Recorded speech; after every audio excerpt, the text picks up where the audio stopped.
I'll never understand why some people get so upset about content warnings. If you're a sicko like me, all these do is give you a little preview of what flavors of nasty fun you're in for. And if you're a reader who prefers to avoid certain subjects or prefers to go in with some bolstering, well, forewarned is forearmed, right? This is, specifically, a story about the slippery nature of fear and how important it is to find healthy ways to live with it, so I'm more than happy to provide a heads up. This book contains graphic depictions and/or discussions of murder, gore, dismemberment, needle trauma, blood-borne diseases, spiders, insects, suicidal ideations, abuse, grief, alcoholism, parent death, child trauma, child endangerment, and a whole lot more. It borrows a few tropes from fairy tales. Happy endings isn't one of them. And hey, if you are the sort of person who's offended by the existence of content warnings, I'm truly sorry. Maybe next time I'll give you a little heads up that they're coming, so you'll be able to prepare yourself. Part 1. All dads are motherfuckers. I am afraid. Oh, I am so afraid. The cold, black fear is clutching me tonight, as long ago when they would take the light and leave the little child who would have prayed, frozen and sleepless at the thought of death. Sarah Teasdale. I must not fear. Frank Herbert. 1.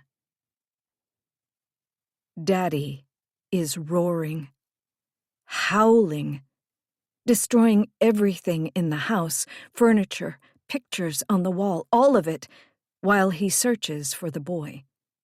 The boy is crouched inside the pantry, hidden, for now. Hard noise, he thinks in his terror, flinching at the sounds of destruction. He's seen Daddy angry plenty of times before, but not like this. This is so much worse than all the other times. How? Daddy demands in a deep, raspy voice. Where? It sounds as if the words rip out of him, pulling bits of throat along the way. Where in The boy, who is only 5 years old and small for his age, shrinks farther inside the pantry. He thinks about disappearing completely, but knows he can't. The thing he's clutching to his chest keeps him moored to the world.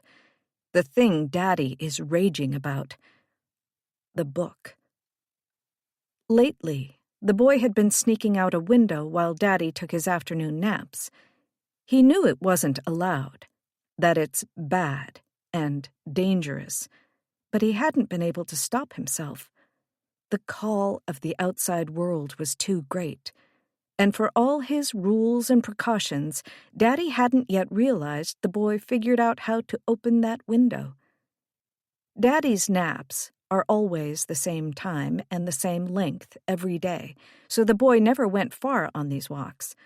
Usually he just stood and looked around for a bit before scrabbling back inside.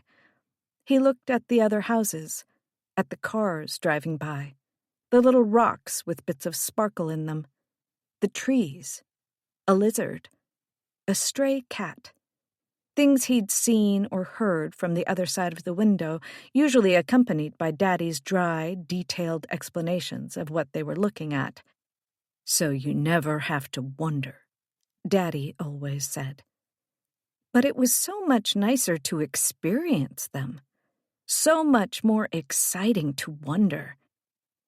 A few days ago, the boy let himself walk down the block a little, and that's when he'd discovered the tiny house.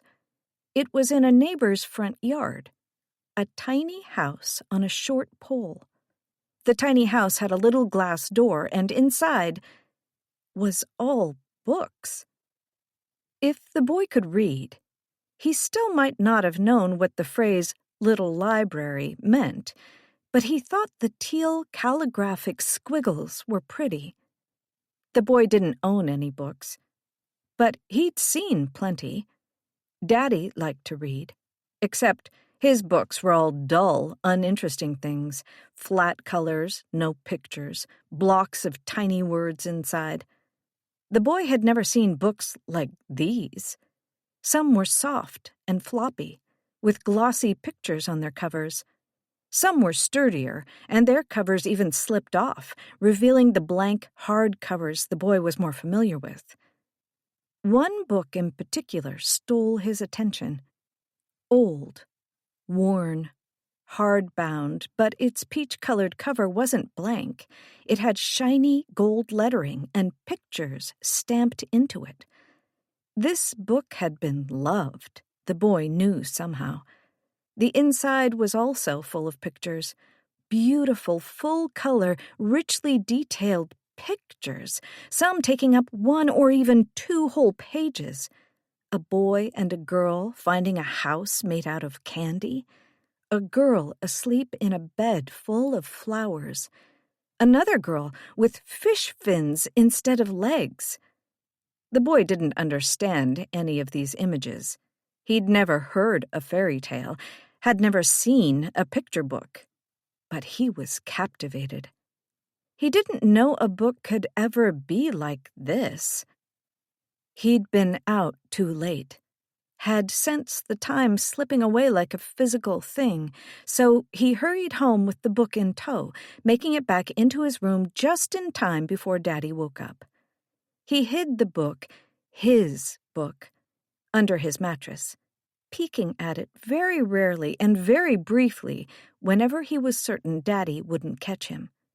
He only looked at one picture at a time, savoring it, cherishing it, trying to imagine the words that might go with such fantastical pictures. He didn't ever feel the need to sneak out the window anymore. The book was his window now. Until one day, he flipped to the wrong picture. A large, hulking wolf stalked through an endless forest. The wolf had oily, dark fur, a long, pointy snout, pulled back to reveal rotting gums and massive teeth dripping with foamy drool. Its claws were massive, perfectly sharp and curly, and made for tearing into soft, little boy flesh. The picture scared the boy. Scared him in a way he'd never been scared before. He couldn't shake it. He had to keep looking at it. It seemed to give a shape, a face, to every fear he'd ever had, as if this wolf had been waiting for him all along in the shadows. Every time he looked at his book, he went straight to that picture, compelled, hypnotized, like prey. He was staring at it this morning when Daddy caught him. Daddy got so angry seeing what the boy was doing. He began to yell and stomp and demand answers. He threw the book. He shook the boy, which only scared the boy further. And now, another howl tears through the silence. Where? Stop this! The boy hears heavy footsteps stomp farther into the house, searching for him. Go now, he thinks. Run. Don't, he also thinks. Stay hidden. But Daddy will check the kitchen eventually. And when he does, remember the other boy. That gets him moving. The other boy, his only friend. The boy has to leave, at least for a little while, so Daddy can calm down. He carefully opens the pantry door. Daddy is gone, destroying other rooms in his search for the boy, but the devastation in his wake. The kitchen table smashed into bits, the walls ravaged and slashed, holes punched into the plaster, shreds of fabric everywhere. For a moment the boy is frozen, taking it all in. The air is hot, heavy, smelling like food left burning on the stovetop, like that time Daddy ruined dinner and got so mad, and the boy got scared and... More hard noise from the other room. Smash, crash, howl. No time. Still clutching his book, the boy tiptoes his way to the front door. Too many things on the floor to trip over and make noise. It takes all his balance and concentration to not... Snap. The boy inhales with a hiss. A framed picture. Daddy and Mommy smiling. The boy has stepped on the thin wood of the frame and cracked it. The hard noise in the other room stops. Daddy, listening. The front door is suddenly yards away, miles, impossible to reach from here. Too late. The boy ducks behind the overturned coffee table, makes himself small as he can, and squeezes his eyes shut. Maybe if he can't see Daddy, Daddy can't see... A hand closes over his ankle. Found you. The boy is pulled out and up, as if he's insubstantial as air. He opens his eyes to find himself dangling upside down, staring at eyes burning with senseless anger, lips pulled back in a sneer, breath as hot as an oven's. Frothy drool seethes between clenched teeth. He barely recognizes the face. No, no, no! The boy squeezes his eyes shut again. He remembers another picture in his book. A hero, brandishing something long and sharp in the face of some fire-breathing, scaly thing. In that desperate instant, the boy imagines he holds a similar weapon and brings his book down hard as he can into the hairy arm holding him. He feels the solid resistance of bone. Daddy yelps. The boy hits the carpet in a tooth-rattling thud. He wastes no time, scrambles toward the front door, not caring how much noise he makes now. He doesn't let himself worry that the door might be locked, or the knob too high, or his palms too slippery. Still holding the book under one arm, he wrenches the door open and sprints into the night. His bare feet slap against pavement and asphalt. From inside the house, Daddy's cries change from pain to anger again. Get back here!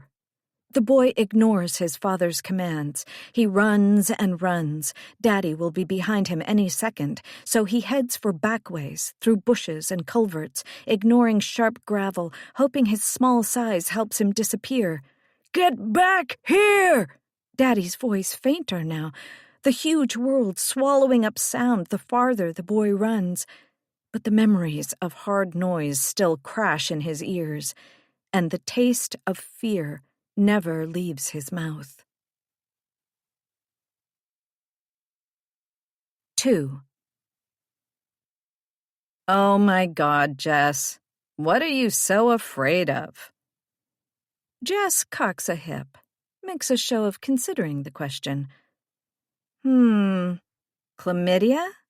Gonorrhea? Weeping pustules? The kind that smell like cheese from a few feet away? Margie grimaces. Okay. Hepatitis A, hepatitis B, hepatitis C and D? And AIDS is still a thing, right? Can't forget AIDS. Shut up. Margie smacks her with a menu. Good Lord. It's 1:15 a.m. Jess doesn't bother keeping her voice down. The only people eating at Poppy's Diner right now are past caring about the animated conversation of the establishment's 2-person waitstaff, even if that conversation invokes cheese-smelling crotch rot. From where they're leaning against the main counter, Jess and Margie can see every one of Poppy's 9 tables and 15 booths, save for a couple of booths at the extreme ends. It's the usual sparse graveyard crowd as ever this time of night. Whether or not a single customer has actually set foot in Poppy's before, it's the same cast of characters. Itinerants, a truck driver or two, goth kids, people using the $3.50 bottomless cup of coffee, North Hollywood's finest, as their evening's rent. It's not as if Los Angeles is exactly drowning in options as far as 24-hour eateries are concerned, so Jess often thinks it says a lot that Poppy's still doesn't pull in huge numbers during the graveyard shift. Location might have something to do with it. Poppy's is tucked away under the 107 like some vestigial organ the body forgot to reabsorb. That, and a pretty decent Denny's opened up just a couple of miles away. Margie straightens the pile of menus and blows a curly strand of hair out of her eyes. He is cute.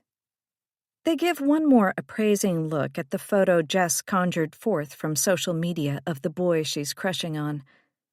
Yeah, Jess grumbles. Then she kills the display and puts her phone back under the counter where it continues to charge. Too bad he does improv. You do improv. Girls that do improv are cool. Guys that do improv are the opposite of that. Okay. Margie sighs and gives the menus a firm tap, then pours herself a white ceramic mug of Poppy's not actually all that fine coffee. No, seriously, Jess continues. Want to know why? I bet you're going to tell me. Because everyone in the comedy scene has daddy issues. It might as well be a rule. And girls with daddy issues know how to party. But guys with daddy issues, they're just mean. She gives a disappointed shake of her head. Fucking dads, Margie. They ruin everything. In fact, Jess's first UCB team after she moved to LA was even named Daddy Shoes, short for Daddy Is Shoes, which was a compromise from the originally proposed All Dads Are Motherfuckers, because it was the one thing every member agreed they had in common. Before she could share that detail, though, one of the goth kids over at Booth 8 periscopes over the vinyl seat back and looks around for assistance. Jess hurries to attend them. More coffee. Shocker. As black as the kid's cargo pants and, presumably, soul. When Jess comes back, Margie is wiping down the counter with a rag.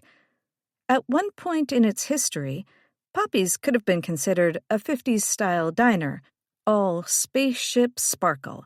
Its chrome will never shine that way again, but Margie always wipes it down as if it will. Anyways, Margie picks up their conversation without missing a beat. Just ask the guy out. You don't have to, exchange fluids with him. Not yet, at least. I don't know, man. Jess has turned to pour herself a cup.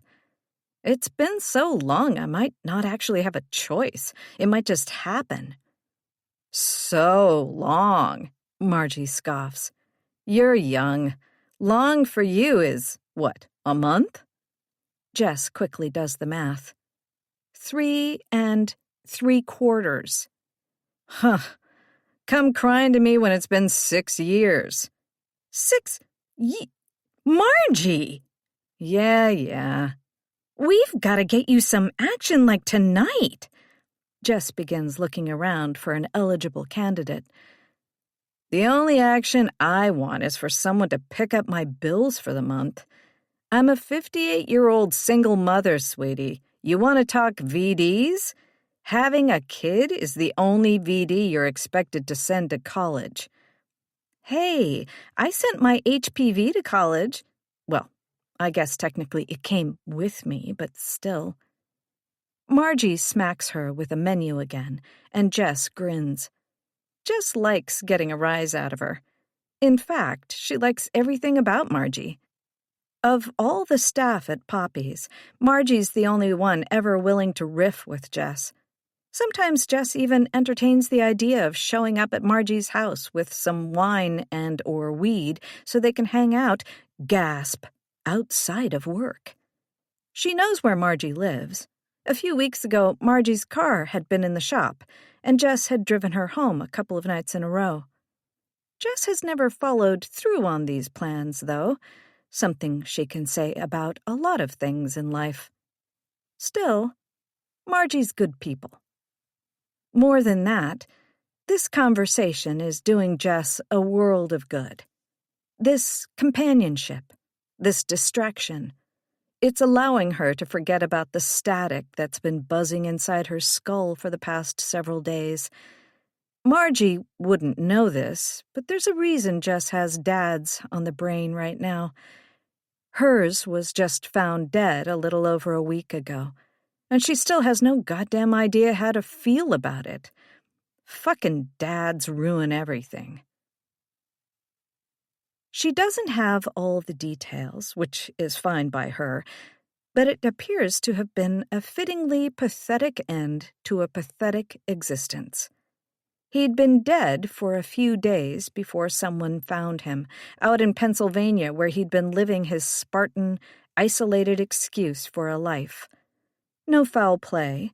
His body had simply given out after years of alcohol and neglect. He died alone, which was all he deserved. There'd been a records check, a contacting of the next of kin, which had led to Jess and her mom being notified. Neither had any interest in claiming the body, so they left him to the custody of the Commonwealth. By now, he's probably the finely packed contents of an urn in some potter's field somewhere. Simple, fitting, no muss, no fuss. Adieu and good riddance, Tommy Bailey.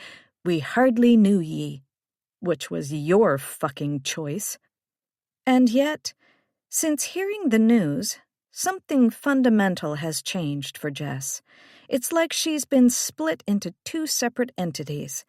There's outer Jess, living her life, cracking her jokes, unaffected by the death of the man who, for all intents and purposes, after she reached the age of 6, might as well have been an anonymous sperm donor.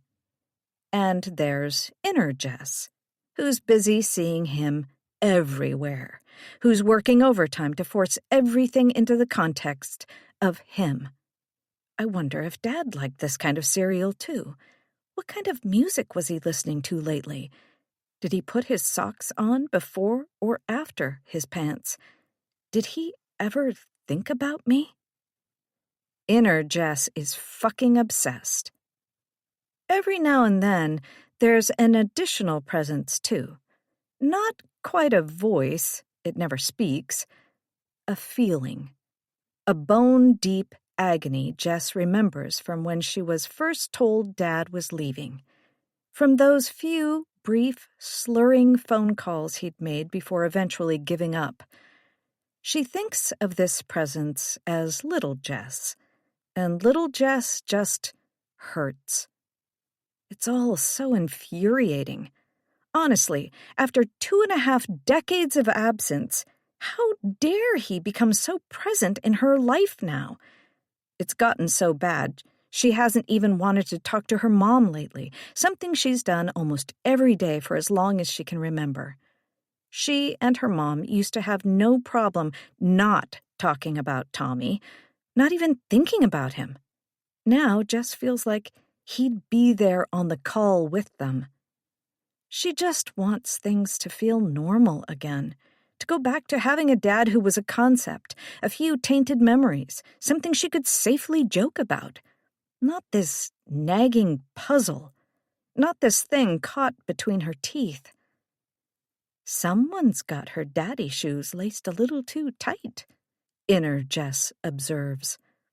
Outer Jess hides her grimace inside a cup of North Hollywood's finest coffee and scans the diner for some new distraction. Moments later, she finds it. "Ooh, hello," Jess nudges Margie. "I think I found someone who can end your dry streak. Maynard over there, he your type?" They both crane over the bar to get a better look at the ragged beanpole who just sat back down in booth 15. No, sat is the wrong word.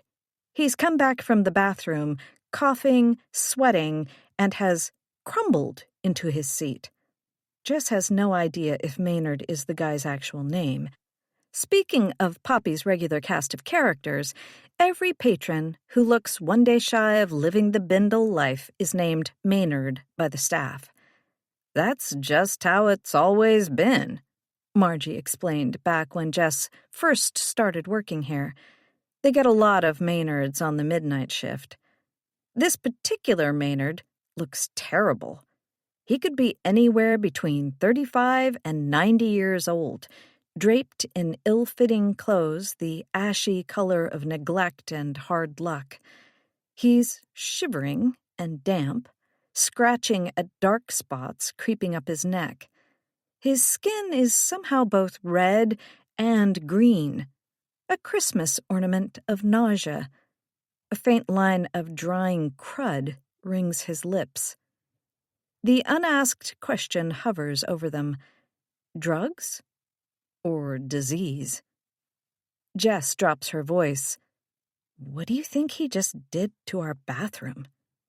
Nothing good, Margie mutters back. Guess someone should check and see? Jess makes a whining noise.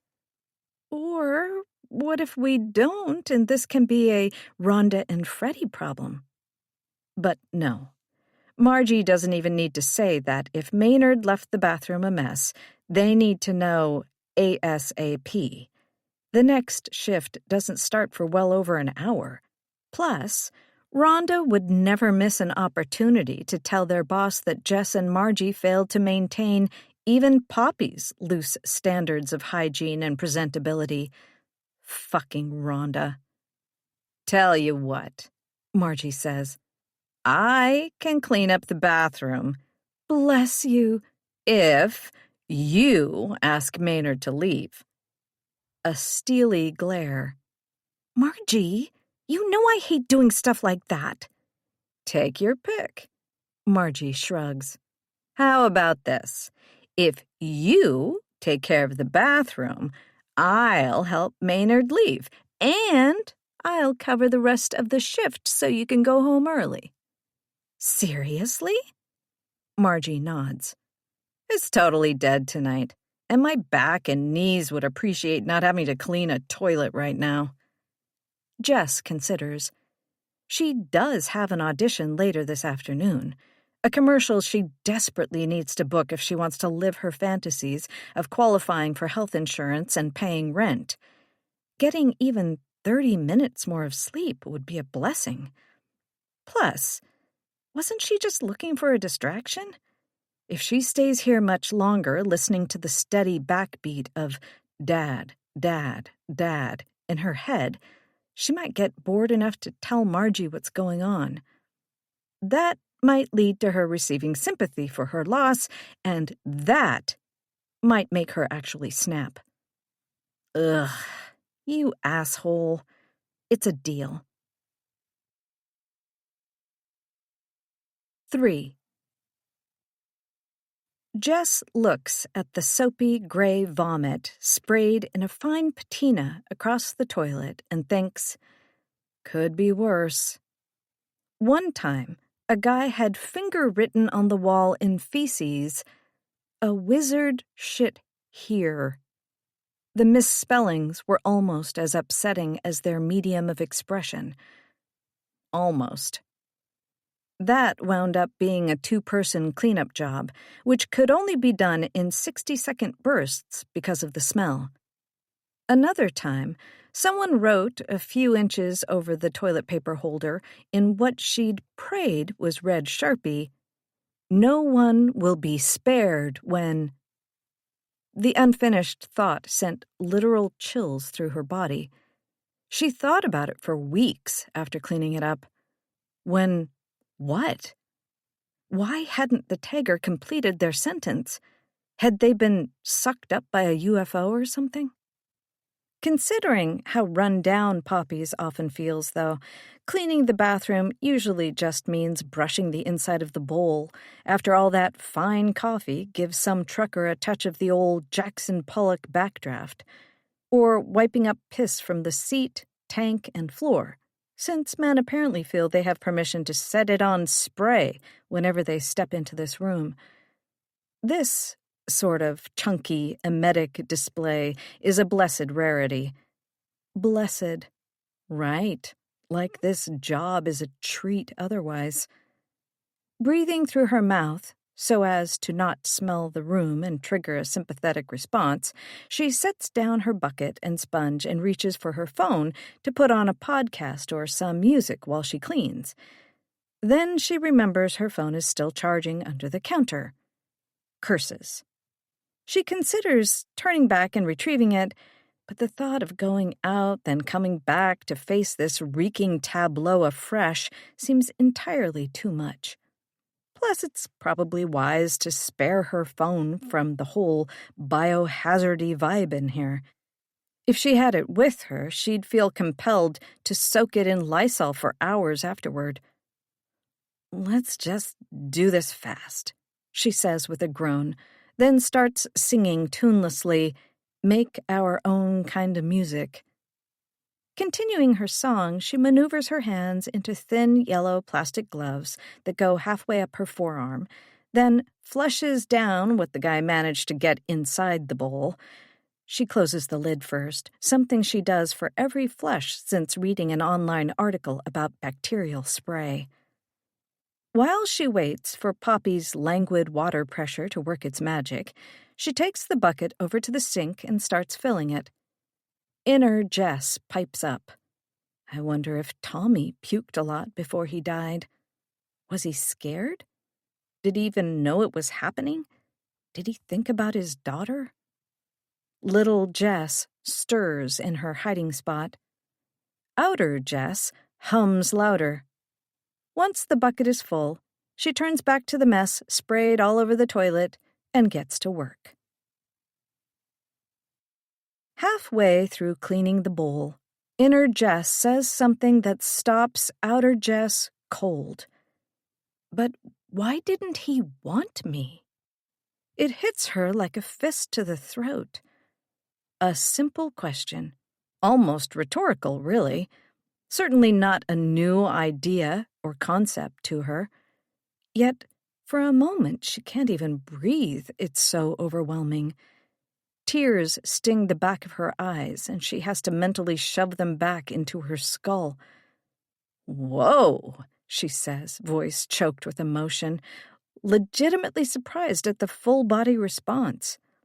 "Okay, let's not go there right now." But inner Jess knows of victory when she gets one. She ushers in a parade of related questions, letting them loose like a bunch of children sneaking under a circus tent. Why didn't he want me? Why didn't he stick around? Why didn't he ever even call? Why was he so okay with cutting me out completely? What is it about me that not even my own father could love? It has to be my fault somehow, doesn't it? "Welp," Jess replies with brittle cheer. "Can't really ask him, so better just drop it." The tears surge back, harder. A sorrow she's never tasted floods her mouth. She blots her eyes with the cleanest part of her forearms. Why was it so easy to leave me? "Because he fucking sucked," she insists through clenched teeth. "That's why." Why am I getting upset right now? Seriously. Anyone listening at the door might think she sounds nuts, snarling at herself in an otherwise silent room. She doesn't care. Not too deep down, she understands this one stupid question is the most insidious articulation of everything she's been wrestling with throughout this week of messy grieving. But why didn't he want me? She traces the thought back to where it sprang from, hoping to maybe retroactively yank it out by the roots. She'd been cleaning the toilet, thinking about Arnie, the improv boy, how he might laugh at seeing her this way, how, if she had her phone with her, she could send him a selfie saying, "Thinking of you," while hugging the be-Maynarded bowl, which made her think about Maynards. How her dad had no doubt been a Maynard, too. which made her wonder if maybe she'd gotten this job because subconsciously she'd craved being around people like him, serving people like him, cleaning up after people like him, which made her wonder, "But this is how I know this is bullshit," she says. "I know why I got this job." Once upon a time, namely half a year ago, Jess used to work at much higher-end restaurants until a certain general manager of a certain $4 sign restaurant in Venice cupped her tit one night after closing. She'd been in a particularly rotten mood when it happened, so she'd rejected his advances rather bluntly and quit. Next thing she knew, though, she was blackballed across every $4 sign to $3 sign and even $2 sign restaurant she applied to, and cursing herself for reacting with such uncharacteristic fury. She has no office or retail skills whatsoever, so she wound up applying to Poppy's out of a mix of desperation and irony, thinking it'd be kind of funny to work at a place she'd never patronize. And as so often happens in one's late 20s and early 30s, the irony quickly calcified into habit. Importantly, though, no one she knows would ever patronize this place, so she never has to worry about anyone seeing her here. Plus, the graveyard shift hours allow her to still take auditions, rare though they are nowadays, all perfectly legitimate reasons for her to be working at this shitty diner, none of which had anything to do with her stupid, absent dad. "See?" she snaps at the voices in her head. "Case closed. Just stop." She gets back to the bowl, singing that damned make-your-own-kind-of-music song again at a low, determined volume. The angriest anyone has sounded, channeling Mama Cass. But her heart is pounding. Little Jess is wide awake, too. Awake and aching. Why didn't my dad love me? What is it about me? Why couldn't I make him care? A question she could ask regarding her acting career, too. For a while, it had seemed like it was about to take off. A couple years ago, she'd filmed a principal supporting role in a comedy pilot for a major streamer that was perfect for her and earned all those deliciously jealous coos from her peers. But the pilot never got picked up, and the auditions just slowed to a halt. Pandemics and strikes didn't help either. Her big break remained stubbornly in one piece. Except other people seemed to be getting work again. Why wasn't she? Had she done something wrong? Why had it all just suddenly stopped? She'd begged her agent for more insight, and all he had to offer was, "These things happen, Jess. We just gotta keep at it." Then he added, "I hate to say it, but it doesn't help that you're not a Jennifer Lawrence and you're not a Melissa McCarthy. Maybe try losing 20 or gaining 50, you know?" She'd swallowed that with a smile. Understood. Totally. Always eager to please, eager to avoid conflict, eager to be seen as game, especially by a man in power, incident with Handsy Von Manager being the exception that proved the rule, because otherwise, why would they want her? Why would anyone? "Shut up!" She sits back on her haunches, smacks her head with the insides of her forearms. "Shut up, shut up, shut up!" If the bullshit self-analysis doesn't stop, she's going to drown herself in the toilet just for a little peace and quiet. Fucking grief. Fucking stupid, unpredictable, illogical, unhelpful grief. I'm never doing anything without a podcast to listen to ever again. That's for goddamn sure. Inner Jess changes tactics. I think we all know the reason why no one wants you. Wonderful. If she could, if her hands weren't clad in puke-drenched gloves, she'd rub her temples in frustration. It's because you're just like him. Okay, sure. He was a coward. He was afraid of everything. And that's me too, right? That's where you're going with this? He had his booze and his isolation. You have your jokes and all your excuses. What a cliché. Put on your daddy shoes and dance the night away. And isn't that true? Isn't she an absolute coward? Isn't that why she's really in this bathroom? Hadn't Jess intended to take action against that handsy restaurant manager? Find some other women he groped and demand accountability? Become a crusader? Demand justice? And for all her jokes about VD, isn't she also desperate for some romantic companionship, too? Inner Jess conjures Margie's voice from earlier. Oh my God, Jess, what are you so afraid of? With that, outer Jess snaps. Fuck this. Furious, manic, she gets back to scrubbing the toilet, ready to be done with this fucking task and conversation. I'm nothing like him. This is just oversimplified pop therapy bullshit. Too much Instagram, bitch. I am a good person, and I'm just going through a rough patch, and I'm sad my shitty dad died, and that's it. We don't need to turn this into some big fucking thing, okay? Okay? No response. But now, outer Jess is on a roll. She adjusts herself so she can start scrubbing the rest of the toilet, barely even paying attention to what she's doing. I don't need this shit. Things are hard enough right now. I didn't ask for him to die. I didn't ask for him to leave. I wasn't the one who cut him out. I deserved a dad, and I deserve success, and I shouldn't be working this shitty job, cleaning drifter puke for shit money. Life is too short.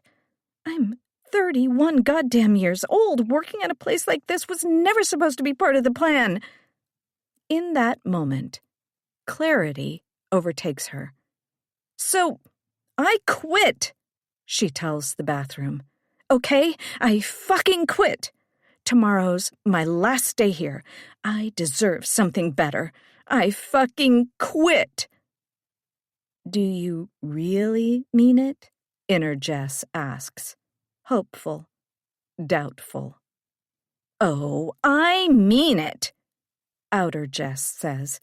And I'm gonna fire my shitty agents. Find new reps who actually believe in me. I'm fucking talented and wonderful, and this dry spell is going to end because I'm going to make it end. The resolutions continue, faster than she can even speak them. She's going to swallow her embarrassment at still needing a survival job and ask her friends for advice, for connections. She's going to fucking ruin that gropey, blackballing restaurant manager. And later today, she's going to ace that audition. Then, maybe she'll call Arnie up and ask him if he wants to collaborate with her on something. A web series, a TikTok channel, something productive.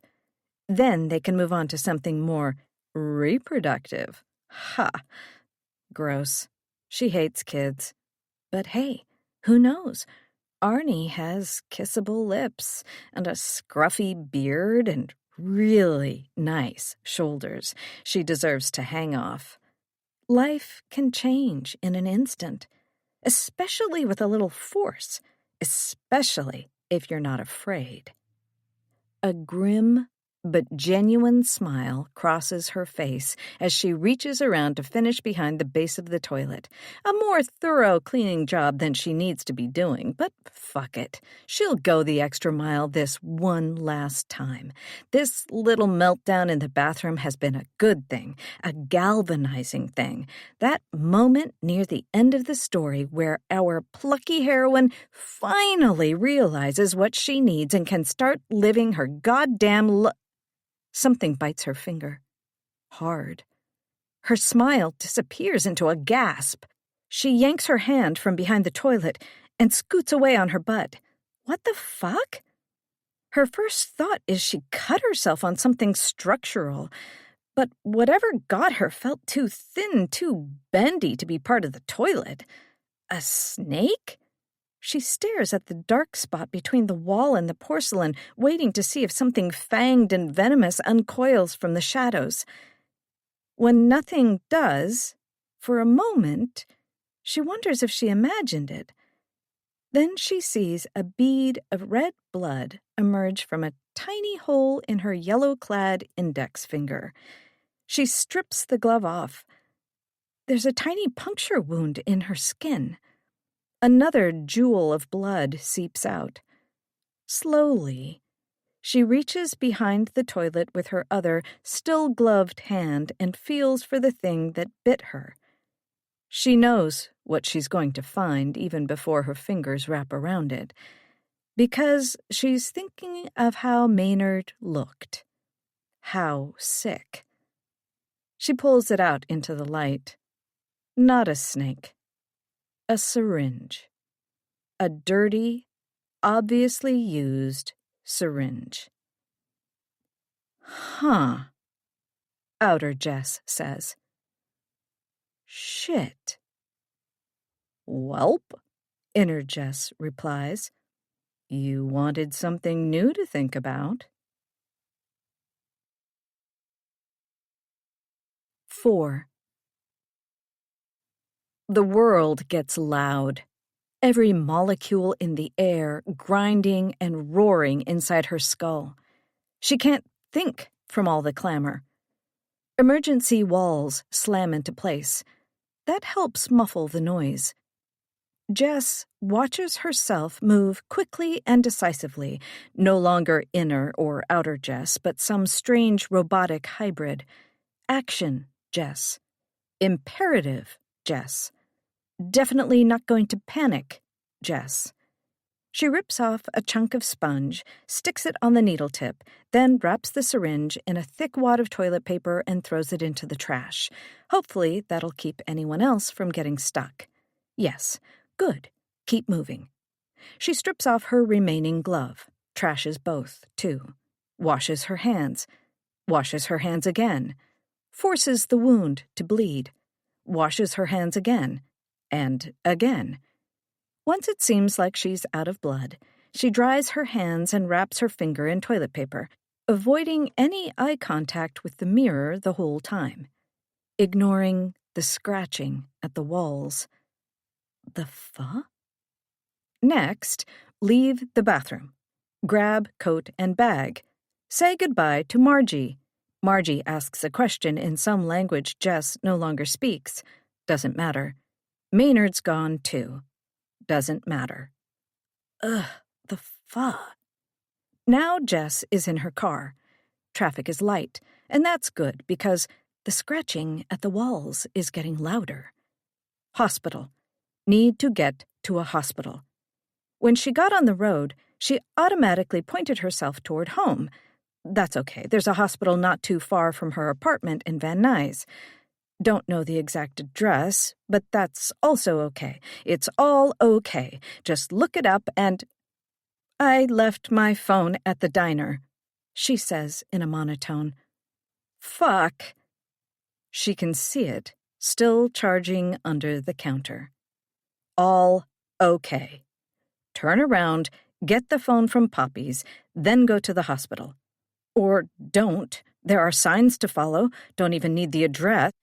What am I doing? She pulls off the highway.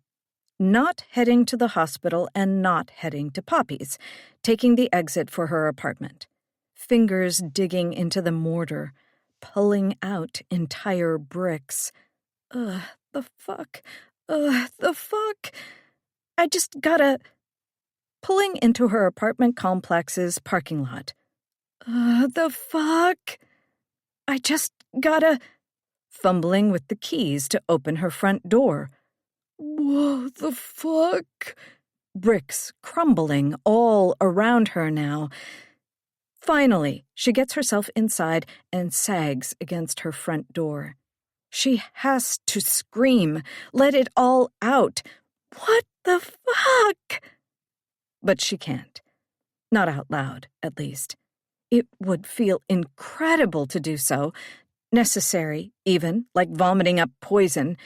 But her roommate, Kelsey, works during the day and is currently asleep, so Jess has to settle for a silent exhale of words. What the actual fucking fuck do I do now? She does this a few times, wheezing silent curses, and starts to feel better.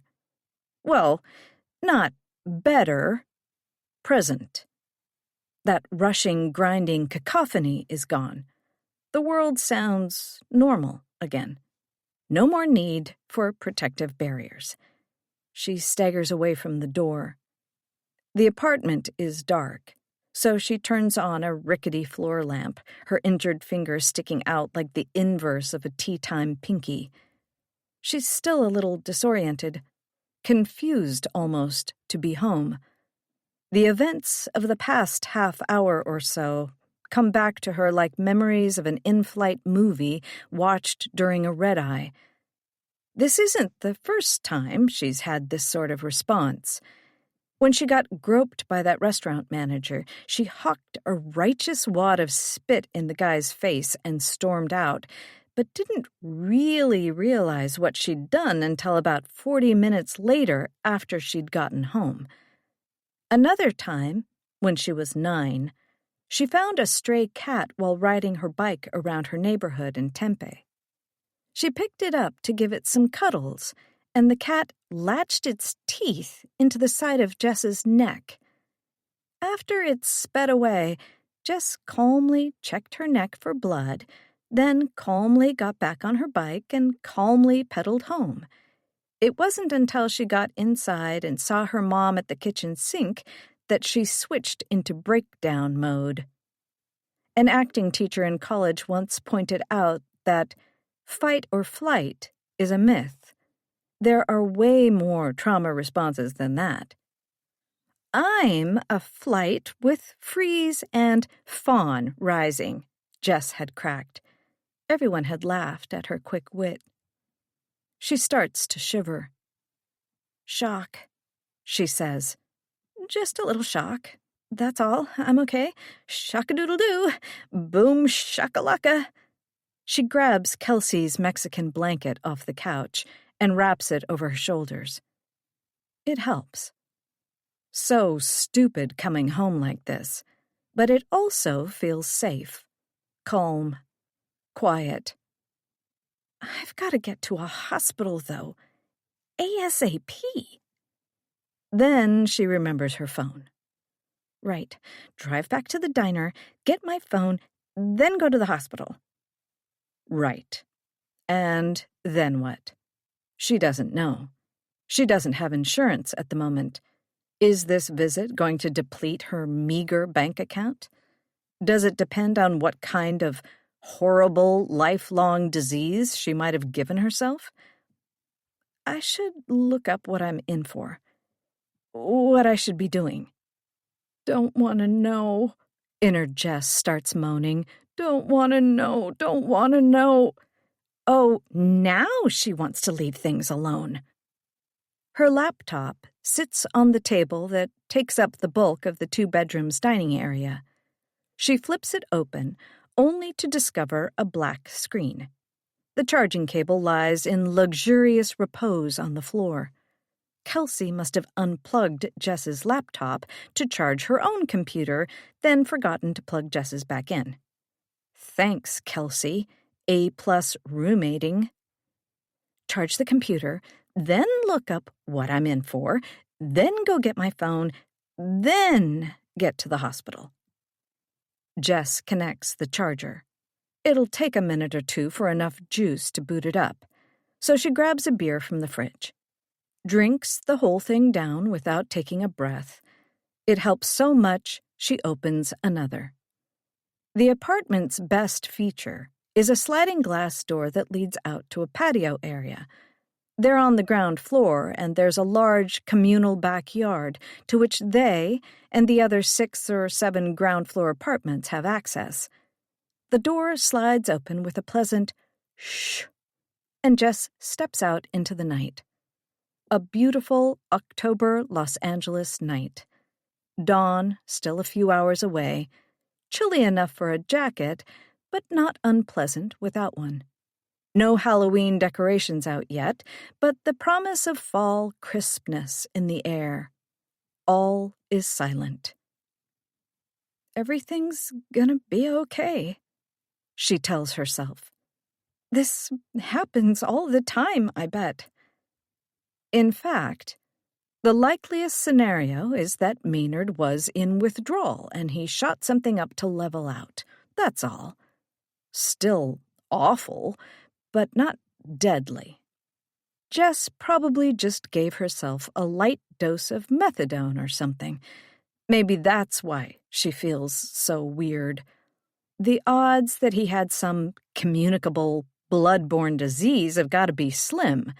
And hell, even if he did, there are cures for pretty much all the worst stuff these days. Right? What are you so afraid of, Jess? Sickness? Infection? Hepatitis? AIDS is still a thing. Can't forget AIDS. Her computer should be ready now. Then the phone. Then the hospital. One last deep sip of beer, enjoying this final moment of ignorance. As she turns to head back inside, she hears a strange rustling noise.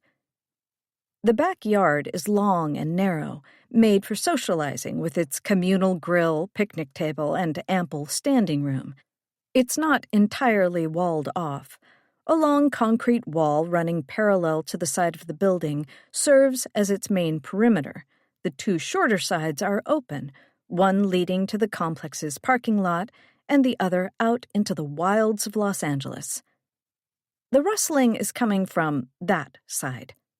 Not just rustling, whimpering, too. She stands there, listening. She needs to go inside to begin the dreadful business of taking care of herself, not to get distracted by the easy pull of taking care of something else first. But the noises are too strange to ignore. What if it's someone's pet? Another whimper. This one sounds almost human? Okay, fine, she groans. Investigate the noise, then check the computer, then get the phone, then... She walks over to the bushes. Not too close, just in case. Hello? She calls to the foliage. A bird explodes out of the leaves, cawing in outrage. Jess flinches into a crouch. The hell? She's never seen a bird like it before. Its head is huge and knobby. Its feathers are bright yellow and... blue? Is she seeing that right? In the white glare of the backyard floodlights? It flies around her head and then careens back into the bushes, apparently on the attack. The bushes rustle with movement. Another whimper comes from the foliage. Words, pleading. Stop! Leave me alone! Definitely human. Hello? Jess asks again. Do you need help? Another whimper, this time in the affirmative. The bush rustles, and a small shape hurriedly crawls out from under it. Oh my God, Jess gasps. It's a little kid. Two huge, yellow, big-headed birds follow the kid, pecking and cawing. The kid bats at them in a distinctly little kid way, begging them to stop. Jess rushes forward, whipping at the birds with the blanket from her shoulders. They squawk at her for a second. Jess thinks she sees what looks like human teeth in their clown-orange beaks. Then, thankfully, they disappear back into the bushes. She turns her attention to the kid, standing there, not sure what to do. A boy, looks like. Small. Probably only 5 or 6 years old. Hair buzzed in a short, almost military crop. Dressed in pajamas, and holding what looks like an old book. He looks like shit. Filthy, bruised, scraped by bushes and thorns. His legs wobble, but he also looks ready to bolt, and his eyes, which are an arresting, almost electric ice blue, are wary. "Are you okay?" The kid recoils a little at her outstretched arms. "Hey, shh, it's okay. I'm not going to hurt you. You're okay. Everything's okay." Tonight's magic word. An uneasy standoff. She breaks it the best way she knows how. "You want some pizza?" Not good. She knows. The need to get to the hospital is making her heart hammer and her stomach float. But the kid is so small, so clearly in need of help. She can't just ignore him. She wishes they had a landline or something. If only it were the 1900s. She sets him up on the table, next to her now ready and waiting computer, and while he wolfs down day-old leftover slices from La Roca's, she wipes him off with a wet dish towel. He's too distracted by the food to mind. "So, I'm Jess," she says. "What's your name?" He doesn't answer. He looks shell-shocked. But from what? "Is that your book?" she asks. "Can I see?" He squeezes the old, thin book he's carrying closer to his chest. "Okay, never mind." Midway through his third slice, he lets out a tremendous yawn. His head suddenly sags toward the table, ready to collide with the plate, before snapping back up. "Whoa!" she says, rushing to his aid. "Okay, let's get you somewhere a little more comfortable. It's okay. The pizza will still be here." He's so tired, it's like he's been drugged. She can only guess how long he's been without food, how much energy he's spent escaping whatever he's escaping. He smells only a little ripe. Maybe he's been on the run for a day or two at most. Within minutes, he's asleep on her couch, tucked under Kelsey's blanket. Only then does he relinquish his book. A Children's Garden of Fairy Stories. The art and coloring look like they date back to the 60s or 70s, all muted earth tones and bulbous faces with beady eyes. Illustrators were straight up unhinged back then. Jess quickly flips through familiar images of stories she's seen depicted a million times in other books. A princess on a stack of mattresses, another princess in a tower, a thoroughly creepy big bad wolf, jarringly racist stereotypes for a few of the more exotic stories. Other than the thin line of brown crud along one edge she really hopes isn't dried blood, there's nothing interesting about the book. At least the kid'll have something to read when she has to take him to the hospital with her. It's either that, or Jess can try to steal her sleeping roommate's phone to call the authorities. She decides to let the kid keep resting for now. She has other business to attend to first. Her plan.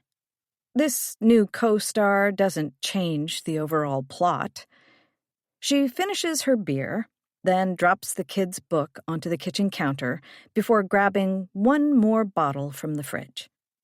She knows her limits. She's just going to take a few baby sips from this one to keep any pesky thought spirals at bay. Next, she heads over to the table, opens her computer, and tries to prepare for the worst. That way, at least, there's no way tonight can surprise her any further. 5. A few minutes later, and panic is scratching at her defenses again. Jess pauses, beer halfway to her lips, realizing her few baby sips have turned into half the bottle. She gets up and pours the rest down the sink.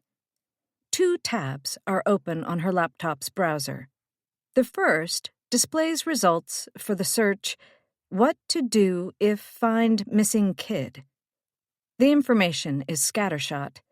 Advice on how to talk to a lost kid, what numbers to call, many of which are region-specific and not always in Los Angeles. Nothing hugely helpful yet. The second tab displays results for what to do if stuck with dirty needle. She can barely even skim these results. They make her so skittish. Even so, they're mostly what she expected. Force the wound to bleed. Don't suck at it. Get to a hospital or clinic ASAP. Certain viruses like HIV are best treated within 72 hours of exposure. While she's at the sink, she scrubs her finger again, tries to squeeze more out of the little puncture hole. Nothing comes out, which means the only thing left to do now is... Jess tucks the hand towel back into place across the refrigerator handle and stands there, listening to the open-mouth sounds of the boys sleeping on her couch. She's just started to think of the best way to wake him up when she hears something else. Voices outside. Excited voices. "Now what?" she whisper groans. After she'd gotten the boy to follow her into her apartment, he wouldn't stop throwing nervous glances toward the glass door, so she'd pulled the curtains to give him a sense of security. She peeks through the curtains now, cupping her eyes and getting close to the glass. 2 of her neighbors are out in the back area, Carl, from 3 doors down, and his girlfriend/common-law wife, Amber. Plus, a third figure, all engaged in some sort of argument. And it looks heated. What makes Jess decide to slip outside and investigate is this third person's haircut. Close-cropped, like the boys'. A tenuous connection, but maybe something? It's not until she gets a little closer and sees that the guy is totally naked that she realizes maybe this is something she might not want to insert herself into. Carl has always been a bit of a mystery to the other residents in this complex. He stands 6'5", not counting the additional inches from his massive mop of dark curly hair. He's built like a linebacker, muscular but undefined. But he's never seen exercising, and he smokes like a chimney. He says he's an amateur surfer, but no one's ever seen him in a wetsuit or with a board strapped to his Ford Maverick pickup.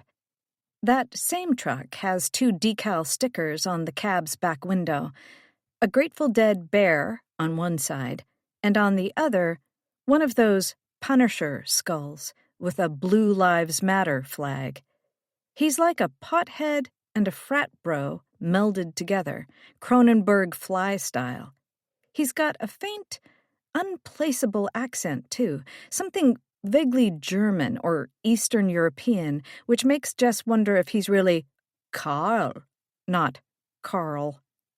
He's one of the most inscrutable guys she's ever met. In other words, so quintessentially L.A. Because of this, Jess doesn't think it's beyond belief that the argument she's walking up on might be the result of some sort of sex thing gone wrong. However, before she can retreat, Carl sees her coming and says, "Wendy! Didn't mean to wake you." He always calls her Wendy. She's given up on correcting him. Took her ages to realize where the name came from. Her apartment is 1D. Wendy. Amber is still yelling at the naked dude. She even pushes him backward. Amber weighs about as much as a bag of Fritos, so the guy doesn't move far. He holds his hands up in a pacifying gesture, and he's speaking at her in low, measured tones. Jess can't hear what he's saying, but he appears to be trying to calm her down, as if he weren't standing there with his, thankfully flaccid, dick out a few inches away. Carl looks at Jess and explains, I keep hearing weird noises, like bird noises, right? So I finally come out to look and also have a smoke, and that's when this cowboy strolls up. Total buck-ass pervert creeping around the bushes, Amber adds, keeping her focus on the naked stranger. Get lost! Please, the guy begins, raising his voice a little in frustration. I told you, I'm looking for— Oh, we know what you're looking for, Amber shouts. We're taking care of it, Wendy. He's going to be history, Carl continues. You got the cups ready, babe? Amber holds up her cell phone. Just gotta press send. For the last time, the stranger says. I'm warning you, don't. He sounds harried but firm, the way one might sound trying to discipline a particularly annoying child. Despite his nakedness, he bears himself with a rigidity that's surprisingly intimidating. Military? Jess thinks. Or maybe a cyborg from the future? She doesn't remember Terminators having tattoos, though. This guy has several, as well as a pretty hefty bandage wrapped around his right forearm. Amber takes the guy's don'ts as an invitation to start yapping like an angry terrier. She bounces back and forth in front of him, invoking all the places he can stick his don't. Deciding Carl and Amber are useless, the man turns his attention to Jess. Ma'am, I'm sorry. Have you— He takes a step forward, but Carl quickly wraps his arms around the guy's upper chest. I got you, Wendy, Carl grunts in the scuffle. Amber, call the cavalry. Amber is straight up screaming now. Get him, baby! It's ringing, baby! Other neighbors are looking out their windows or coming onto their porches and balconies. What a sight they must be seeing. One of their more eccentric neighbors having a midnight wrestling match with a buff, naked dude in the harsh light of the backyard. Jess, for her part, is backing away. She wants nothing to do with this. Tonight has been too much. Way too much. Jesus Christ, this night. Nude Dude isn't inconvenienced by Carl's amateur grappling for long. In a blur of movement, he spins Carl around and bends one of Carl's arms backward. Carl yelps in pain. Definitely military. Jess picks up her backward pace to the safety of her apartment. Now, holding Carl in a full Nelson, Nude Dude is facing Jess. His eyes suddenly go wide. Jess feels her stomach sink, but he's not looking at her. He's looking over her shoulder. She turns to follow the guy's gaze. The little boy is awake and standing at the glass door, looking out at the commotion. She has no idea what's really going on here. This is happening so fast, but she knows it's all related. This naked interloper and the scared and desperate boy, and so Jess turns and jogs the remaining distance to her apartment. The look of terror on the boy's face is all she needs for confirmation. When she reaches the door, she can't help but turn back once more to see what's happening. Amber has leaped onto Nude Dude's back, beating on him with all her stringy might, shrieking, The cops are coming! They can hear all of this, you fuck! Help! Come quick! Hell yeah, babe, Carl shouts in triumph. What the shit is going on down there? Another neighbor yells from the second floor. Nude Dude tosses Amber off his shoulders, and her tailbone meets the concrete with a painful-sounding thud. Jess watches her fall, wants to make sure Amber's not too badly hurt, then realizes Nude Dude is now staring right at her. Wait! Nude Dude bellows, roars. Stop! He's cut short as Carl tackles him again, taking him to the ground this time. Jess pulls the sliding door open and scuttles inside. The lock engages with a firm click, and she yanks the curtains shut, blocking any view of the backyard. Don't like this, she thinks. I really don't like this. The little boy doesn't either. He's whimpering again, the way he did when the birds were attacking him. The whimper of something very small and vulnerable. "Let's go over here, huh?" She guides the little boy away from the door into the living room. She sits him down on the couch.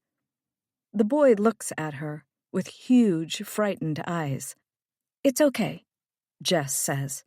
"It's okay, don't worry." He's here," the boy stammers in terrified disbelief. The two words run a cold finger down Jess's spine. "Who's here?" The boy gulps. She's never seen someone actually gulp in fear before. "Daddy." Now she understands the gulp. The boy squeezes his eyes shut.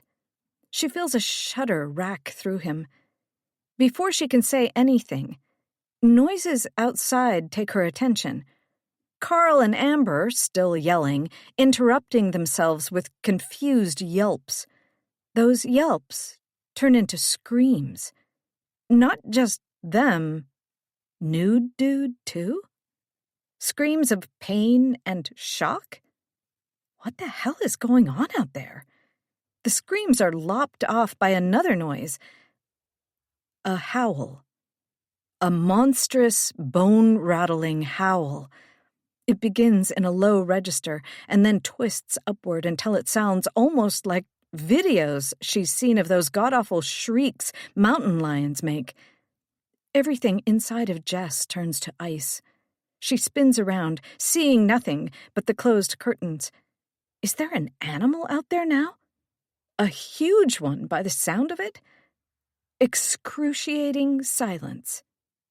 Then another twisting howl, far too close, so loud it could almost be in the room with her.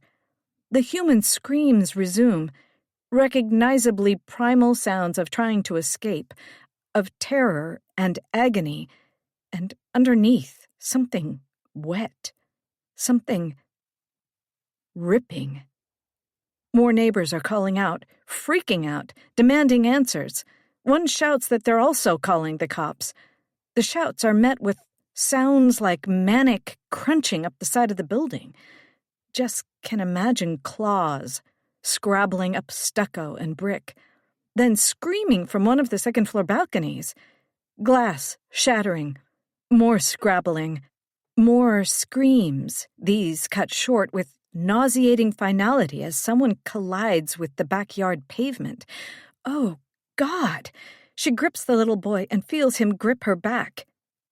"Jess, what is going on out there?" Jess nearly jumps out of her skin. Standing in the hallway to the bedrooms wearing a tank top and loose plaid pants is Kelsey. Her hair is mussed from sleep, her eyes puffy and confused behind thick-framed glasses.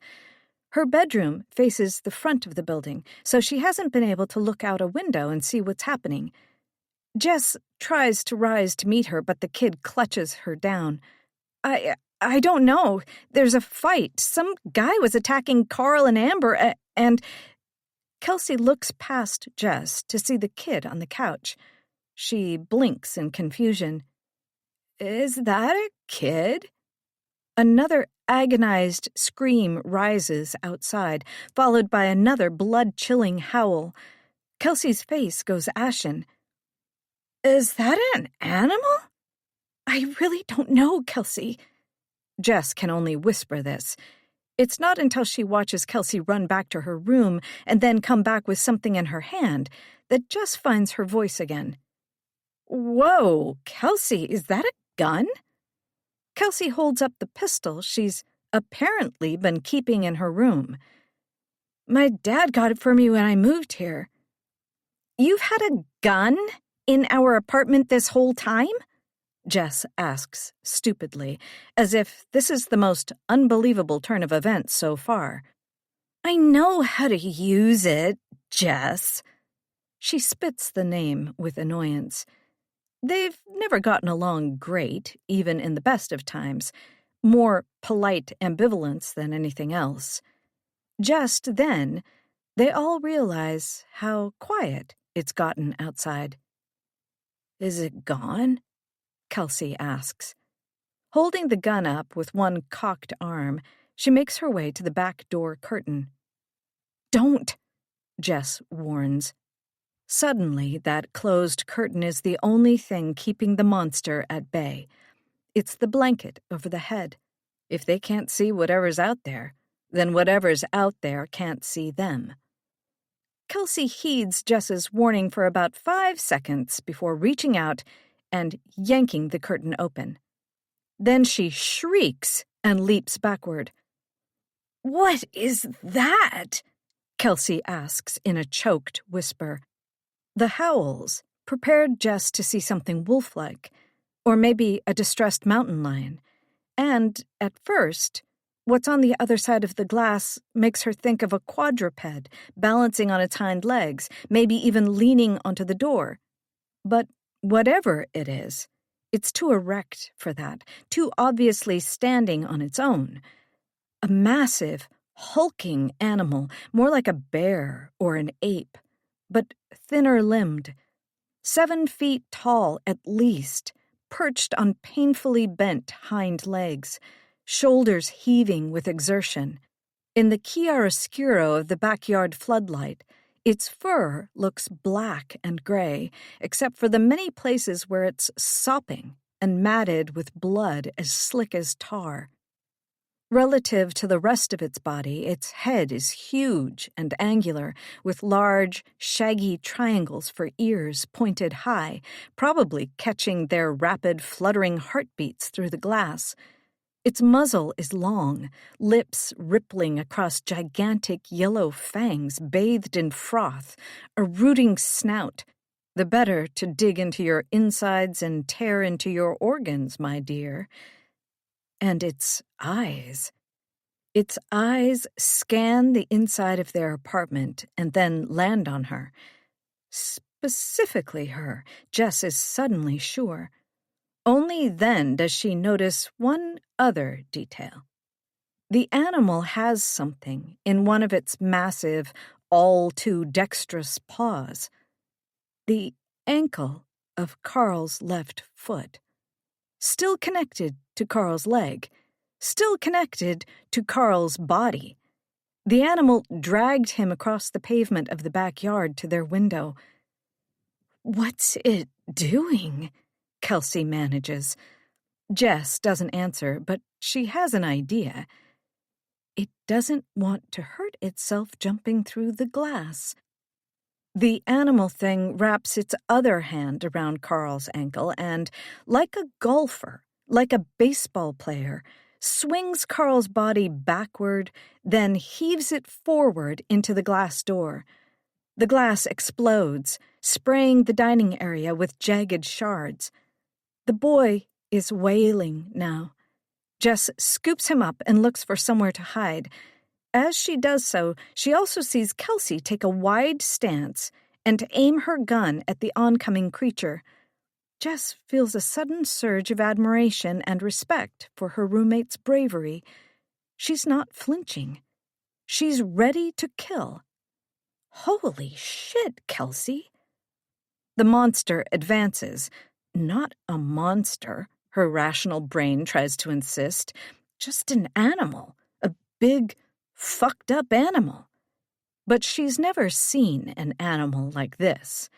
The way its joints bend, the way its muscles bulge, the uncanny way it balances itself more like a rising cobra than a quadruped on its haunches, or even a man in a suit. Kelsey fires several bullets into the thing's torso. The reports are deafening. An acrid smell combined with burned hair floods the room. The wolf-bear thing staggers backward, but doesn't fall. The momentary delay gives Jess enough time to realize there's no good place to hide here. Without wasting an instant, she carries the boy to the front door and yanks it open. "Kelsey, come on!" she yells. Kelsey looks in her direction, but at the same time, the wolf recovers from the gunshots. It seems to swell in size behind her. Kelsey turns back just as it wraps its massive jaws over and around her face. Jess can hear Kelsey's screams echo into the creature's mouth and down its throat. Kelsey's arms fly up in protest, and it grabs her at both of her wrists and twists.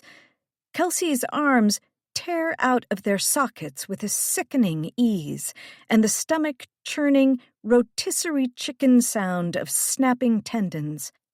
Jess doesn't stay to watch. She runs outside, slamming the door shut behind her, hearing Kelsey's body being tossed around the room like a chew toy. She and the boy are both sobbing now. But there's another sound, too. Sirens. Not just approaching, but arriving. The world is slathered in reds and blues as two cruisers pull up and officers pour out. Thank God. They must have heard the sounds of struggle over the phone, maybe even the screams. Jess opens her mouth to tell the officers where the danger is, but the danger bursts out of her apartment without introduction, knocking the top hinges off the front door. The officers shout in their officer language for the inhuman monstrosity to stop, to lie down and put its horribly inhuman hands on its head. Jess doesn't wait to see how this plays out either. She hightails it to the parking area, heading straight for her car. It's around the corner from the front, so she can't see what's happening. She only hears gunfire, and howling, and screaming. Her Honda Civic is right where she left it. She sets the boy down, telling him it's okay, they're going to be okay, they're gonna get out of here, and— Fuck! She interrupts herself. The boy flinches, and she caresses his cheeks as soothingly as she can, keeping her voice low. Sorry, I don't have the keys. We need keys, right? The kid nods, eyes brimming. Jess steals a look over her shoulder. It's still red and blue chaos around the corner, full of screams and shouts and snarls and the pop of guns. Not far away, she can hear more sirens approaching, even the distant, coked-up heartbeat of a helicopter. The cavalry, Carl said. They're gonna kill that thing, okay? Nothing to worry about. I just need you to— Can you hide? Just for a few minutes, while I run back and get the keys? The boy nods again, more resolute this time, walks over to the front of the car and crouches like a little soldier preparing for an ambush. Perfect. Don't move. I'll be right back, okay? Right back.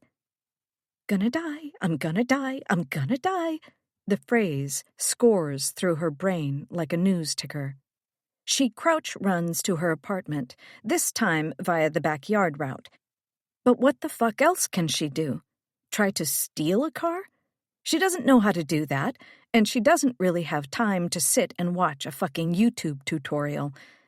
Besides, it sounds like the cops have that monstrous thing well distracted at the moment. They'll wear it down and kill it in no time. It's just an animal. Just an animal. Of course, she's also thinking of the howls, of monster movies, of the number of shots Kelsey pumped into the thing without it even noticing. Idiotic thoughts. Impossible thoughts. But what kind of animal walks upright like that? What kind of animal knows how to use— She reaches the backyard area and skids to a halt. For a moment, all thoughts cease. During the earlier chaos, she hadn't been able to see what was being done to her neighbors. Now, she can hardly believe what's in front of her. A slaughterhouse. The concrete is bathed in gore. Blood streaks up the walls to the second-floor apartments, too, where the occasional limb droops over a balcony. The creature must have climbed up and mutilated even the people who just happened to step out to see what the matter was. It had moved so fast. But the ground is worse. Neighbors who'd been thrown, crumpled in impossible shapes where they landed. Amber, torn to shreds, guts leaking out of a crater where her toned stomach used to be. Other bodies rendered unidentifiable by their dismantling. One of the backyard lights was damaged in the melee. It blinks in and out in a disbelieving strobe, as if even the world itself is saying, maybe if I close my eyes, this'll all go back to normal, over and over and over again. No way this is real. This cannot be real. How could one animal do all this? She flashes on those birds again. Mother Nature's all fucked up tonight. Maybe the world is ending, or some sort of lab escape. Maybe she needs to be on the lookout for other... She snaps herself out of the reverie. No time. She makes her way to the glass door leading into her apartment. Broken glass crunches underfoot. Thank God she didn't kick her shoes off when she got home. More carnage inside her apartment. Blood splashed across the walls, the ceiling. One of Kelsey's arms leans against the living room bookcase like a bra thrown off after a long day. Nearby, Jess finds Kelsey staring dull-eyed into nowhere. Glasses gone, face framed by ragged parentheticals left by huge teeth. It takes Jess a moment to realize Kelsey's torso is facing the wrong way, her neck twisted around while she was shaken like a chew toy. The contents of Jess's stomach press against her throat, only burning bile now, but it wants to come up in a rush. She chokes it back, along with the sobs that want to come with it. She has the powerful urge to close Kelsey's eyes for her, to kneel down in apology for this atrocity. They were just Craigslist roomies, never really friends, but Kelsey didn't deserve this. Then she notices Kelsey's gun a few feet away on the floor. She retrieves it, and just as she's looking it over to see how it works, she hears crunching glass behind her, steadily approaching steps, heavy breaths, maybe even a low growling. Something else is here. The wolf thing? Another animal monstrosity? Whatever it is, it's approaching, and fast.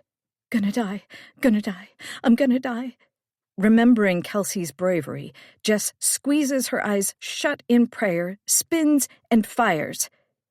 She surprises herself by remaining unmauled. Her eyes open to a gray cataract of gun smoke. It takes a heartbeat to dissipate, and when it does, there's no animal there. Just a man, standing right where her bullets were meant to go. A police officer. With only an exhausted exhale, the cop crumples. She drops the gun and runs over to him, stupidly repeating, "No, no, no," begging him not to be shot, as if that'll control the situation. The cop gurgles blood, wheezes in pain. He's been hit in the upper chest, just above his tactical vest. An expert shot for a first-time marksperson. What beautifully horrible luck. He weakly reaches for his radio. "Officer, down," he sputters. "Possible accomplice." "No," she begs. "Not an accomplice, an accident." He begins to give her description through thick, agonized coughs. A cop till the end, and she can think of no other option than to run away. So much running tonight.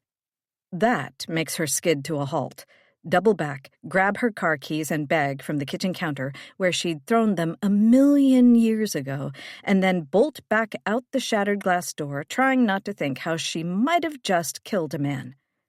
She's sobbing again, this time blubbering words, too. "I'm sorry," she says to no one. I'm sorry. She reaches the car, and the boy is hiding just as she instructed. She unlocks the car, throws the boy and herself in, manages to get the key in the ignition, fire it up, still sobbing, I'm sorry. This has all happened too fast. It's too much. There has to be a way to undo at least some of what has happened. But the sounds of struggle between the creature and the police continue. More cops being slaughtered. Hopefully the wolf-bear thing, too. The helicopter has arrived, casting its mad spotlight onto the front of her building. They'll be looking for that accomplice any minute now. She even left a gun with her fingerprints all over it. Turn yourself in, inner Jess says. Don't make this worse. Outer Jess looks at the terrified boy, throws her car in reverse, peels out and speeds away, desperately hoping she's leaving the madness behind them. A few minutes later, not even sure where she is or where she's going, the sobs finally run out. The boy is also crying, but he sounds too exhausted to go on much longer. She hears herself tell him to put his seatbelt on, then realizes he's not even on the seat. He's crouching in the footwell. Fine. That's fine. She needs to think. What are her options? Head to a precinct somewhere? That idea terrifies her almost as much as driving back to her apartment. She just maybe killed a cop. Other cops don't take kindly to that sort of thing. The details are already a blur. Did he give her a warning before she turned and fired? Did she make things even worse by running? She's never felt more sober in her life, but she's also got 2.5 beers in her system. Would they smell it? Run a breathalyzer on her? And, of course, there's the wolf-bear thing. What if they couldn't kill it after all? What if it's still out there, too? Every instinct tells her to hide, wait for things to calm down a little, including inside her head. For all she knows, though, they already have her name, her relevant info, so she shouldn't go anywhere they might think to look for her. I want my mom, she thinks, amazed at how strong that desire hits during times of great stress. Hard wires. Except she can't even call her mom because she doesn't have her phone. Then she thinks of someone. The closest thing to her mom right now. A quick glance at the dashboard clock. Yeah, she should be home by now. She would have just finished her shift. The same shift Jess would have also been working if she hadn't cleaned that fucking bathroom in order to leave early. Hold tight, Jess tells her passenger. I know where we'll be safe. 1,000,000 miles away, Jess's index finger throbs, as if to say, you're not gonna know safe for a long, long time. 6. A monstrous-looking clown with a blood-red grin and eyes sparkling with hunger. A man with knives for fingers and a face like ground beef. A hulking giant with a face made of holes. A massive spider looming over 2 tiny figures who hold up a glowing blue vial in doomed defense. And skulls. So many skulls. So many teeth. The boy stares at it all, barely able to make sense of what he's seeing. Yeah, Margie says. My son's tastes are a bit... She grimaces at the figurines and posters that fill the small bedroom. I'd throw all this out, but Scotty usually comes home in between semesters, and he would lose his friggin' mind. I promise, though, the bed is good. Memory foam. You ever heard of memory foam? The boy hasn't, but he's too busy gaping at the contents of the room to respond. Not just the imagery, but the sheer amount of it all. Daddy doesn't allow decorations of any sort, not even drawings. He squeezes Margie's leg. Maybe I should have just set you up on the couch, she mutters. Ugh, too late now.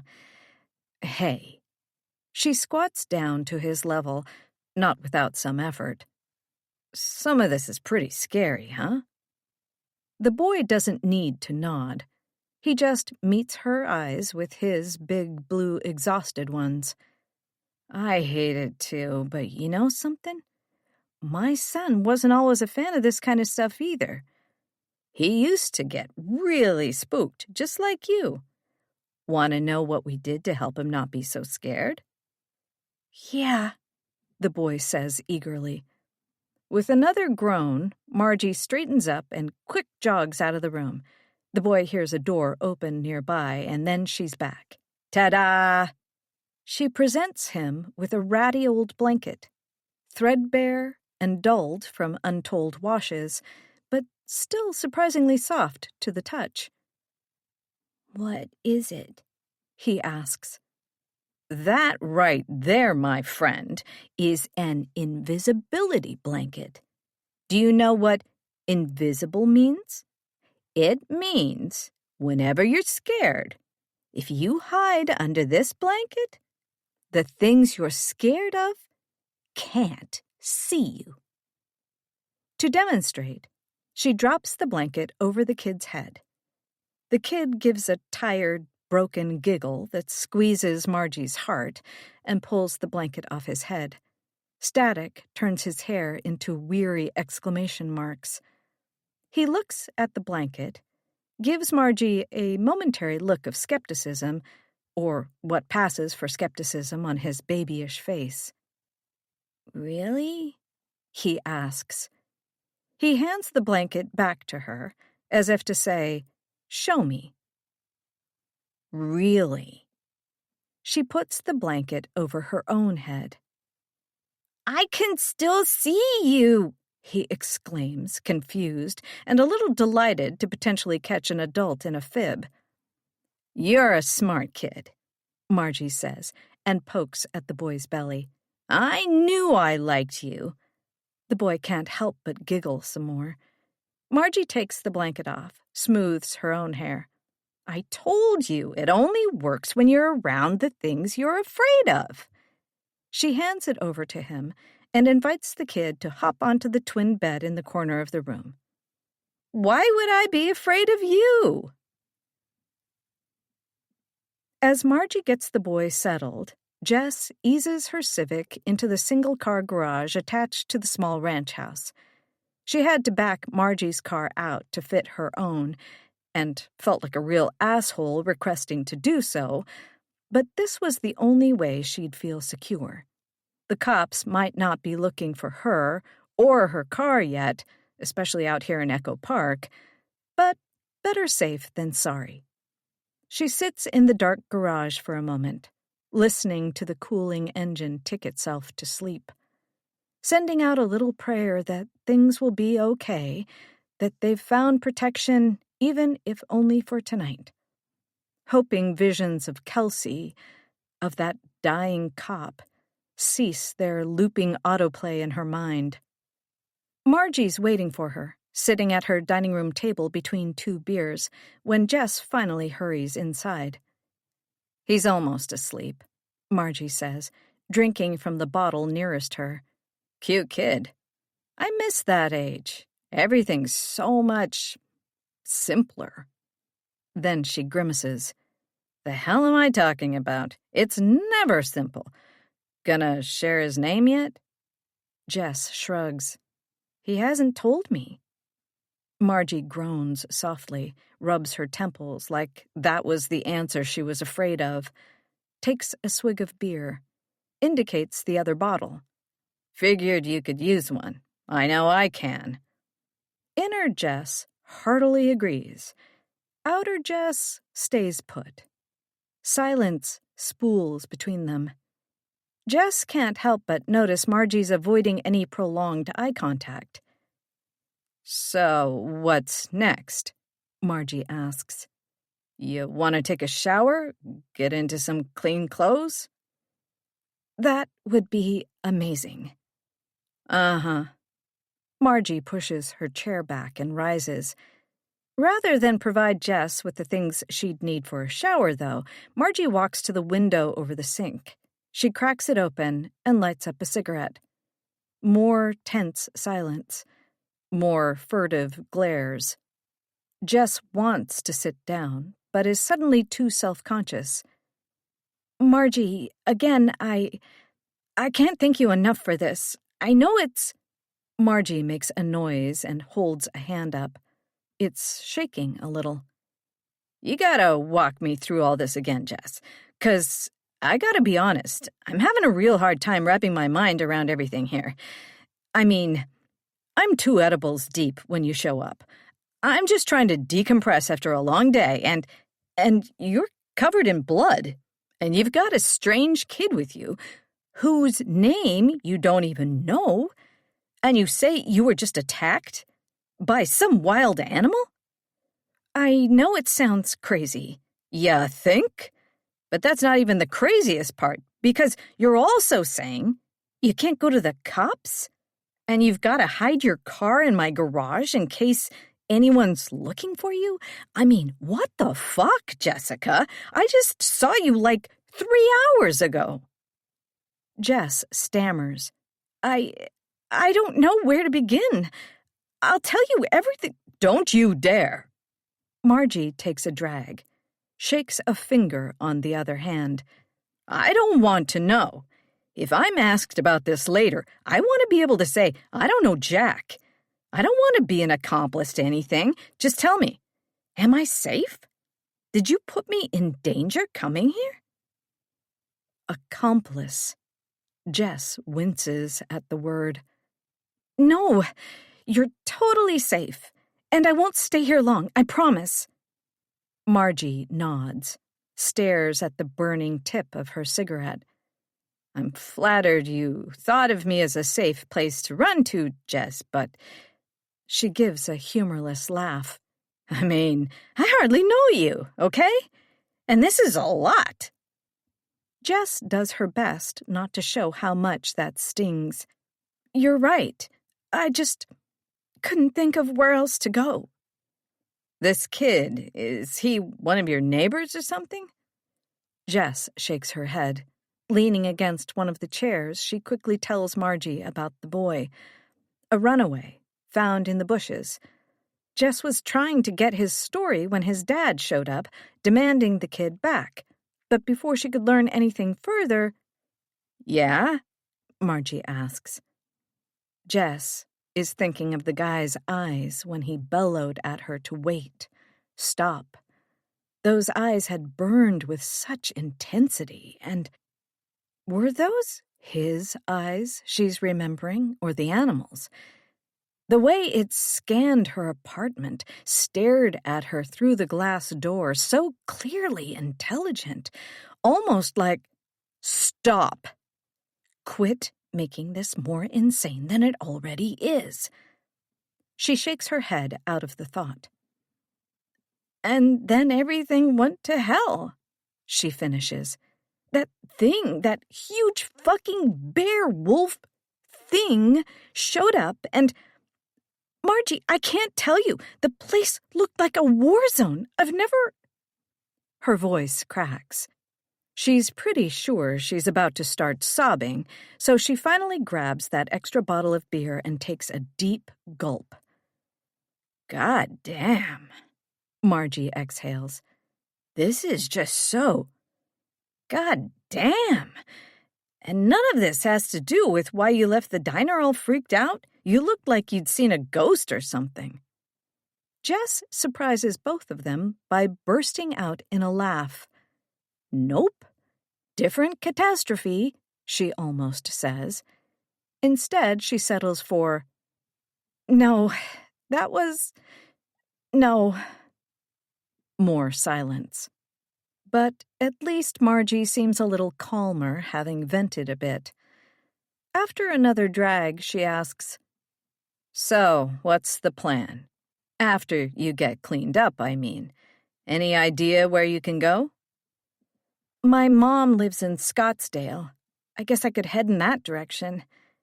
In fact, can I maybe use your phone for a sec and call her? Over there. Margie lifts her chin toward where her cell phone sits on the kitchen counter. Just point it at my face. Thanks. Jess does so, which unlocks the phone, then dials the number. The only number she knows by heart. While it rings, she says, "It's Jessa, by the way." Margie blinks. Huh? My name. It's Jessa, not Jessica. Really? Really. Huh, you think you know a person. Voicemail picks up on the other end of the line. Hey, Mom, it's me. I'm calling on a friend's phone, but, something's happened, and I really need your help. Can you call me back as soon as possible? Please? Here come the tears again, an automatic response to asking her mom for help, Jess imagines. She swallows them back, but Margie must have noticed the effort, because before Jess finishes putting the phone down, she's come over to rub a hand along Jess's back. Asleep? Margie asks. Jess gives a wet chuckle. God, no. She's probably out partying. Seriously? It's like 3 a.m. Yeah, my mom's... Jess sighs, puts her head in her hands. I'm so sorry about this, Margie. I just didn't know where else. I know, I'd hug you, but... She gestures at Jess's general filthiness. Her face is softening, empathy creeping in. Whatever happened, hon, I'm sorry your night went sideways. I'm sorry yours did, too. They look at each other for a beat. Then Margie growls. I'd just better live long enough to hold the meanest fucking grudge. She goes back to her cigarette. Meanwhile, her phone, still in Jess's hand, gives a harsh buzz. Jess jumps a little, then shows Margie what's on the screen. A news alert, recommending residents of Los Angeles County keep themselves and their pets inside due to what's being described as violent animal activity that has claimed the lives of several people in Van Nuys. Well, shit, Margie mutters again, then, almost with the tenor of an apology, okay, you weren't kidding. Shit. They look at the alert together, a strange mirror to how they'd looked at that photo of Arnie a lifetime ago. Margie reaches out for her phone and Jess hands it to her. Where's your phone? Margie asks. Battery dead again? Actually, no, Jess answers. I've got to ask you one more favor. Margie's softened face turns back into stone. On the other side of the ranch house, the boy sleeps restlessly in a room full of monsters. 7.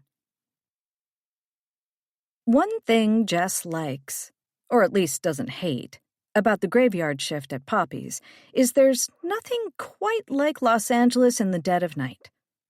Or is it technically the dead of morning? Whatever it's called, it's that pre-dawn window of time after everyone has siphoned themselves off to their various bedrooms, some more ad hoc than others. The drunk drivers have mostly torn their destructive path through whatever lives they're endangering, and now all is calm and peaceful until the morning rush begins. Maybe this kind of peace is a rule for every city, but there's something especially delightful that even a city like Los Angeles, which seems to ignore so many rules, obeys this one. It's not like the streets are deserted.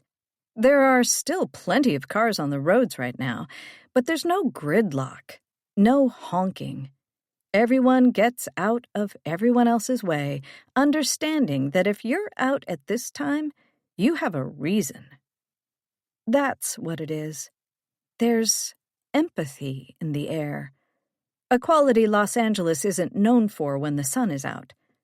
It's maybe Jess's favorite time. Not tonight, though. Tonight, the calm feels itchy. She wishes she were spotlit by the sun, hemmed in by other people. She wishes horns were bleeding all around her. More than that, she wishes Margie were running this errand instead of herself. Jess tried her best to convince her, "I'll take kid duty. You've already done so much." But once they'd seen that alert on her phone, there was no way Margie was going outside again. Plus, Margie added, she'd already had those 2 edibles earlier, and she had a firm policy of never driving while stoned. Jess would have to take Margie's car to Poppy's to retrieve her phone, and that was that. "One thing, though," Margie said, holding Jess by the forearm. "If you steal my car and leave me with that kid, so help me God, I will hunt you down. Don't believe me? Ask my ex-husband when he tried to skip out on child support." "I believe you, Margie. Jesus. I'll be right back." What a strange thing to worry about. "What are you so afraid of, Margie? I'd never do something like that." All the same, as Jess drives now, it occurs to her she could just keep going. Drive until she can't drive any farther. Leave them both behind. Start a new life. It's not like Margie is her friend, right? At least according to Margie. They barely know each other. That's not fair. She's just shaken up. This is a lot to put on someone. "Yeah," Jess says out loud. "No fucking kidding."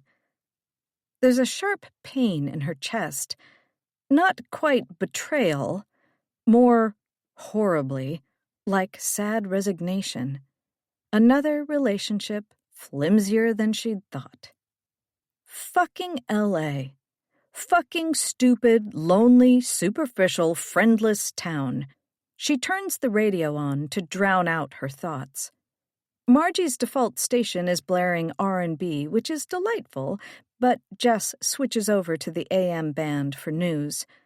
The first station she tunes in is, unsurprisingly, discussing the horrifying scene in Van Nuys, where what appears to have been a backyard party was attacked, leaving numerous people dead, including several police. Reports indicate it was some sort of large animal, possibly rabid, and that, whatever it was, it escaped into the night. Authorities are scrambling to contain the animal, kill the animal, which will happen. Nobody needs to worry. This was just a freak occurrence, but... Jess switches to another channel. Gets the same story. And another. And another. It's almost impressive how all the stations are on the same page. Who puts these talking points out in the first place, anyway? That sort of question makes her think of all the conspiratorial dudes she's dated over the years, another common character in the comedy scene. Conspiracy theories are basically just fairy tales for adults, aren't they? Doesn't matter. It was just an animal. That's what's important. Just an animal, she tells the car. Just one really pissed-off bipedal wolf-bear thing with terrifyingly lucid eyes. She doesn't love hearing that it's still out there, of course, but at least there's no mention of any other freakish creatures. Those weird birds were just birds, not a sign of Mother Nature in revolt. Maybe the world isn't ending after all. She sits back in her seat a little. She's been driving like a coked-out mafia guy in Goodfellas, not just looking everywhere for the fuzz, but monster animals as well. All the same, she jabs the radio off and drives in silence.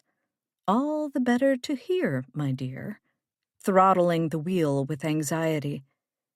Finally, she pulls up to Poppy's. She checks herself in the rearview mirror. Her eyes are a bit crazed, But otherwise, she doesn't think she looks like someone who's been through 9 lifetimes' worth of hell in a single evening. She took a quick shower at Margie's, rinsing all the blood out of her hair. Now that still wet hair is tucked under a baseball cap, and she's wearing some of Margie's nondescript clothes, as incognito as she can get. Maybe unnecessary, since if the police have already figured out who she is and where she works, she's well and truly screwed. But no police appear to be waiting here. Rhonda almost doesn't recognize her at first and gives a warning squawk as Jess heads behind the counter.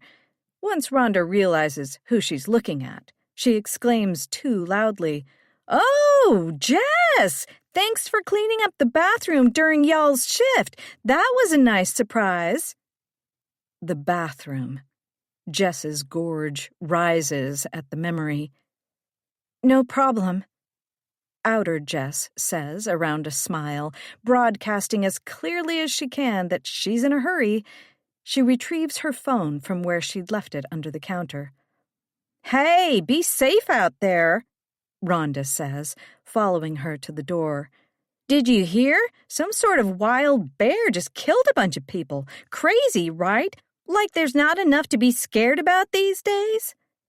"Crazy, right." Jess stops, can't keep herself from adding, "Not sure it was a bear, though." Rhonda perks up. "What do you mean? You hearing something different?" "I don't know," Jess replies. She thinks again of fairy tales, of the boy's book, of feeling small and lost in the deep dark. Maybe it was the big bad wolf. Back in the car, Jess sits for a few moments staring at her phone. Not anything on it, just the object itself. Having it back in hand definitely helps her feel more secure. Pathetic how a device can do that, but it's the stone-cold truth. She breathes in, out, in, out. The same kind of calming breaths she uses to combat stage jitters before a show. In, out. "Hey, be safe out there." "I'm trying, Rhonda," she mutters. As soon as those words are in the air, a strong premonition comes to her. A dark shape, swelling up from the back seat. The wolf-bear thing is here. It's been hiding in Margie's car this whole time, waiting for the most dramaturgically perfect moment to rise and lop Jess's head off with a single, effortless swipe. She spins around. The back seat is empty. "Of course it is," she exhales. In, out, in. "Anything else we want to worry about?" She gets an answer with unnerving immediacy. What about the boy's dad? Again, she flashes on his eyes, him yelling at her, ordering her to stop. The shell-shocked look on the boy's face, so obviously on the run from someone who terrified him. Even in just those few seconds, his dad had given her some bad vibes. That's not even factoring in the guy's public nudity. But had she seen his corpse among the ruins in her backyard? It would have been hard to miss, given it'd be the only one without clothes on, right? Did he somehow manage to escape? Is he out there now, also looking for them? Or is there a third possibility? Something having to do with those eyes?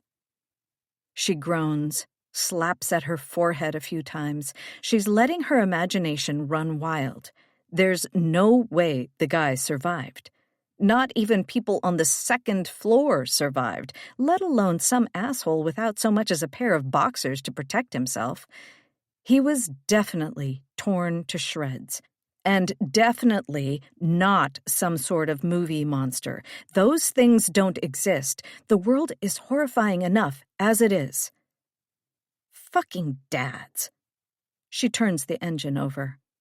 She realizes, in her quick retelling of events to Margie, she'd neglected to add that the kid's dad was totally naked. Jess makes a mental note to share that with Margie. She'll get a kick out of that. Maybe they can laugh about it, lighten the mood.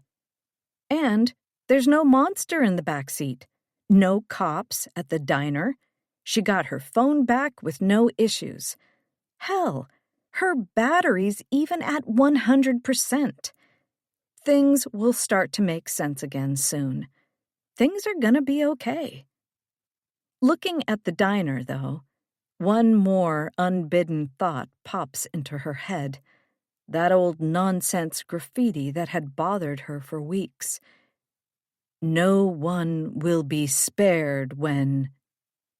This time, some random synapse or other completes the fragment for her. Still nonsense, but somehow fitting. A dubious gift from her overheated brain. No one will be spared when the wolf comes home. 8. It knows how to hunt. Even before, the knowledge of hunting was in its bones. But now, with this nose, this sense of smell, it can practically see the boy's scent, an ever-brightening neon line, no matter how far away he was taken. It crouches low, moving with liquid grace. Despite its size, it's almost as imperceptible as a passing shadow. All the skills learned in a previous life put to new use. Several times, as it's been nearing its destination, a strange cramp has hit its midsection. Unlike the bullets that bounced off its impenetrable hide, it actually feels these. Its body, beginning to twitch and flicker, its previous form spasming into reality. That stupid, weak body that failed at its one and only mission. Falling asleep, it realizes. Mind drifting. It needs to move faster before it loses its advantages. Inside its head, 3 rivers converge into a single stream. One, the wildest, roiling, demanding, kill, rip, eat. Unsatisfied even with the gallons of blood currently sloshing in its guts. Another, tossed and impotent in the greater waves, useless, barely audible. And the third, cold, dispassionate, an icy undercurrent pushing the river forward in a single direction. Find him. Find him. Find him. 9. After much tossing and turning, caught between worries and self-soothing nighttime techniques Daddy taught him, the boy finally drops into an exhausted, dreamless sleep. It's broken by a loud voice from the living room. Son of a bitch! The boy's eyes snap open, fully awake, heart pounding. He instinctively reaches for his book and realizes with horror that, in all the hard noise earlier, all the running and the screaming and the guns and loud flying things, he lost track of it. No, no, no! The voice belongs to the nice lady who owns this house, Margie. She sounds scared and surprised. The loudness of her exclamation different from anything he's heard from her so far. Now there's a metallic crinkle. Window blinds snapping back into place. Son of a bitch, Margie says again, lower this time, meaner. The boy doesn't know what she's looking at, but also he does. Oh, he surely does. No, please, no. Margie walks past the boy's doorway, muttering through clenched teeth. Naked asshole on the front lawn. Jesus Christ, this day. The boy hears her open another door, rifle through some things. She comes back in the other direction now, stops at the door to the room the boy's in, pushes the door open farther. The boy can see her silhouette against the hallway light. She's holding a long wooden stick, thicker at one end than the other. He doesn't know the phrase baseball bat, but he can tell it's a weapon. "You awake?" Margie whispers into the room. "Hope not, but if you are, everything's fine. You just stay put, okay? There's someone I gotta deal with." She closes the door. The room is dark, but he squeezes his eyes shut anyway. Tears pool behind his eyelids. He can feel the scary figurines, the faces on the posters, grinning down at him, loving this. Yes, they're saying, yes. No, no, no, he thinks back at them. His mouth is dry and his palms are wet. His chest heaves.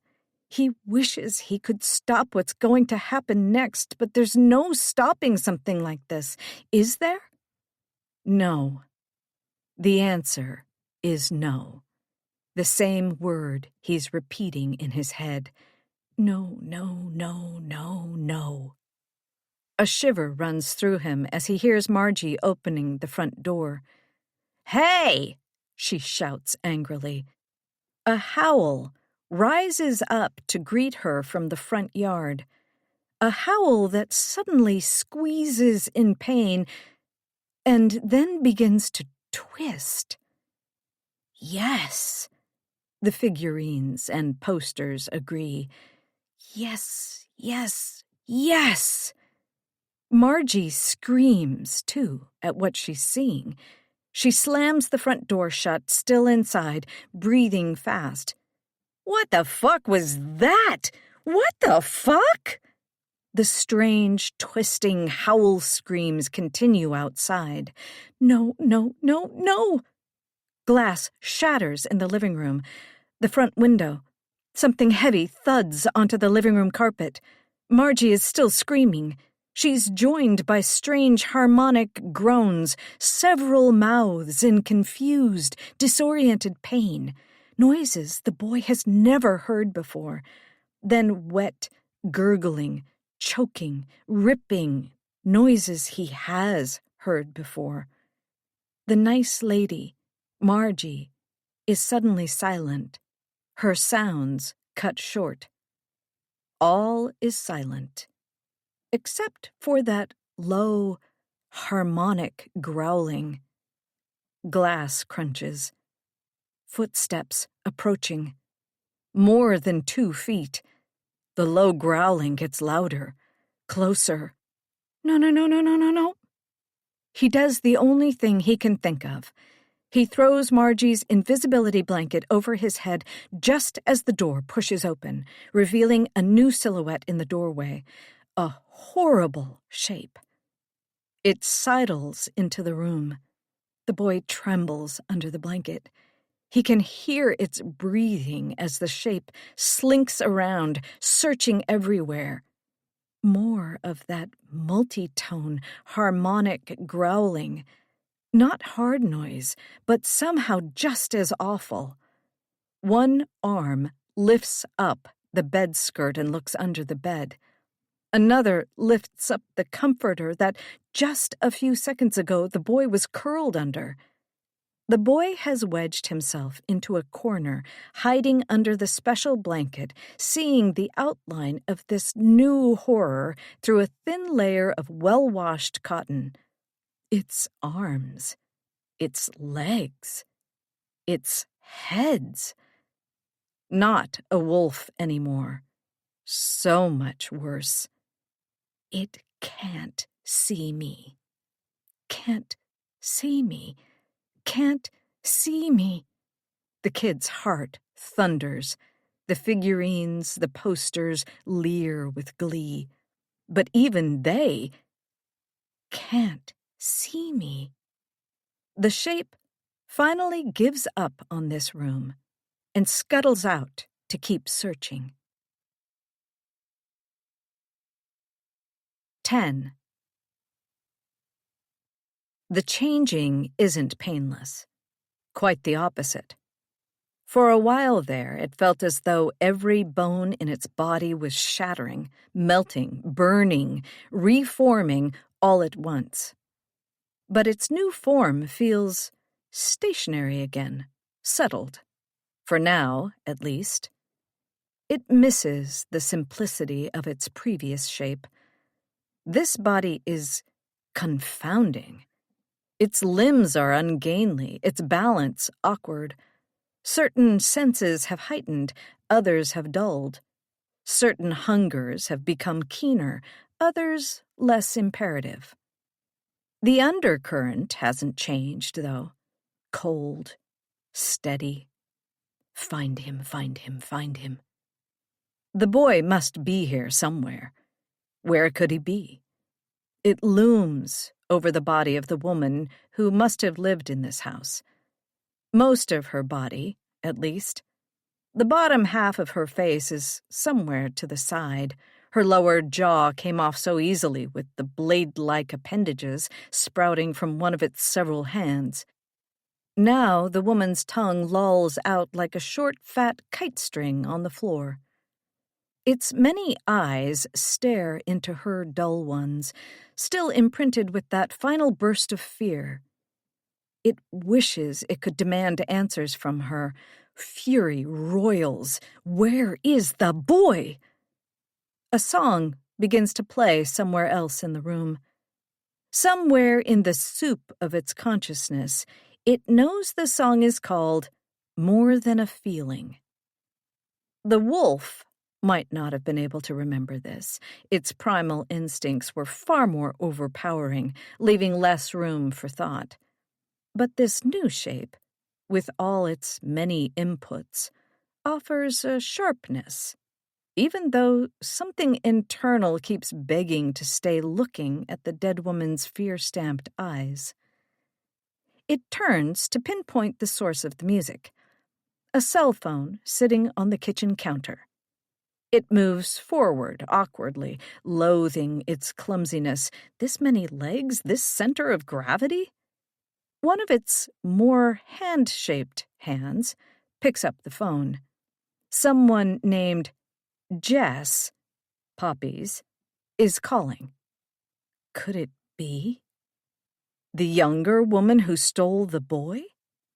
It swipes one of its fingers across the screen to accept the call.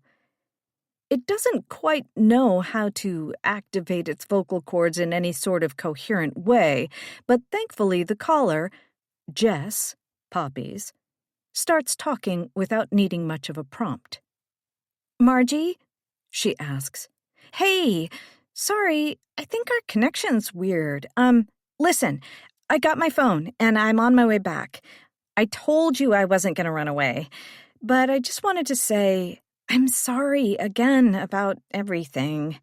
This wasn't cool of me, putting you in this position. So I'm going to take the kid and we're going to head to my mom's place in Scottsdale right away, like tonight. I just feel awful making you worry about being in danger and stuff.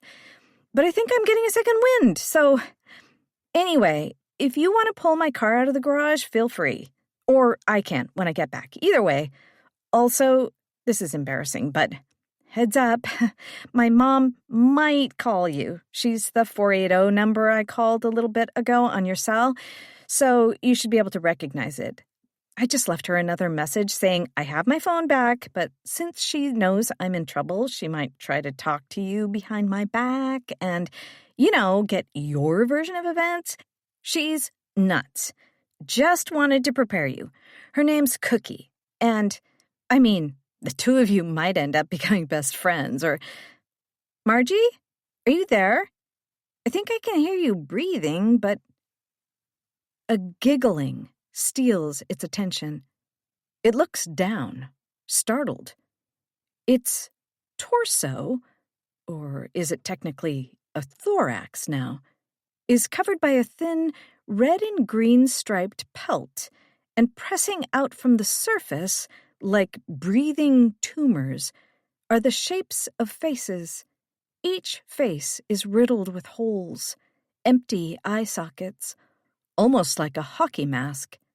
But one such face is a glaring white, save for its red nose, and its mouth has turned up into a severe, drool-leaking grin. It giggles again, high-pitched and insane. A clown's giggle. "Margie?" The voice on the phone asks again, after a pause. Her fear coming through the phone is delectable. All its faces are smiling now. Either this Jess has the boy already, or she will again shortly. Either way, now it knows where they're going next. It has a phone number and a name, and currently feels sharp enough to use certain skills to make a plan. To hunt. To find him, get him back. There are very loud voices in the soup that want to continue all this fun, but too much carnage is a liability. It knows this. All the better to head Jess off at the pass. It looks down at the body of the old woman. Funny. She's almost bent into a question mark. No questions here, though. With another audible giggle, it disconnects the call. Then it picks up the old woman's head, most of it anyway, adjusts her eyes to face forward, and holds it in front of the phone to unlock it. While it's busy using one of its more appropriate hands to pull up and memorize a phone number in the phone's call history, it doesn't notice tiny indentations form in the pools of blood as an invisible body sneaks through the living room and out the front door. 11. Jess pulls up in front of Margie's house. The knot in her stomach is hard as concrete. Something is wrong. She can't stop thinking about that strange noise she heard on the other end of the phone. Was it really laughter? Did Margie's edible kick in that hard? It must have just been a weird cell signal or something equally stupid and obvious, but every alarm bell in Jess's head is ringing. Something is very wrong. No one will be spared. Before she can turn off the engine and get out of Margie's car, she notices the front door is ajar. The curtains billow out through the front window where the glass should be. The knot tightens. Jess steps out onto the curb, the car parked but running in case she needs to beat a hasty retreat. She takes a few tentative steps onto the small patch of grass that is Margie's front lawn. She moves slowly, in part to keep her footsteps quiet, and in part because she really, really doesn't want to go into that house. Before she can take another step, something grabs at her leg. She almost topples over, her hands flying up to her mouth to trap the scream that wants to fly out. It's the boy, suddenly standing in front of her, arms wrapped around her thigh. How the hell did he just appear like that? He's holding a ratty old blanket. His hair stands up, and his eyes are wild with shock. He's shivering, like he was just doused in ice water, and saying something, too. She can't quite make out the words. She scoops him up and puts him in the back seat of the idling car, tries to comfort him, calm him down, also get any clue as to what's going on. He's rocking back and forth. His feet are stained a deep, wet red. She gets closer to his mouth so she can understand what he's saying. I had to walk by her. I had to walk in her. And he's there. He? Jess asks. Daddy. He looks into her eyes. He's so mad. It's like she's punched in the gut. All the air suddenly leaves her lungs. Oh my God, Margie. I had to walk in her? Wait right here. Don't move. Jess manages, also shivering now. The boy stops her, holding out the blanket. Here, he urges, face grave. She takes it, no idea why, and makes her way toward Margie's house, courage draining fast. The world is midnight silent, save for the whisper of leaves. But does she hear a rustling inside the house? Something large, rooting around? She gets as close as she can to the shattered front window and tries to peer in, holding her breath. The curtains keep billowing like overexerted lungs, obstructing her view so she's only able to get the briefest of glimpses into the living room. She maybe sees some all-too-familiar splashes of red across the wall, and a shape, a silhouette farther in the house. Something hunched over itself, busying itself with something, but it doesn't quite look like a person. The angles are wrong. It almost looks like... The curtains block her view again. All the same, her shivering intensifies. She tries to get a better look into the living room while staying flat against the wall.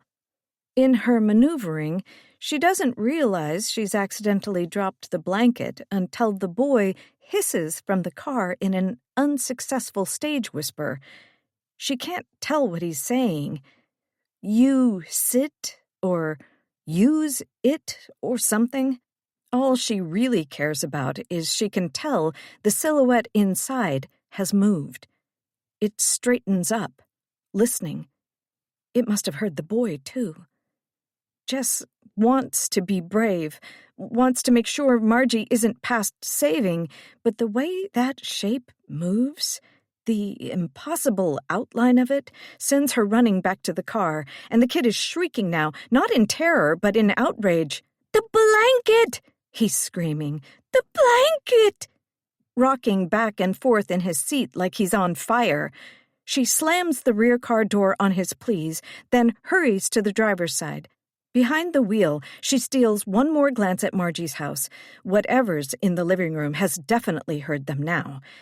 Jess watches as the shadow inside swells in size as it rushes toward the window. Too many limbs. Too many legs. A trick of the light. Just some shadows.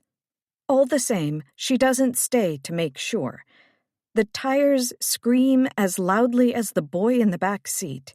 Jess peels the car away and barrels down the residential streets toward the first highway they can find. All she can do is pray no other car slams into her, and that, if it does, it kills her instantly, rather than leaving her to find out just what was waiting inside Margie's home. No such car comes.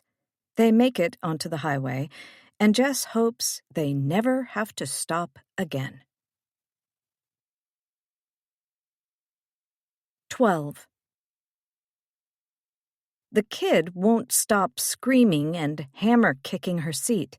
He's in full-on tantrum mode, and Jess realizes she never put his seatbelt on. She's going to have to stop at some point to strap him in, or maybe strangle him with it. "Blanket! You left the blanket and my book! Where's my book?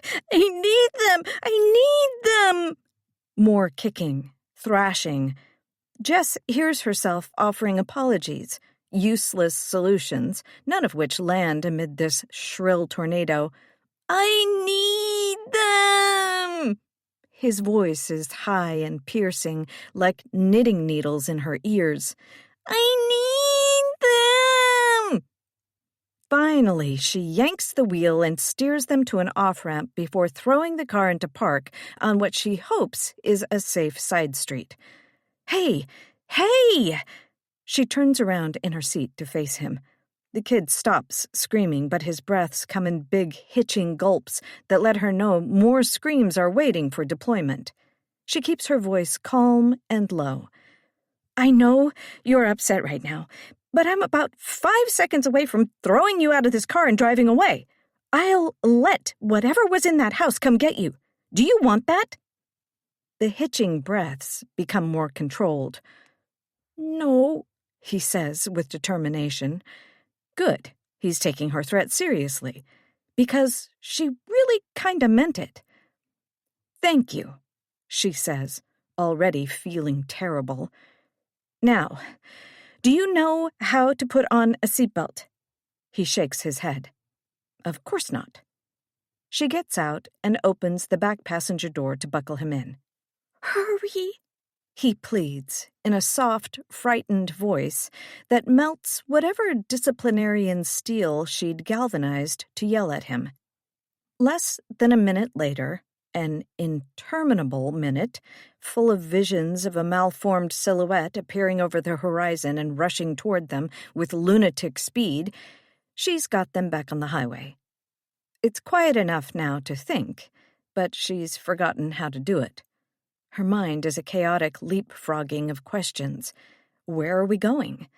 What are we doing? Are we being followed? What was that thing in Margie's living room? What if she's still alive? She doesn't realize she's asking them out loud until the boy responds. That was Daddy, he says, miserable. He found us again. She looks at him through the rearview mirror. His frightened blue eyes hold hers. Kid, I'm not sure what's going on tonight, but whatever that wasn't your daddy. I don't even think it was human. It was Daddy, he repeats with an edge of frustration. He's still mad, and when he gets mad, he what? No answer. Okay, look. She has no idea what to say or how to say it. Your dad was a bad guy. I get it. And I definitely know what it's like to build up your dad in your head. But daddies are just people. Your daddy's just a person. In fact, sorry to tell you this, but he's probably dead. That thing in my apartment, the wolf thing, I don't think anyone besides us, got away, including your daddy. Do you know what dead means? He considers, then looks out the window at the anonymous wash of midnight highway. I don't think he can be dead. He said people tried to make him dead before all the time, and they could never. And he's so mad right now. At you, too. We have to get far away. We have to hide, even though we don't have the blanket and my book. Naming each item, he kicks out in whiny frustration, then appears to remember her threat and stops. I think I liked it better when he barely spoke. Okay. Trying to play along, to sound reasonable. Her head is starting to ache. Well, if that was your daddy, how did he find us? How could he have known where we were? I don't know, he says. He stares out the window, brow knit. It's too old an expression for such a small kid. He looks like he's fuming about work or an ex-wife or something. The doggy knows, maybe. Daddy told me doggies can smell things people can't. Wait, so he's the wolf thing now, too? That's what you're saying? When he gets mad, he... The boy searches for the right words. Gets more scarier. He gets different. Like he changes? The boy nods. But you know that's impossible, right? Right? People don't change. Not like that. But there's no use trying to rationalize with a scared kid. Hell, she's scared herself. And also, those eyes.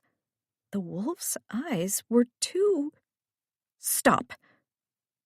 The car is silent again. Jess sighs. Well, great. This is all just great. It's not great, she hears the boy mutter.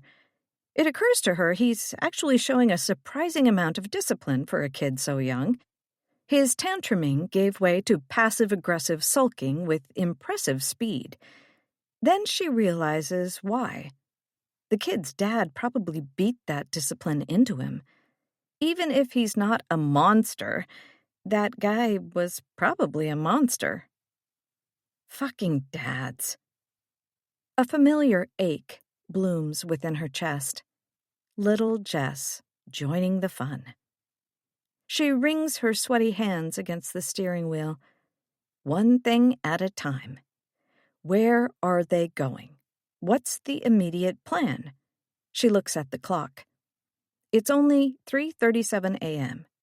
If this were a normal night, she would have just finished jerking off or watching some trash TV before laying out her outfit for the day and getting ready to try to sleep.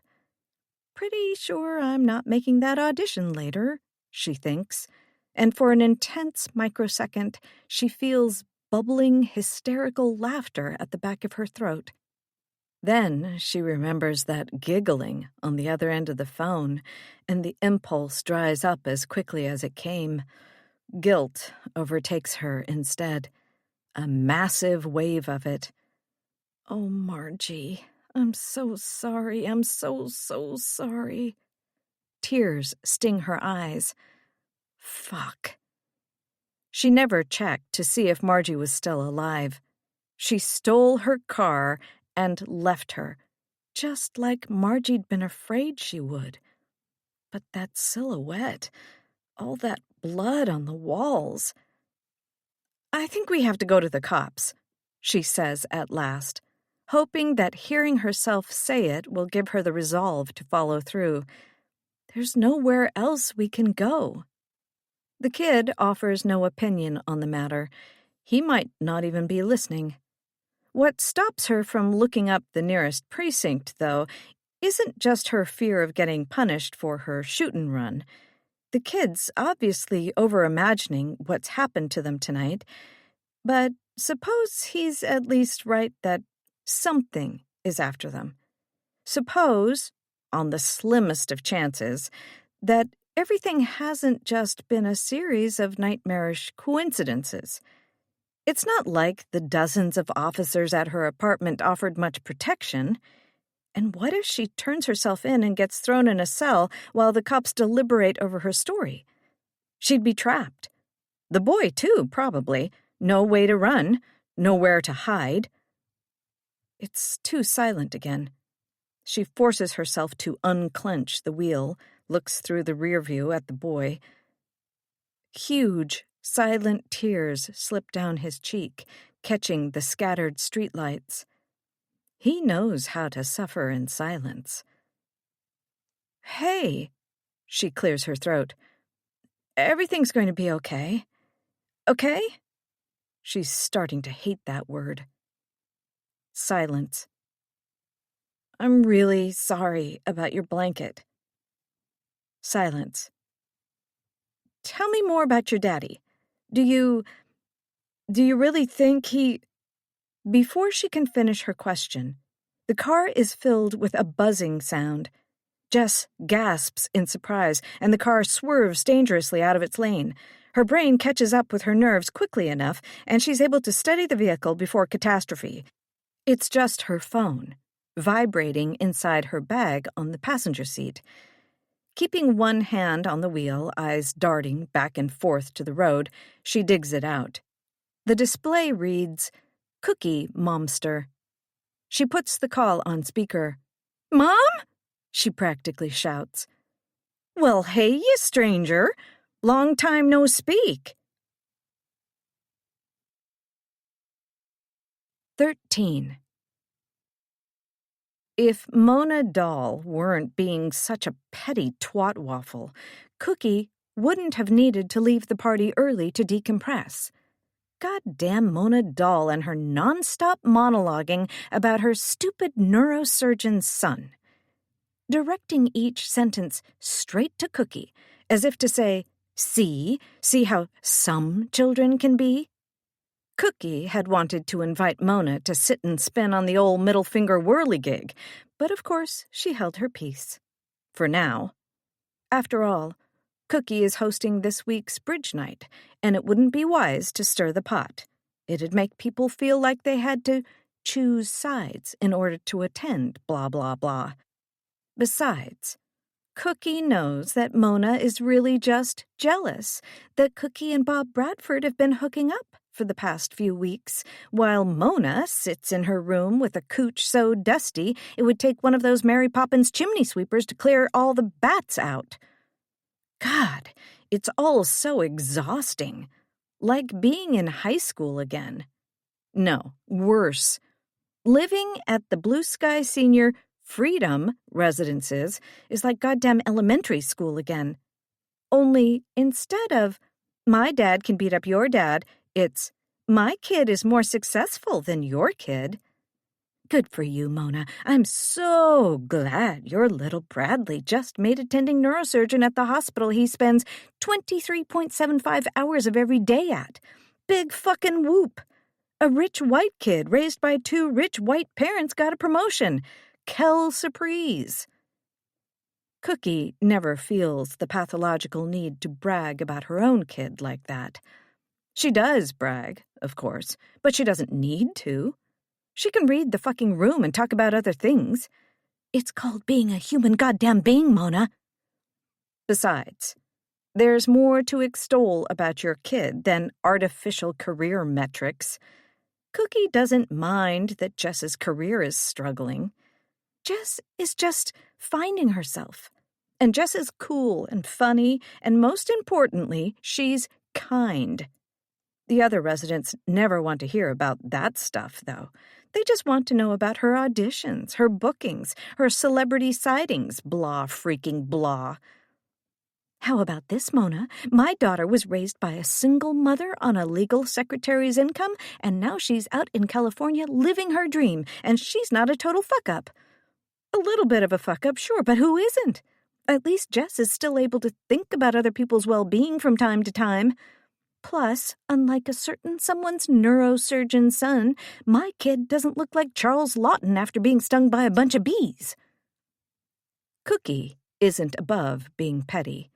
She didn't earn her nickname in high school because she was sweet. She was called Cookie for the ways she crushed her enemies into little bits, after which her friends would remark, "That's the way Cookie crumbles you." Of course, there's an even deeper reason why Cookie is feeling so sensitive about the subject of children right now. It's been almost a week since she last spoke with Jess, longer than any other time in recent memory. She's positive Jess is avoiding her, ignoring her calls, even. She has a pretty good idea why, too. Tommy. Goddamned Tommy. For practically her entire life, Jess's dad has been the great shared punching bag for both Cookie and her daughter. Now that he's dead, Cookie knows Jess must be feeling a lot. Sad, unsettled, angry. Cookie can relate. She feels the same damn way about that worthless idiot, but he wasn't her father. And the fact that Jess wants to isolate herself with those feelings, doesn't want to share them with her mom and best friend, is breaking Cookie's heart and making her feel new levels of resentment for her least favorite ex-husband than she ever thought possible. She doesn't want to lose her daughter or their special relationship. That's something she never even entertained before. Now she's tasting its possibility. Especially if Jess learns what Cookie has been hiding. If Jess learns Cookie's secret. It wasn't even supposed to be a secret. That asshole screwed everything up by dying. Now I can't ever tell her or she'll hate me for the rest of my life. Maybe even hers. "Oh, it's all so stupid," she groaned. alone in her sky-blue Freedom condo. Stupid, stupid, stupid. Then she did what she often does whenever the thoughts get too heavy. Something, yes, Tommy used to do too, but Cookie always had far better self-control than that guy. She poured herself a healthy glass of Franzia from the box in the fridge. It wasn't until she finished her glass and reapplied her lipstick that she noticed her voicemail message light blinking. She tries to hide the relief from her voice when Jess picks up, not because she wants to hide her feelings from her daughter, but because she knows Jess might be annoyed or embarrassed to hear her mom fawn all over her. She doesn't hear annoyance, though. She hears panic, distress. And even though the wine has been flowing since around 4 p.m. that day, Cookie sobers up like she's been slapped in the face. "Okay, slow down, she urges. "You don't have to tell me anything yet except that you're safe. Are you safe?" Jess says that she is, but Cookie isn't sure she believes her. Once Jess is calmer, she's able to give Cookie a little more coherent info. There was an attack on her apartment complex.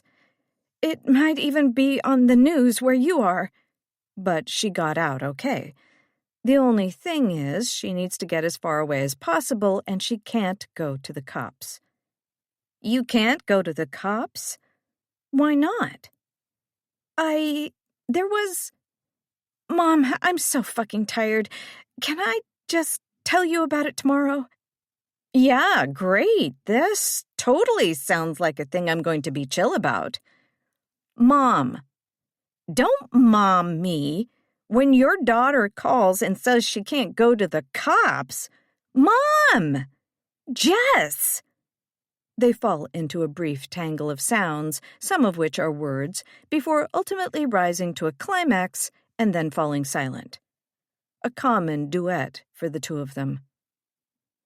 "Oh my God, you can be so obnoxious." After a beat, Cookie asks, "What do you need? How can I help?" I don't know. I need a place to sleep and think and hide. Jess, are the cops after you? Cookie pitches her voice low, as if Mona Doll or one of the other sky-blue crotch sniffers were in the other room. I don't know. I don't think so, but maybe? Oh, chicklet. Cookie heaves a great sigh, then pours herself another glass of Franzia, fresh lipstick be damned. Okay, let me think. Where are you? Jess gives her approximate location. No longer on the 101, now it's the 10. Okay, Cookie says. Okay, here's what I'm gonna do. There's a Radisson, maybe 30, 40 minutes away if you keep heading toward Palm Springs. It's nice. I went to a few conferences there back in the day, and Harry and I used to meet up there from time to time to, Mom. Have a drink at the bar. Get your mind out of the gutter. Harry was Cookie's third husband, a bland also-ran of a man neither thought much of, nor thought of much. I'm going to reserve a room under my name, so if anyone's looking for you, hopefully it won't set off any alarm bells. Thank you. It's just you, right? You're alone? A small but noticeable pause. Yeah. Cookie decides to shelve that pause for later. Okay, well, check in there, get some rest, charge everything to the room, food, get a massage, there's a nice pool, decompress, sounds like you could use it. Thank you, Mama. Don't thank me yet. I'm bribing you so you'll tell me what the hell is going on. I will. I promise. You know I will. I know. You're a good egg. She can't help herself. It's really good to hear your voice. It sounds like Jess is crying, so Cookie tells her it's time to hang up, so reservations can be made. Jess responds by saying, Thank you, over and over again, each time shattering Cookie's heart into smaller and smaller pieces. I love you, kiddo. Love you too, Jess manages to say before hanging up. A few minutes later, Cookies made the reservation and informed the hotel desk clerk that her daughter will be checking into the room while Cookie runs some errands first. The clerk says that's no problem. Cookie decides then and there that, after she and Jess talk, she'll drive to the hotel and stay with Jess. It'll be nice to get away and spend some time getting pampered with her daughter, especially if her daughter's about to go to prison or something. She pushes that thought aside. It's too awful to even joke about. Her palms are sweaty, her fingers knit together in anxiety. She could attempt to go to bed now. Instead, she straightens her spine and resolves to go back to the party for a little longer. Otherwise, she'll keep trying to call Jess every 5 minutes for an update, and that'll just cause an argument. Jess needs to sleep, and she'll be safe enough at the Radisson. Plus, Cookie needs a drink, something stronger than white wine. And who knows, maybe some more tales of Bradley, the special widow neurosurgeon, will bore her enough so she can get some shut-eye later. Might be the first useful thing he's done in his life. Besides all the brain surgery, of course. 14. By the time Jess sees the bright lights of the Radisson emerging from the highway darkness, the kid has fallen asleep again in his seat. Scared as he is, he just can't fight his exhaustion. Jess can relate. Once she'd finally spoken with her mom, along with the deep relief from finally hearing her voice, an almost overwhelming fatigue hit her. She didn't like lying to Cookie. She usually tells her mom everything, but she just couldn't go into everything now. The adrenaline had drained away, taking with it all her stamina. However, as she maneuvers into the hotel's massive parking lot, she's momentarily elated, like someone lost in the desert stumbling onto a working soda fountain. Safe here, she thinks, practically begs. We'll be safe here. Of course, she doesn't know that. Stopping here could be a horrible idea. But along with the promise of a clean, quiet bed comes that anonymity she was craving, a crowd to blend into. Too many smells, even for hypothetical monster doggy noses. The kid is light enough to carry, and he more or less stays asleep as Jess handles checking them in. There's no problem with the reservation. It all goes as smoothly as she could hope. Her mom mentioned amenities, room service, spa service. Those all sound not just tempting, but necessary. Yes, please. But first, sleep. She puts the kid down in the king-size bed, then kicks off her own shoes. No night clothes for either of them. They'll just sleep in what they came in. That's fine. They'll worry about clothes tomorrow. She does wet a washcloth with warm water and clean the kid's feet. He barely notices. The front desk had spare toothbrushes and toothpaste and, by spare, they meant available for an exorbitant surcharge. She gives her teeth a once-over. No need to shower or wash her face since she just did so at Margie's not even an hour ago. Margie. She can't let herself think further of Margie. She can't breathe if she does. For now, they're safe. That's all that matters. Or at least as safe as they can be. No one will be spared. She shakes that thought away, looks down at the kid, brushes some hair out of his face. He gives a soft, barely conscious whine, and her heart clenches a little. He looks so small, so helpless. It's almost impossible to imagine she was once that tiny, but she was. She needed caring for then, too. When she gets into bed, the boy curls toward her for warmth, for company, for protection. She hears a strange voice in her head, not quite verbal but impossible to misinterpret. "Protect me," it says. "Keep me safe." "I'll try," she thinks back at it. "You will," it responds, somewhere between a plea and a command. It disturbs her. She doesn't understand where it came from, or how, or why it makes her feel powerless and afraid. There's no energy or will left to investigate it, though. More important to let this horrible, horrible day finally come to an end. But the day doesn't let go. Jess sleeps maybe an hour or two before the nightmares hit, running through a dark wood, chased by some huge unseen pursuer.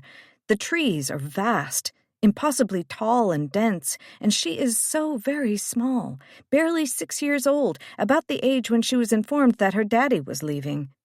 Little Jess manages to elude whatever's searching for her, too terrifying for even her imagination to conjure, but she's worried her panting and whimpering will give her away. All she wants is someone to come protect her, someone big and strong to keep this nightmare at bay. And the night sky glows against a great fat moon. No face on this moon, though. Its head has been turned around on its neck and is now facing the wrong way. She looks down and, by the light of the faceless moon, she discovers her dress is soaked in blood. Glaringly red blood. Should be black in this light, but it's unmistakably vibrant. As is the place where the blood comes from. The tip of her finger where she's been pricked like Sleeping Beauty. It wasn't a spindle, though.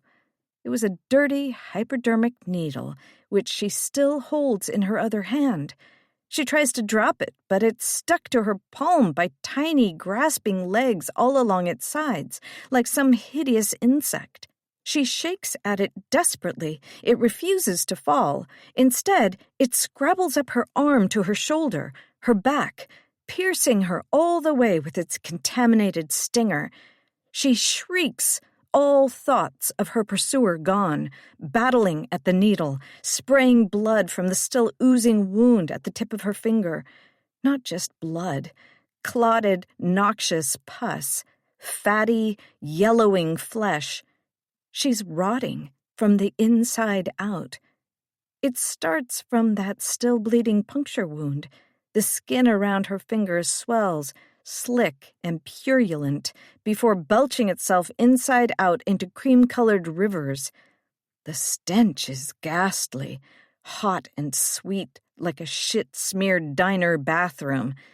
As the rot travels down her finger, blood congealing, skin withering into necrotic black, the sound is like someone squeezing handfuls of Poppy's famous spaghetti with both fists. Her palm begins to curdle into yellow froth. Her other fingers quickly follow.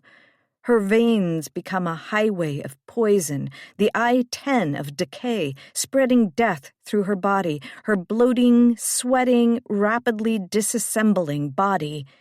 Run all you want, little Jess. You can't escape what's already inside. She watches in horror as skin sloughs away from her forearm, revealing a radius and ulna streaked and drooling with flesh. But just before she wakes with a barely suppressed scream, she notices that it's not just liquefying muscle oozing off her moon-white bones. Mixed into the rancid meat are strands of dark, oily hair. Not human hair. It's hair from the thick, shaggy pelt of some great and ravenous... After jolting awake, she stares at the ceiling, waiting for her heart to slow its terrifying gallop, listening to the steady, open-mouthed breaths coming from the little boy beside her. It takes A long time before she stops inhaling that sweet smell of rancid decay, stops hearing the wet squelch of her disintegrating flesh, stops feeling her finger pulse with its baleful, poisonous secrets, stops holding out hope that everything that's happened to her has all been a dream. 15. At some point during her communion with the ceiling, she must have fallen back asleep, because now the boy is shaking her, and sunlight is making the room's blackout curtains glow around the edges. "I'm hungry," he says, his breath sour and stale. "Yeah." She sits up, blinking and groaning. "Me too." Room service brings them an expensive array of pancakes, eggs, muffins, fruit. She expects the kid to be excited. What kid doesn't love getting room service? Instead, he seems guarded and morose, back to staring at her cagily.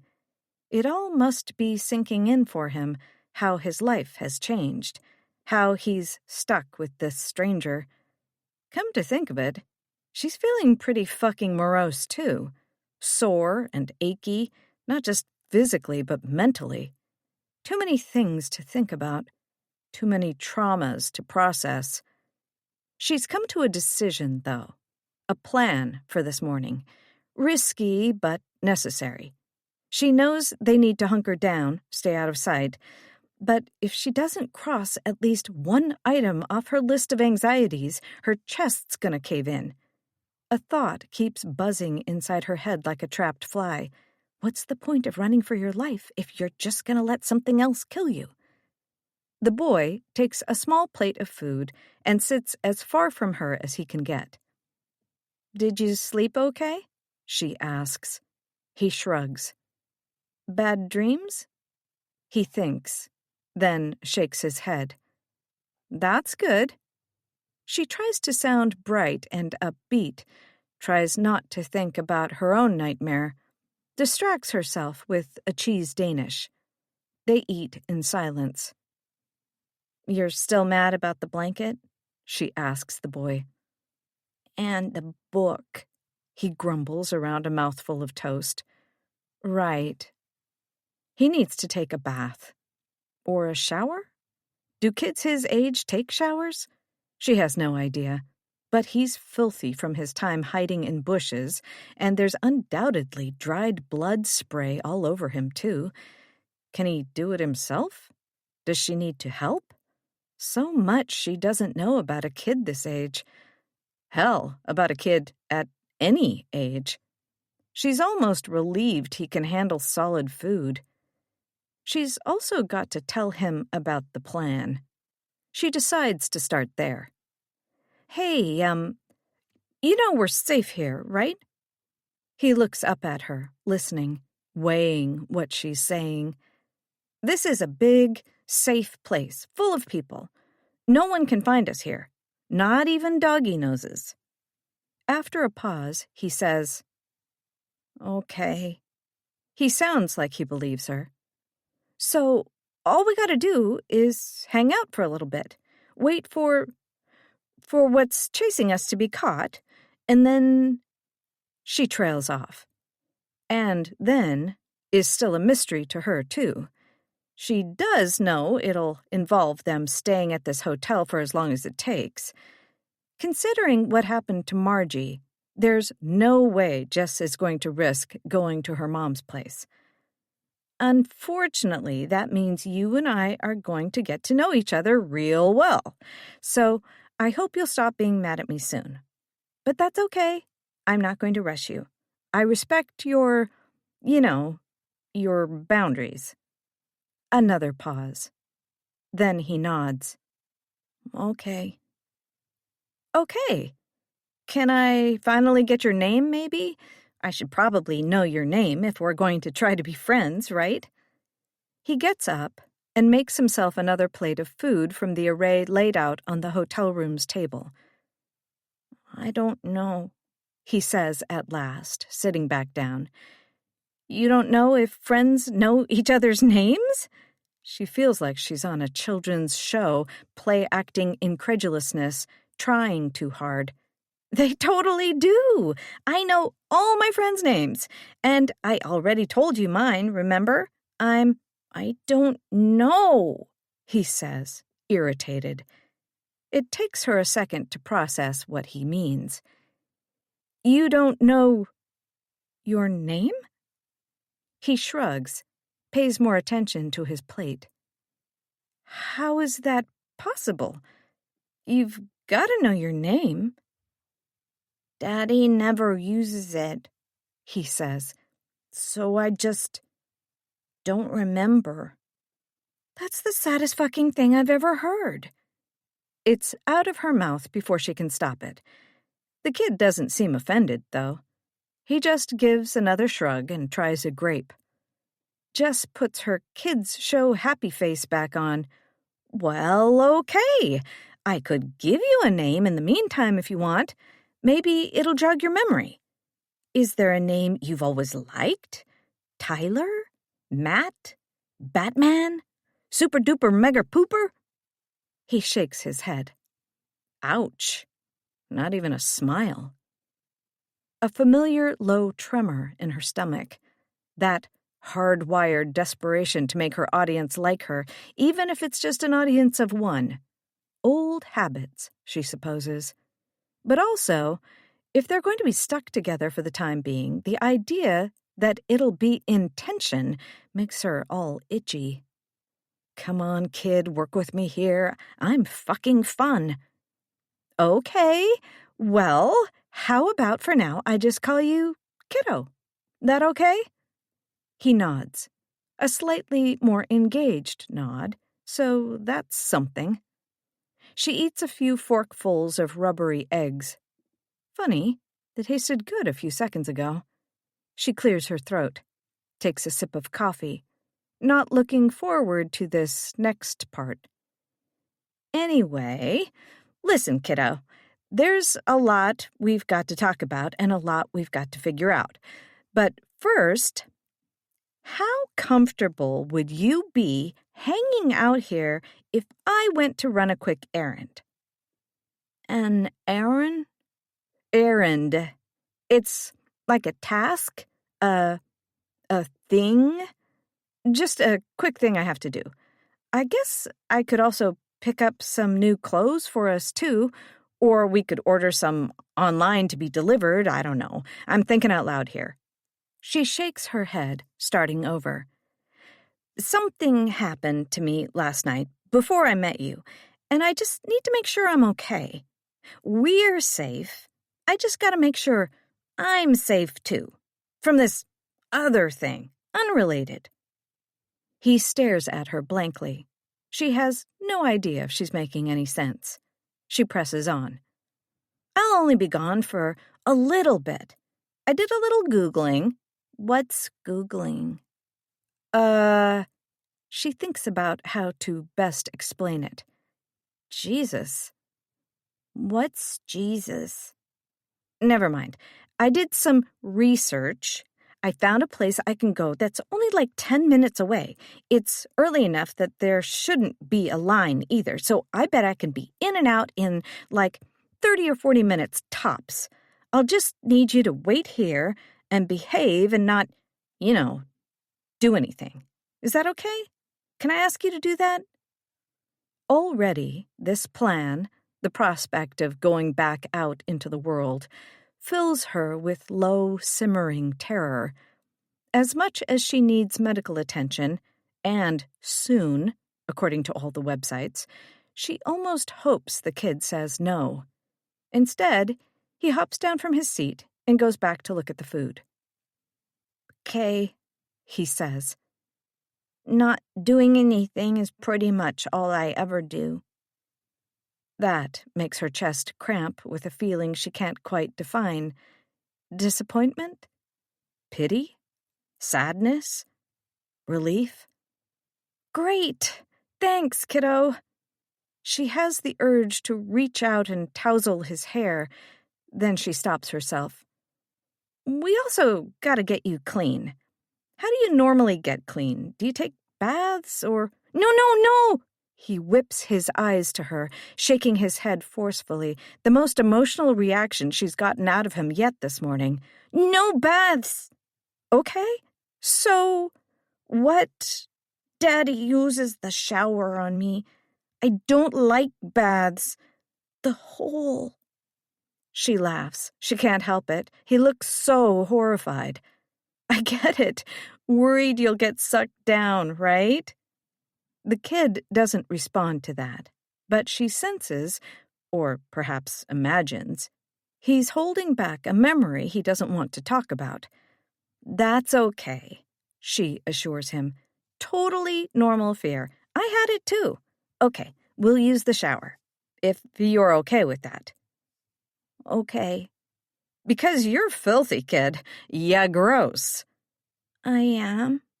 He looks down at himself. Something about the way he's standing in the light, she feels like he looks even filthier than he did a moment ago. Yeah, buddy, but that's okay. We'll take care of that as soon as I get back. First, I just need to go do a thing. An errand.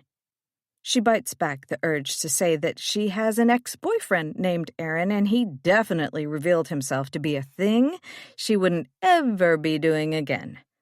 Stop trying so hard, Jess. Ease up. Inner Jess, resuming her usual role before her dad died as comedy critic.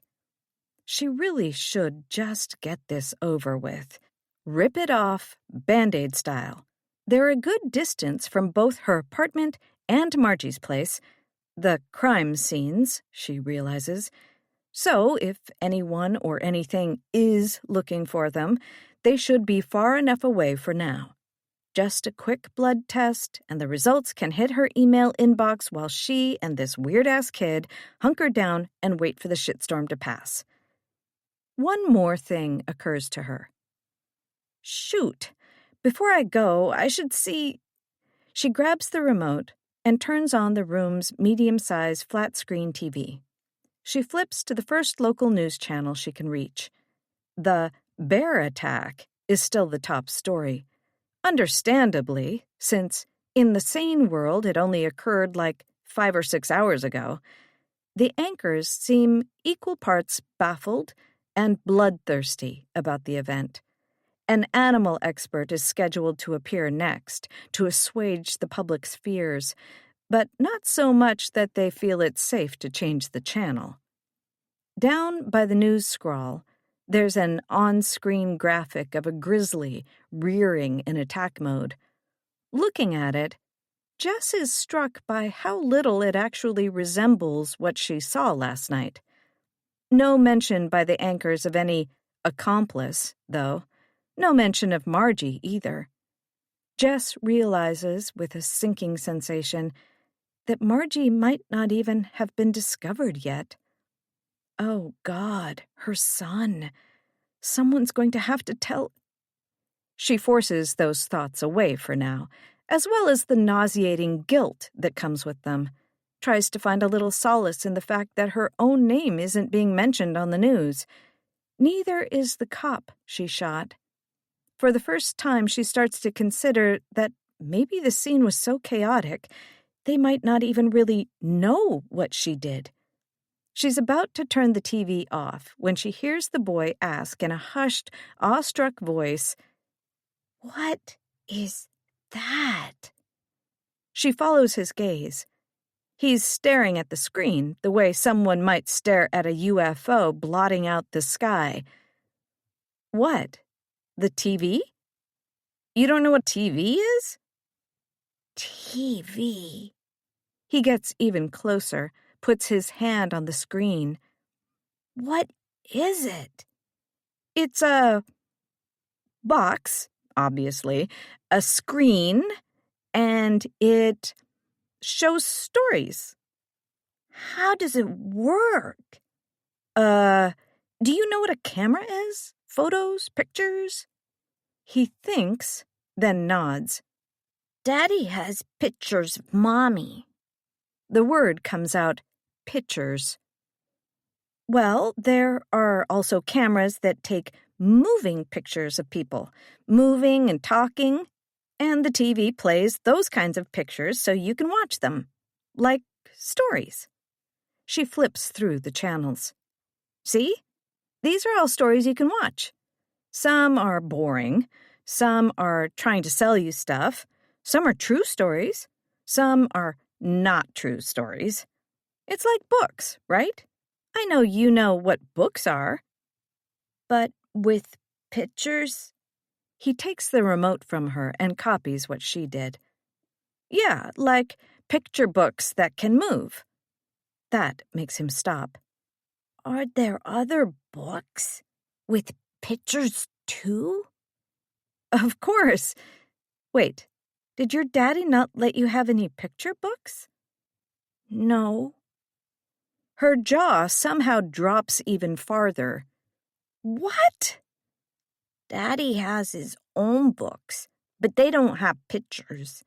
And he has newspapers, which I guess has pictures, but I'm not allowed to look at them, and he burns them up as soon as he's done. She makes a few baffled staccato noises. Holy shit, maybe his daddy is an actual monster after all. Who doesn't let a little kid have a book or two? Kiddo, is that why you were so upset when you lost the last one? I'll take you to a Barnes & Noble and blow your mind. Don't ask what that is. I want to show you. A huge smile stretches across his face, erasing the unnatural decades he'd been wearing. The greediest parts of Jess drink it up. He looks back at the screen, keeps flipping channels, starts bouncing on his feet a little. It's amazing. Yeah, I guess it is. Something about the look on his face, the feeling in the room. She could almost cry. His joy is so unalloyed. She's smiling too. He lands on a relatively recent episode of Law and Order, and before he can flip away, she stops him. They watch for a couple of seconds, then she grumbles in disgust. Ugh, they gave it to her? The boy looks at her. Sorry, I auditioned for that role. The bartender there? Never watched the final scene. Auditioned? Hoo boy. Yeah, I'm an actor. How do I explain it? I'm one of the people on the TV sometimes. I help make TV shows. He looks astonished. Really? Yeah, really. I'm super famous, didn't you know? She says it dryly, almost defeatedly, but the way he looks at her, she can tell her sarcasm hasn't quite landed. What's famous? She should stop there. She doesn't. Oh, you know, just that everybody knows me and loves my work and... You mean like a celebrity? He bounces up and down again, excited to use a word he's obviously never had occasion to use before. Yes, exactly. His brow knits a little. Daddy says celebrities are... He searches for a second, trying to remember the exact wording. Stupid bottom feeders. Damn. Well, your daddy can... She stops herself from saying, eat my entire asshole. Be a real jerkbag.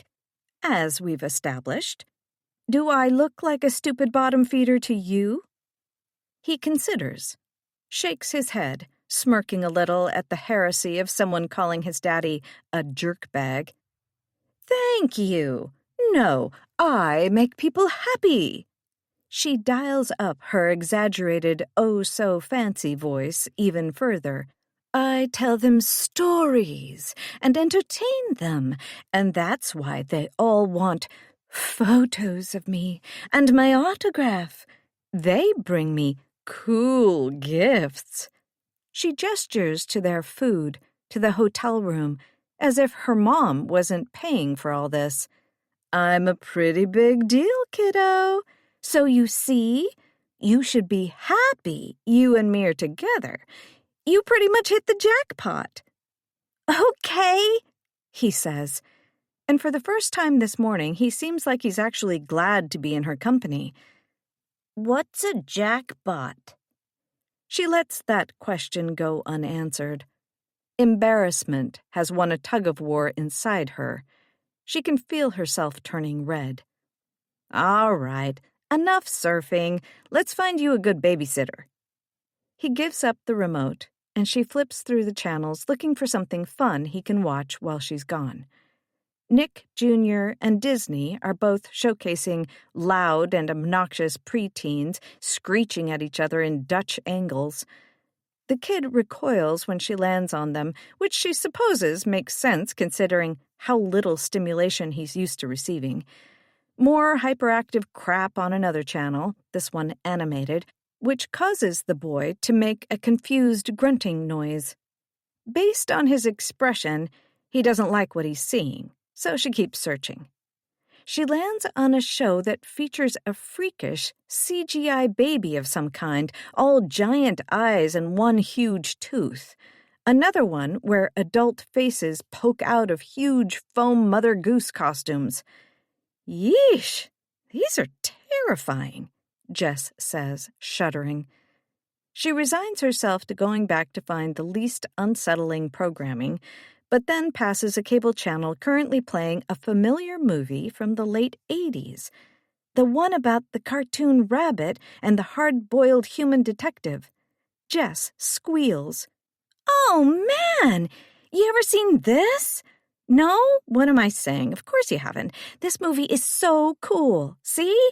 It's people and cartoon characters. I'll tell you all about cartoon characters later, but isn't this awesome? His eyes are wide as saucers, mind officially blown. Oh, yeah, she says proudly. I used to love this movie when I was a kid. Haven't seen it in decades, but I was obsessed. The movie is already underway. Humans and cartoon characters arguing and banging each other with mallets. But despite all that, it's still roughly a bajillion times less frenetic than whatever shows were on the purportedly kid-friendly channels. Jess knows she should probably go back to the more age-appropriate stations, but hey, she watched this movie 100 times over when she was young and turned out okay. Not like it could scar him any worse than the things they saw yesterday. Plus, she always imagined in the astronomically unlikely event that she ever had a kid, she'd want to raise it to be cool, to have good taste. Here's her chance to contribute to future generations. It actually takes a good amount of effort for her to tear her own attentions from the screen. Maybe, if her errand is as quick as she hopes, she'll be able to watch the last chunk of the movie with him. I'll be right back, okay? Don't worry. Don't let anyone inside, and just don't do anything. He nods distantly, rapt with the images on the screen. This is perfect, she thinks. He's going to love this. He won't even notice I'm gone. She's right. He doesn't even glance her way as she leaves. 16. A familiar refrain settles into her head as soon as she steps out into the hallway. The one she heard while sneaking back to her apartment to grab her car keys, or driving to Poppy's to retrieve her phone. Gonna die, gonna die, gonna die. As before, she does her best to ignore it. The events of last night feel just far enough away, physically and emotionally, for her to function. She knows it won't stay this way for long, emotionally speaking at least, but for now, she's actually kind of proud of herself for taking care of what needs to be done. For some reason, that causes her chest to ache again. That powerful, irrational feeling of wanting, needing to protect the strange little boy in her custody. Even though he baffles her, even though she has no idea what to do with him.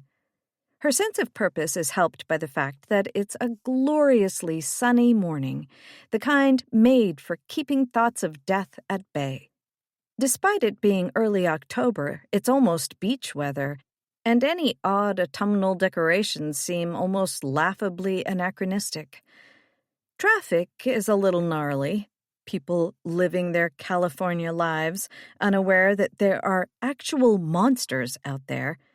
That could be the state's motto, she thinks. She figures a health clinic is better than an ER, since they can't admit her. Google said the nearest clinic is 10 minutes away. She pulls into the parking lot in 15. Only 2 people already sit in the clinic's lobby waiting to be seen by a doctor, each staring off into their own personal middle distance. A young woman sits behind the desk. She smiles as Jess walks in. Her smile twitches a little after Jess pulls off her hat and sunglasses. The woman's eyes go wide, almost as wide as the boys seeing that movie. "Oh," the woman says, then reorients herself, sits up straighter. "Sorry. Hi. How can we help you?" "First day?" Jess thinks bemusedly. Then, out loud, "I need to get, a full blood test.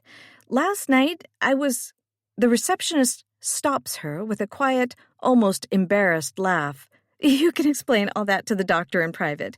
Is this your, first time coming to one of our locations? Here's a new patient form." She clumsily hands Jess a clipboard with some paperwork on it, knocking over a little skeleton doctor figurine holding a card that reads, "Have a happy Healthoween." As she writes it, she adds, "Also, I know I shouldn't say this. I wouldn't normally, but I'm really sorry. I can't help it. I am such a huge fan." Now it's Jess's turn to blink. "Huh?" The receptionist cringes and covers her face. "Sorry. Forget I said anything. I just couldn't help myself. I love your work. And..." "My work?" The receptionist is crying a little now. Actually, crying. "I'm sorry. I'm sorry. I can't believe I just embarrassed myself like that in front of you. I mean, people must do this all the time. And no, Jess says, brow knit in total confusion. Don't worry about it. Go drink some water or something." She takes her form and sits down in the mostly empty seating area.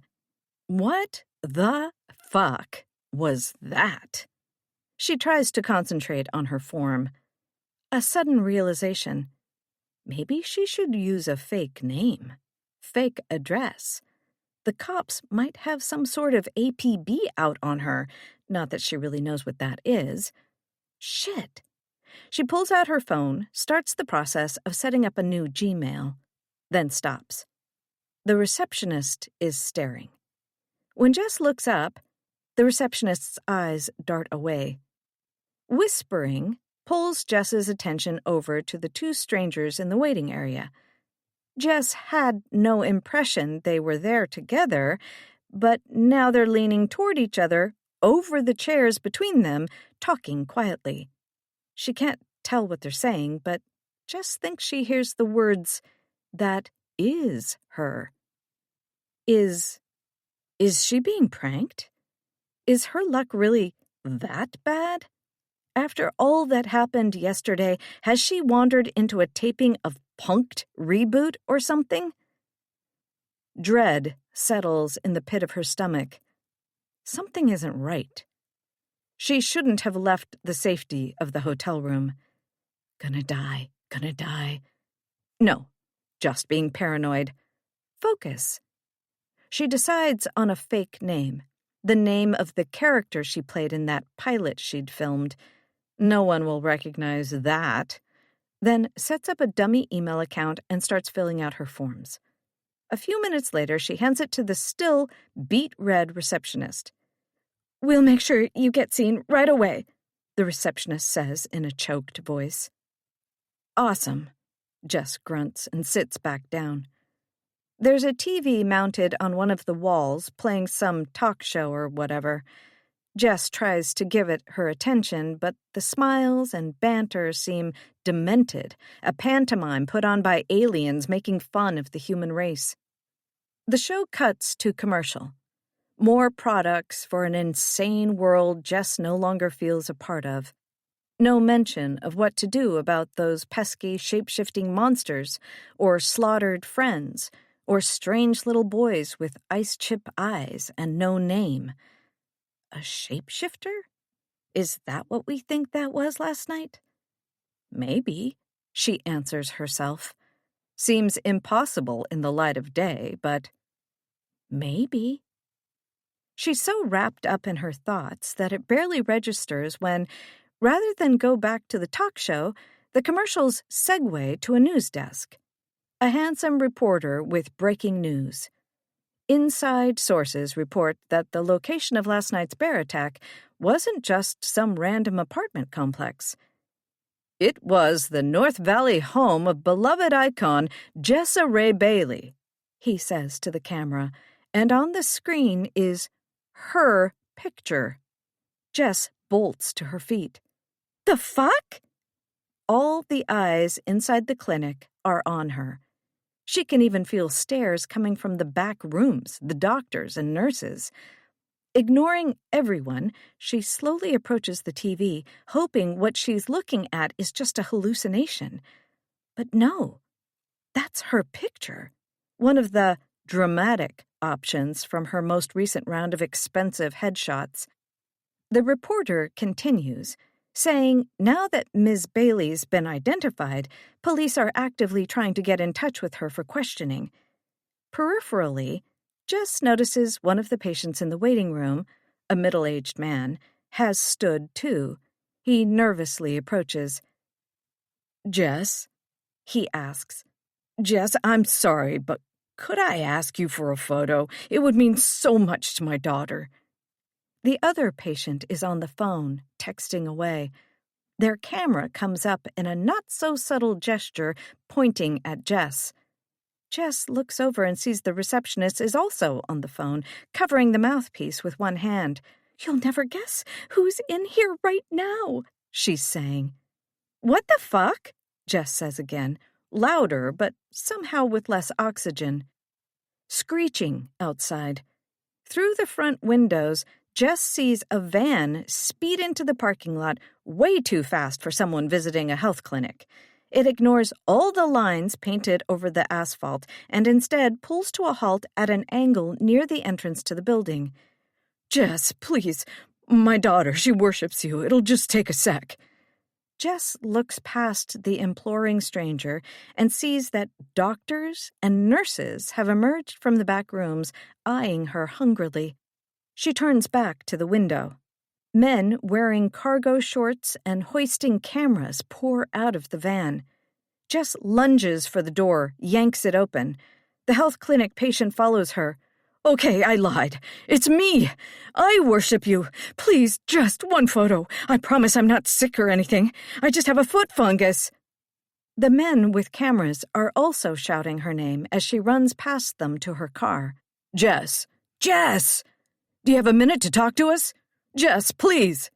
She fumbles with the keys to Margie's car, thanks God for the keyless unlocking button on the attached fob.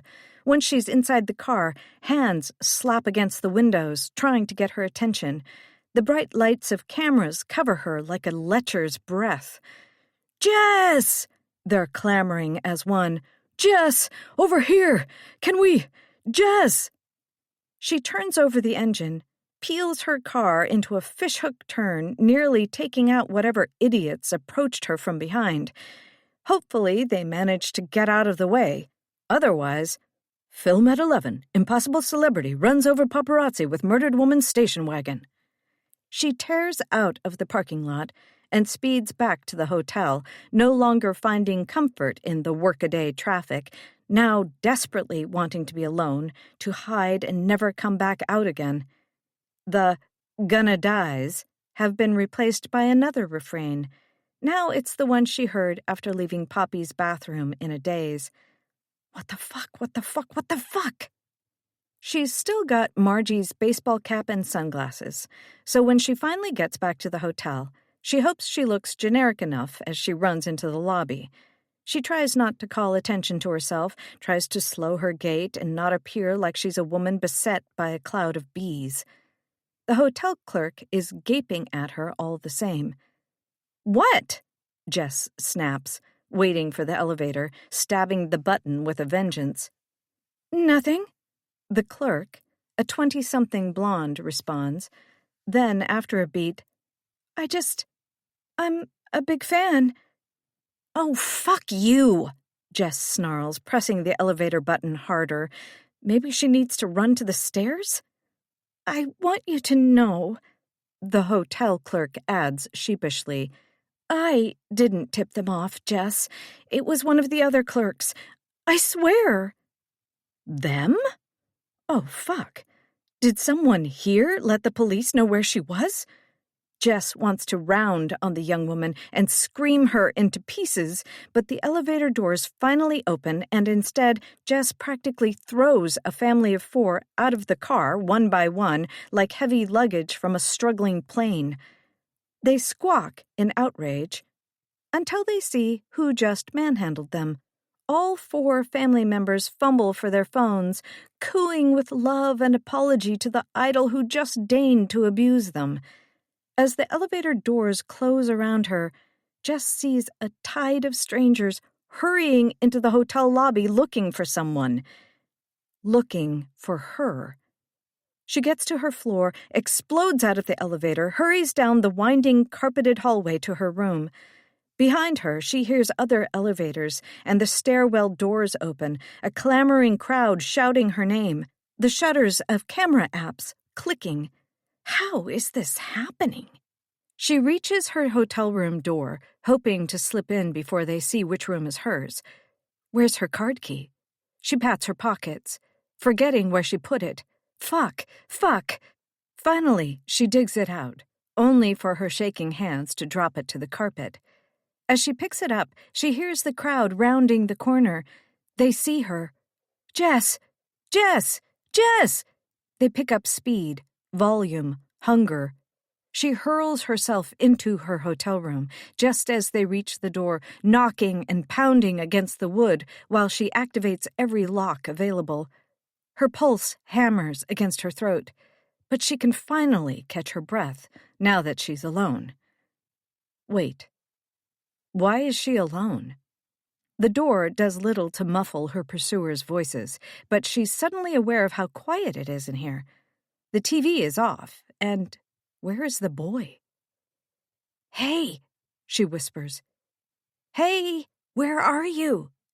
He's not where she left him, sitting on the bed. He's not in the chair. He's not at the window. She steps farther into the room, away from the door that vibrates with pleas for her to please come outside and please talk, please, just for a minute, just a few questions. "Hey!" She tries to keep her voice down as if the paparazzi will forget she's in here. Where the fuck is the kid? The bathroom door is shut. Is he in there? Maybe. But the bathroom door is too close to the room's front door, so she checks the rest of the room first. She crouches down and checks under the bed. There he is, curled in a ball and sucking his thumb. She pulls him out. "What's going on? What are you doing under there?" From outside. "Jess, please, just a few questions." "The TV people," the little boy says. "I got scared." "The what?" He points to the TV. "They were scary." His eyes shine with tears. "I had to make them go away." A dim realization. That movie does get a little scary, doesn't it?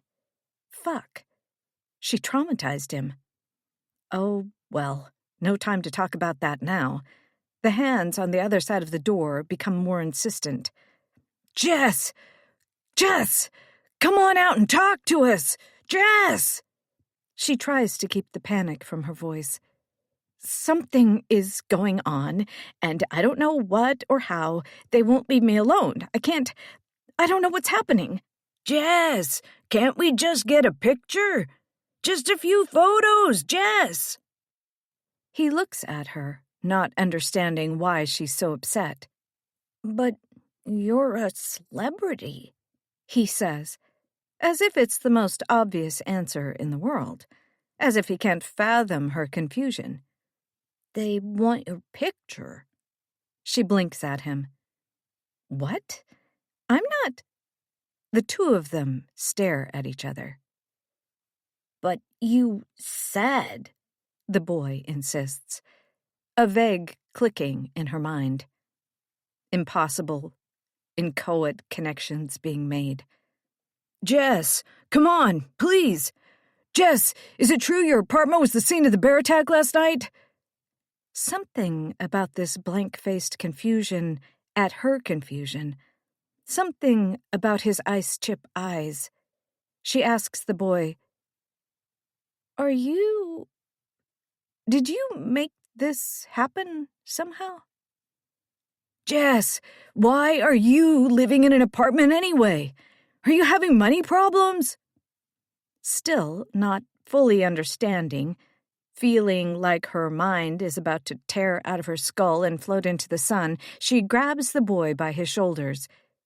If you're doing this, I was just kidding. Understand? I'm not famous. I'm not a celebrity. I was just joking.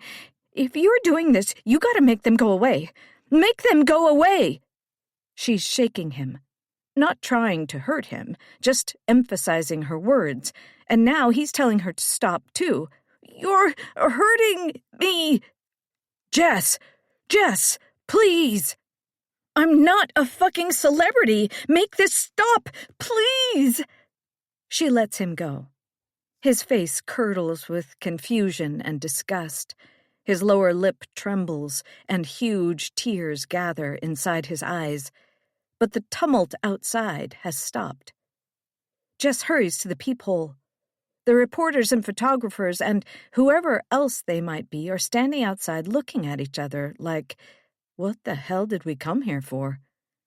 As one, they begin to slowly disperse back down the hallway, grumbling in low, irritated tones, as if they were just told the club they were trying to enter was at capacity. Thank you. She exhales to no one in particular, leaning her head against the door. Her entire body is shaking. Jesus, thank you. She sinks to the floor, exhausted. Then she looks at the kid. The expression on his face. Daddy says liars are the worst people. You're a liar. He spits the word at her like it's a slur he's just worked up the nerve to say out loud. What? She manages, genuinely confused for a moment. I'm not a liar. I just lied. Too disoriented to muster anything more substantial as a defense. I was just playing, trying to make you happy. Adults do that sometimes. I'm sorry? They stare at each other. It takes a few more seconds for the reality of what might have just happened to thud into her. Wait, what just happened? How did you make... I don't want to talk to you, he says, and angrily climbs into a chair. Annoyance, bordering on fury, surges inside her. We've got more urgent matters here than your butt-hurt feelings, kid. Now that she thinks of it, shaking him felt good. She wants to do it again, harder this time. She fights the impulse. Can we just start over, please? We need to talk about this. How did that... What did you... She makes a half-dozen attempts at beginning a word, any word, but can't quite figure out what to say. He won't look at her anyway. She glances at the TV, tries a different tactic. I'm really sorry that movie was scary. I didn't mean to leave you with a scary movie. I remember it being fun. It wasn't, he sulks. Okay, but I said I was sorry, she says through gritted teeth. You should accept people's apologies. Not liars, he replies. She forces her fist to unclench, then sighs. I feel like I'm gonna fucking pass out. I need some water or something.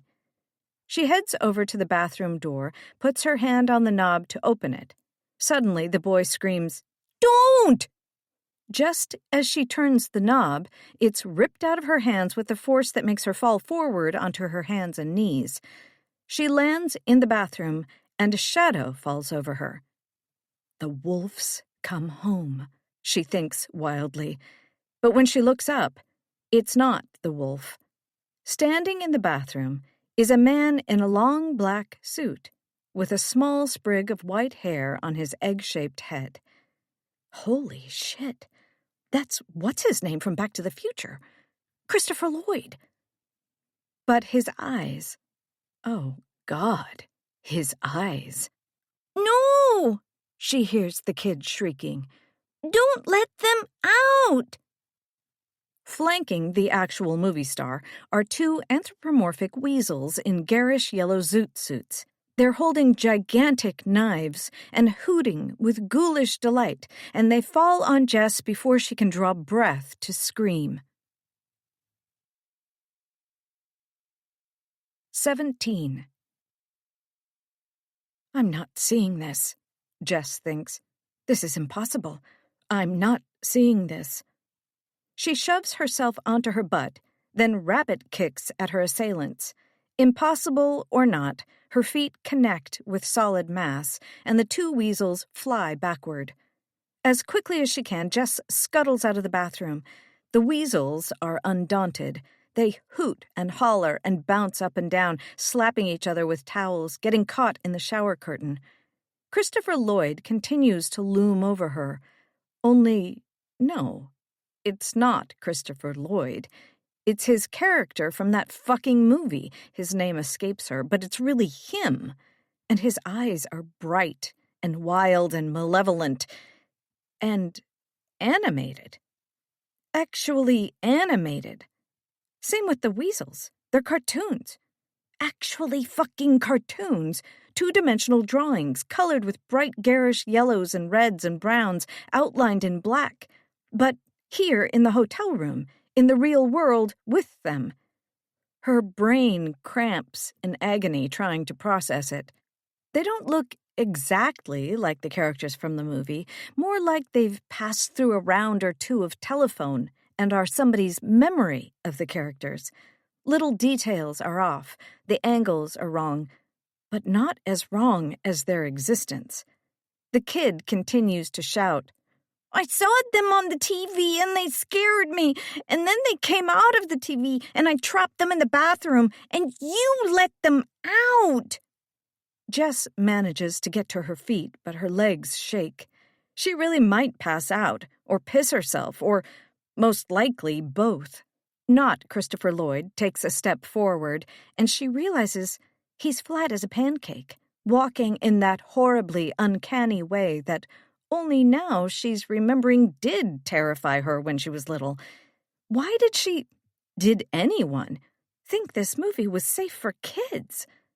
The weasels hiss and growl and circle around his legs. Oh, we're gonna get you good, one says in a high nasal sneer. We're gonna fuck you up, says the other with a certain relish that can only be found in finally being able to curse without the constraints of the MPAA. The tall man in black just smiles, lips straining toward his earlobes. Jess steals a desperate look to the kid. He's standing between the bed and the wall. Where you gonna go?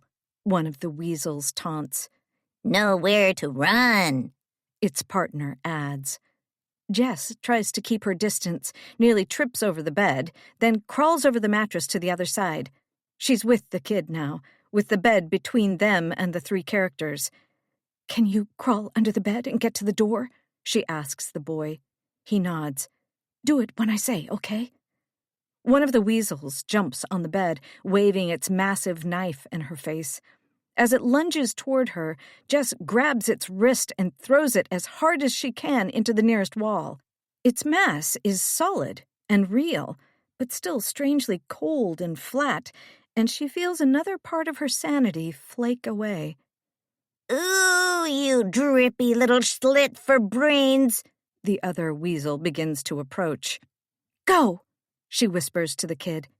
She grabs the comforter off the bed and whips it over the cartoon abomination. Having it out of her sight does her mind a host of good. Then she hears a high-pitched whirring that makes her eyes water.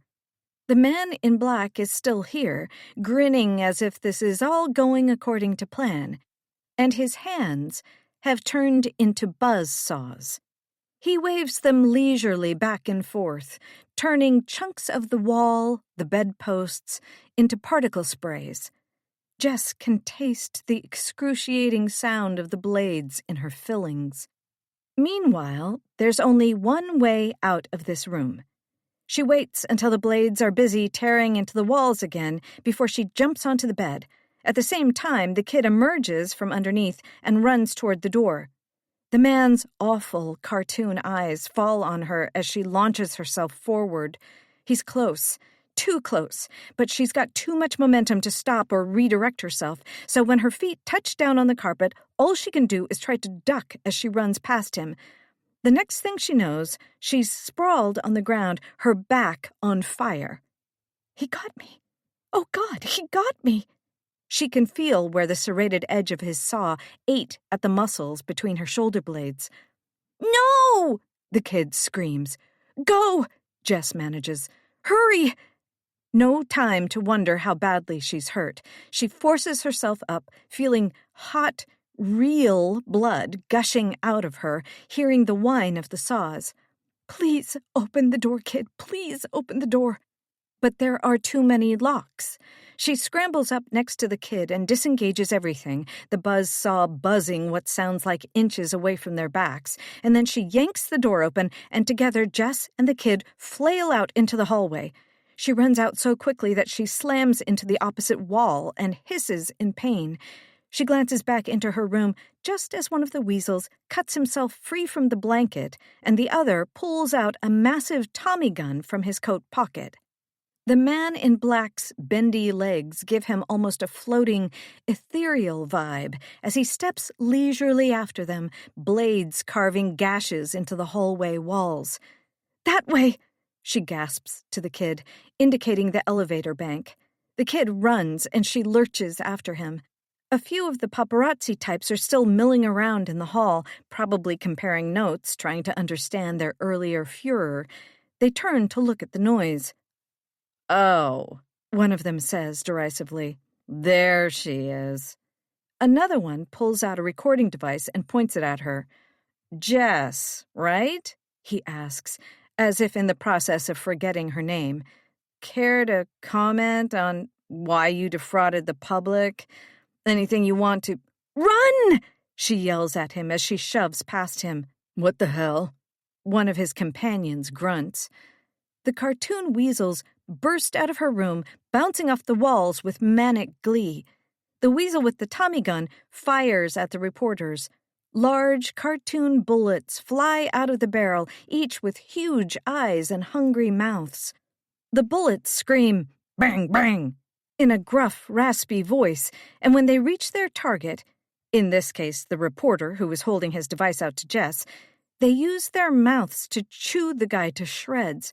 The reporter shrieks in agony while the large blue-black bullets swarm him, tearing him apart one gory bite at a time. Blood arcs across the walls. One of the other reporters turns just as the second weasel, the one with the giant knife, falls on her, swinging the blade back and forth like an Amazon explorer whacking through heavy vines. The reporter barely gets an "oof" out before the knife opens up her belly, spilling an uncoiling mass of organs onto the floor. The third reporter backs against a wall, eyes wide, gibbering madly, tearing ragged troughs into his cheeks with his fingernails, unable to process what he's seeing. The flat, loping man in black puts a merciful end to the reporter's mental torment with a swipe of a shrieking buzzsaw. The reporter's face slides to the floor, leaving a neatly bisected skull to gawp in surprise. The door to another room is ripped open by a hotel guest, an old man who sticks his shiny bald head out into the hallway. "Excuse me, what in God's name is going on out here?" The weasel flicks a huge switch on his Tommy gun, and a green, putrid-looking fluid sprays out of the barrel all over the old man. Jess and the boy have just made it to the elevators. She looks back down the hallway, not wanting to see but unable to stop herself. The old man's skin makes a pop-rocks-on-the-tongue sort of sizzling, and before his screams can reach their highest pitch of agony, his body dissolves into a puddle of restless red liquid that spreads across the carpet. The animated weasels cackle and hoot in delight, bouncing around the corpses, but the man in black only has eyes for Jess and the boy. Fun movie, isn't it? He calls out, his voice a helium-distorted shriek. He starts down the hallway toward them. Great for kids. The boy jabs the elevator buttons, but Jess knows all too well how slow they can be. "Stairs!" She points to a door nearby. "There!" The boy runs for the door. Jess goes to follow, but the pain in her back is so great that, for a moment, she has to hold onto the wall. Unfortunately, the boy has just enough of a head start that by the time she also makes it into the stairwell, she sees with horror that he's doing the one thing he shouldn't. He's running up the stairs instead of down them. "No, not that way!" she calls after him. His footsteps and his panicked breaths, and his naive instincts to find safety with height, are too loud. He keeps running. She stands there, frozen, unsure what to do. Run down without him? Try to draw their pursuers away from him? And then keep running, a voice urges. Get as far away as you can. She really could do that. Run down to the parking lot. Leave all this madness behind. This might be your last chance to get away, Jess. But she finds herself running up the stairs for the boy all the same. She's not going to abandon him. She can't. Something in her won't allow it. Besides, there's no way to know she'd get far even on her own. Might as well hope to find some sort of safety together. And to that end, an incomprehensible, impossible idea is starting to brew in her head. A notion of what might be happening, what might be possible. Then she hears the boy opening the door to the roof above her and thinks, "Oh, you fucked us, kiddo. You fucked us big time." A few moments later, she staggers out into the sunlight. The kid is standing a few feet away, looking around, realizing there's nowhere to go. She hurries over to him, her back throbbing in agony. "We're too high," he says, face pale. He's right. They're at least 7 stories up. "How do we get down?" Her idea occurs to her again. Her insane hypothesis forming under the terror. No way. That'll never work. It can't. "Maybe they won't follow us this way," she says, winded from pain and effort. "Maybe they'll think we went downstairs." The door to the roof bangs open. The flat, loping man in black steps out into the light. His cartoon details are even more unbearable to look at in the sun. All the refrains singing together now. "Gonna die, what the fuck, gonna die, what the fuck." She backs the boy up toward the edge of the roof. "What do we do?" the boy asks, terrified but also ready for anything. What do we do? Die up here, kid. That's what we do. But her idea, oh God, what if it's their only choice? They're at the edge now. Not Christopher Lloyd continues toward them, his buzzsaw hands emitting high and frantic squeals of hunger. They can't break around him. His arms stretch out across the entire expanse of the roof. Literally nowhere to go now. Their only choice. Could be suicide, but there's no other option. Hey, she says to the kid, trying to sound as casual as possible. It's okay. All we've got to do is jump. The boy gasps. We're too high. No, we're not. She takes the boy's head in her hands, stares him in the eyes. We're totally not. Understand? She speaks as firmly, as calmly, as believably as possible. All we have to do is fill our lungs up with so much air that we float down, right? Like a balloon. You've seen balloons. She watches the boy try to process this, try to decide if he should believe her. Gonna die, she thinks. But the buzzsaws are getting closer. That's gonna be true either way if they don't do something. It'll work. I promise. People do it all the time. We'll be okay. Okay? The boy nods. The buzzsaws fill the world. Jess takes the boy's hand. They take a huge breath together and then step off the roof. 18. As they run to the car, all Jess can think is, it worked. It worked. It worked. In one instant, they were leaping off the roof. The next, they were touching down painlessly onto the pavement, exhaling, and running for the parking lot. It worked. It fucking worked. And yet, despite this litany, despite the evidence literally under her feet, she can't believe it. Even as she shuts herself and the boy in the car, turns the engine over, throws the car in panicked reverse once again, she can't believe it.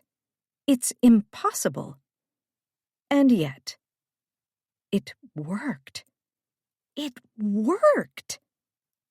But how? Why? Because the kid thought it would. Just like how the kid thought she was famous. Just like... She turns in her seat to look behind them. The half-animated, half-human movie character is still on the roof, waving his buzzsaws at them, jabbering in outrage. His impossible two-dimensionality is no less jarring at this distance. The kid made that thing happen too. Somehow. The kid. He's laughing in his seat, legitimately relieved and delighted that they escaped.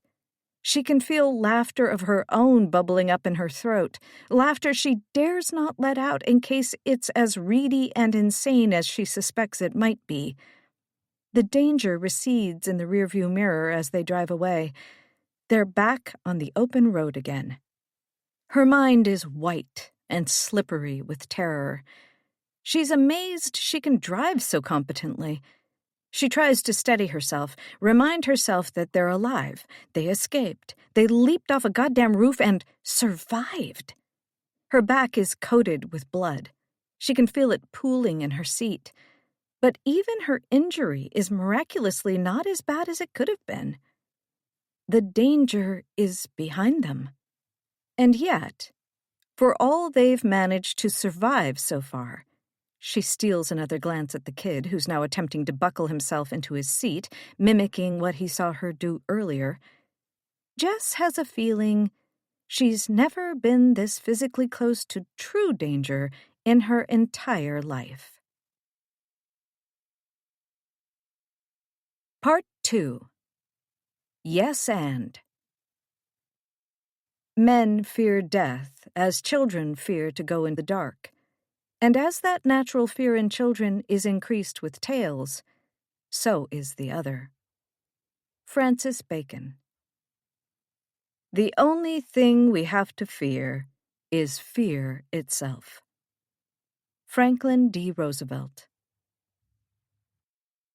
19. A peculiar sensation insinuates itself across the back of Special Agent Michael Santos's neck, almost like a faint tugging, phantom fingers plucking at his skin. He reaches up with one hand to feel for the culprit. Nothing's there, and, for the briefest of moments, he forgets everything. Who he is, what he's doing, everything. Only that strange, itchy, sourceless sensation exists. Michael! Director Allen stares at him from across the desk. Not good. Don't screw this up, Mickey. Hearing his childhood nickname from his long-dead father brings it all back to Santos in an instant. Who he is, what he's doing. He gives his head a brisk shake. Sorry. Yes, I'm listening. He's sitting on a small leather chair in a windowless office deep in the bowels of the Hoover Building, being debriefed by Arthur Allen, director of Department 925. A department and a director he'd had no idea existed until about an hour ago, but had always secretly hoped might find him.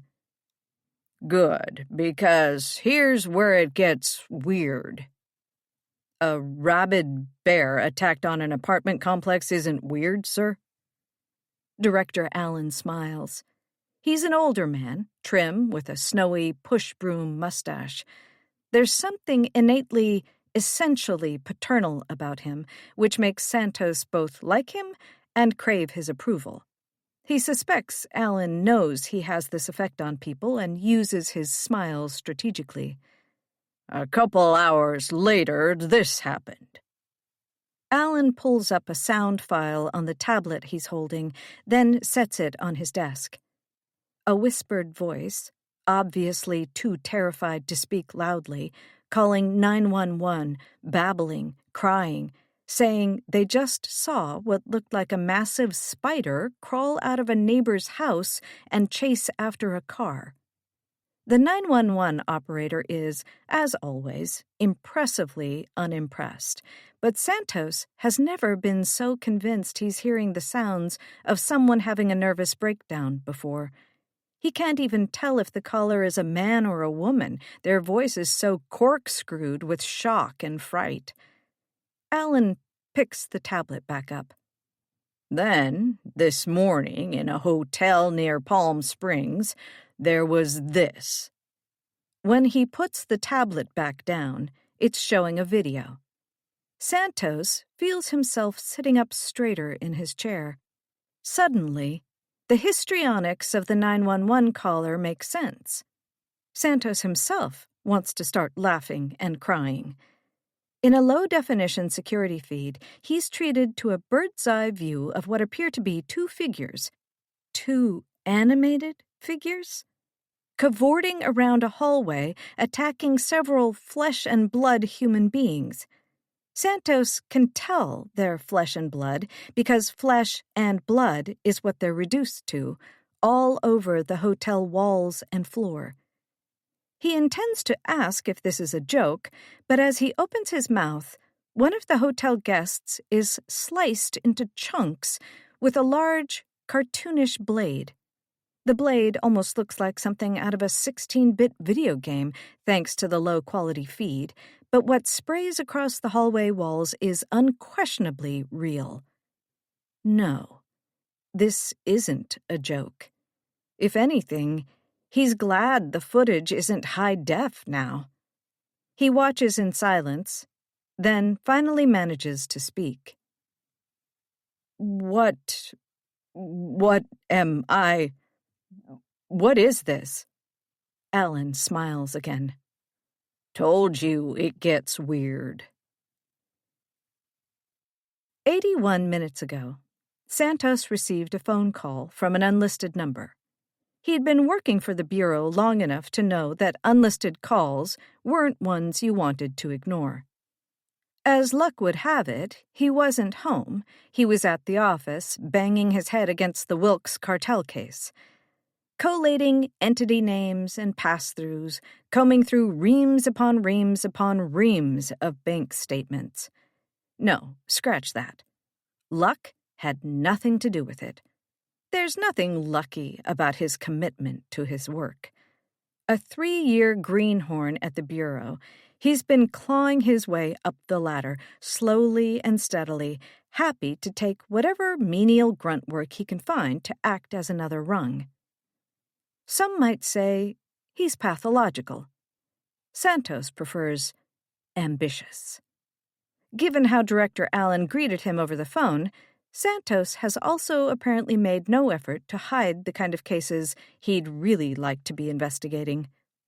I hear you've got a taste for the unusual, Santos, Allen said. We've been looking for the right opportunity to give you a try. The first time Santos had made himself known to his supervisors was when he'd asked his current director, Lana Vainberg, CID, for permission to investigate further into the death of one of their own, Special Agent Peter Arliss, the agent-turned-author-turned-minor celebrity who'd single-handedly stopped the perpetrator of the Easter Massacre in Arroyo, Arizona, several years back. Arliss had been riding high on his never-ending book tour, now in paperback, now with a new afterword by the author, now a limited series from Hulu, when one day, poof, he'd disappeared.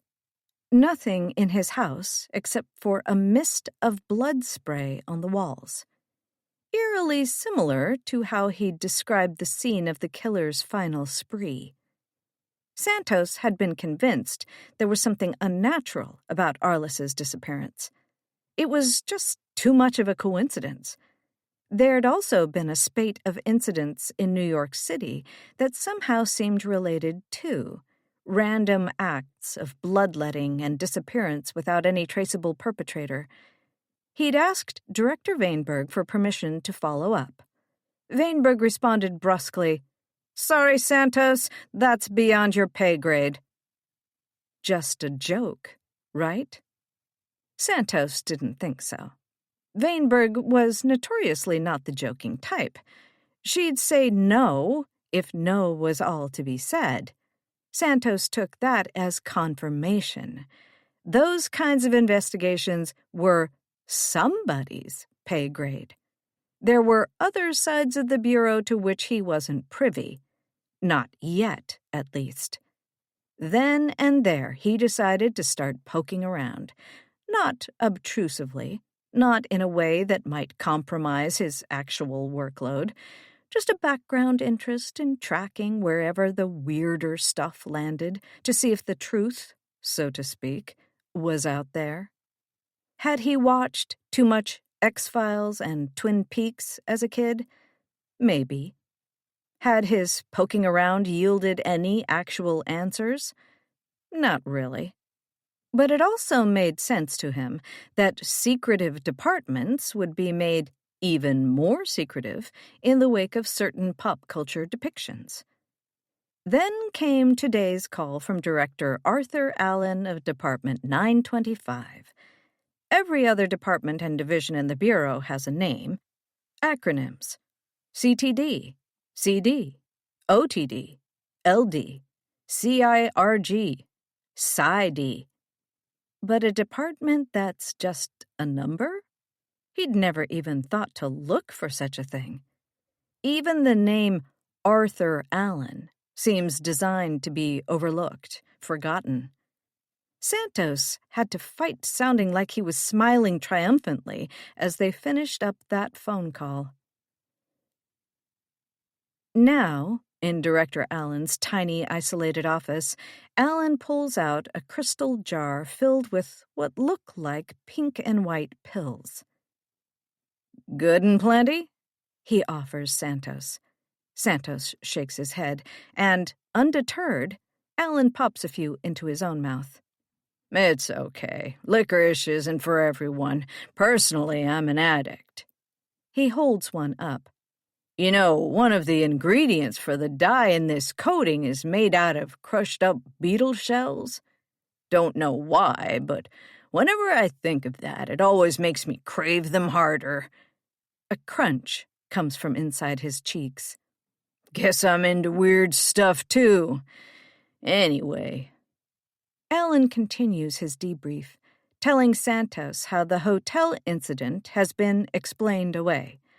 Carbon monoxide, a leak that resulted in a few deaths and many more hallucinations. The security footage has been commandeered.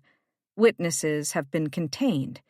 Just another mundane tragedy in the waning days of the good old U.S. of A. Santos no longer feels like screaming. His feet have reappeared beneath him. Something about the crunching noise of candy has grounded him. He's excited again. Being here is what he's always wanted. Finally, Santos says, "So the bear attack, the 911 call, the hotel, I take it these 3 incidents are related." Allen leans back in his chair. His smile is gone. "How trustworthy are you, Santos?" Santos wants to say something cool, smooth. All he can come up with in the moment is, "Completely, sir. 100%. After an interminable beat, Allen pops a few more good and plenty into his mouth, and then pulls out a paper map. Southern California. 3 dots where each incident took place. First, second, third. "What do you see?" Santos doesn't hesitate. "Eastward movement. Whoever or whatever's responsible for these events is moving east." Allen grants another proud papa smile. "That's what we think, too." "But who's doing it? Or what?" "What I'm about to tell you is not just confidential. If you breathe a word of this sort of intel to someone unauthorized, you're not getting a slap on the wrist. You're losing the whole hand. And you're gonna find your medical records changed to say you never had that hand to begin with, like it never existed. Understand?" "Am I authorized, sir?" Allen gives an almost imperceptible nod. "Don't get too excited, though. I'm about to tell you all I know, and it doesn't fill a goddamn thimble." Santos's imagination lights up like a slot machine hitting all sevens. Then, as Allen speaks, Santos feels that strange, faint tugging at the back of his neck again. It takes all his concentration to ignore it. "Here's what I know. I know the military has certain extracurricular projects. They were especially popular during the height of the War on Terror. One in particular was called Project Albatross. I don't know if that was always its name, or if that's what they started calling it after they decided they had no damn idea what to do with it. But it was up and running around the tail end of Afghanistan, before anybody knew it was the tail end of Afghanistan. I know it was voluntary. I know certain substances were administered to said volunteers. I know certain enhancements were attempted. Make your brights brighter and your grunts gruntier, that sort of stuff. And I know the project was eventually scuttled, so it was probably a bust. That's where what I know ends. Until this man comes in." On the tablet, Allen flips to a photograph of a young man, probably late 20s, a soldier. Exhausted eyes already made inexpressive by the traumas of war.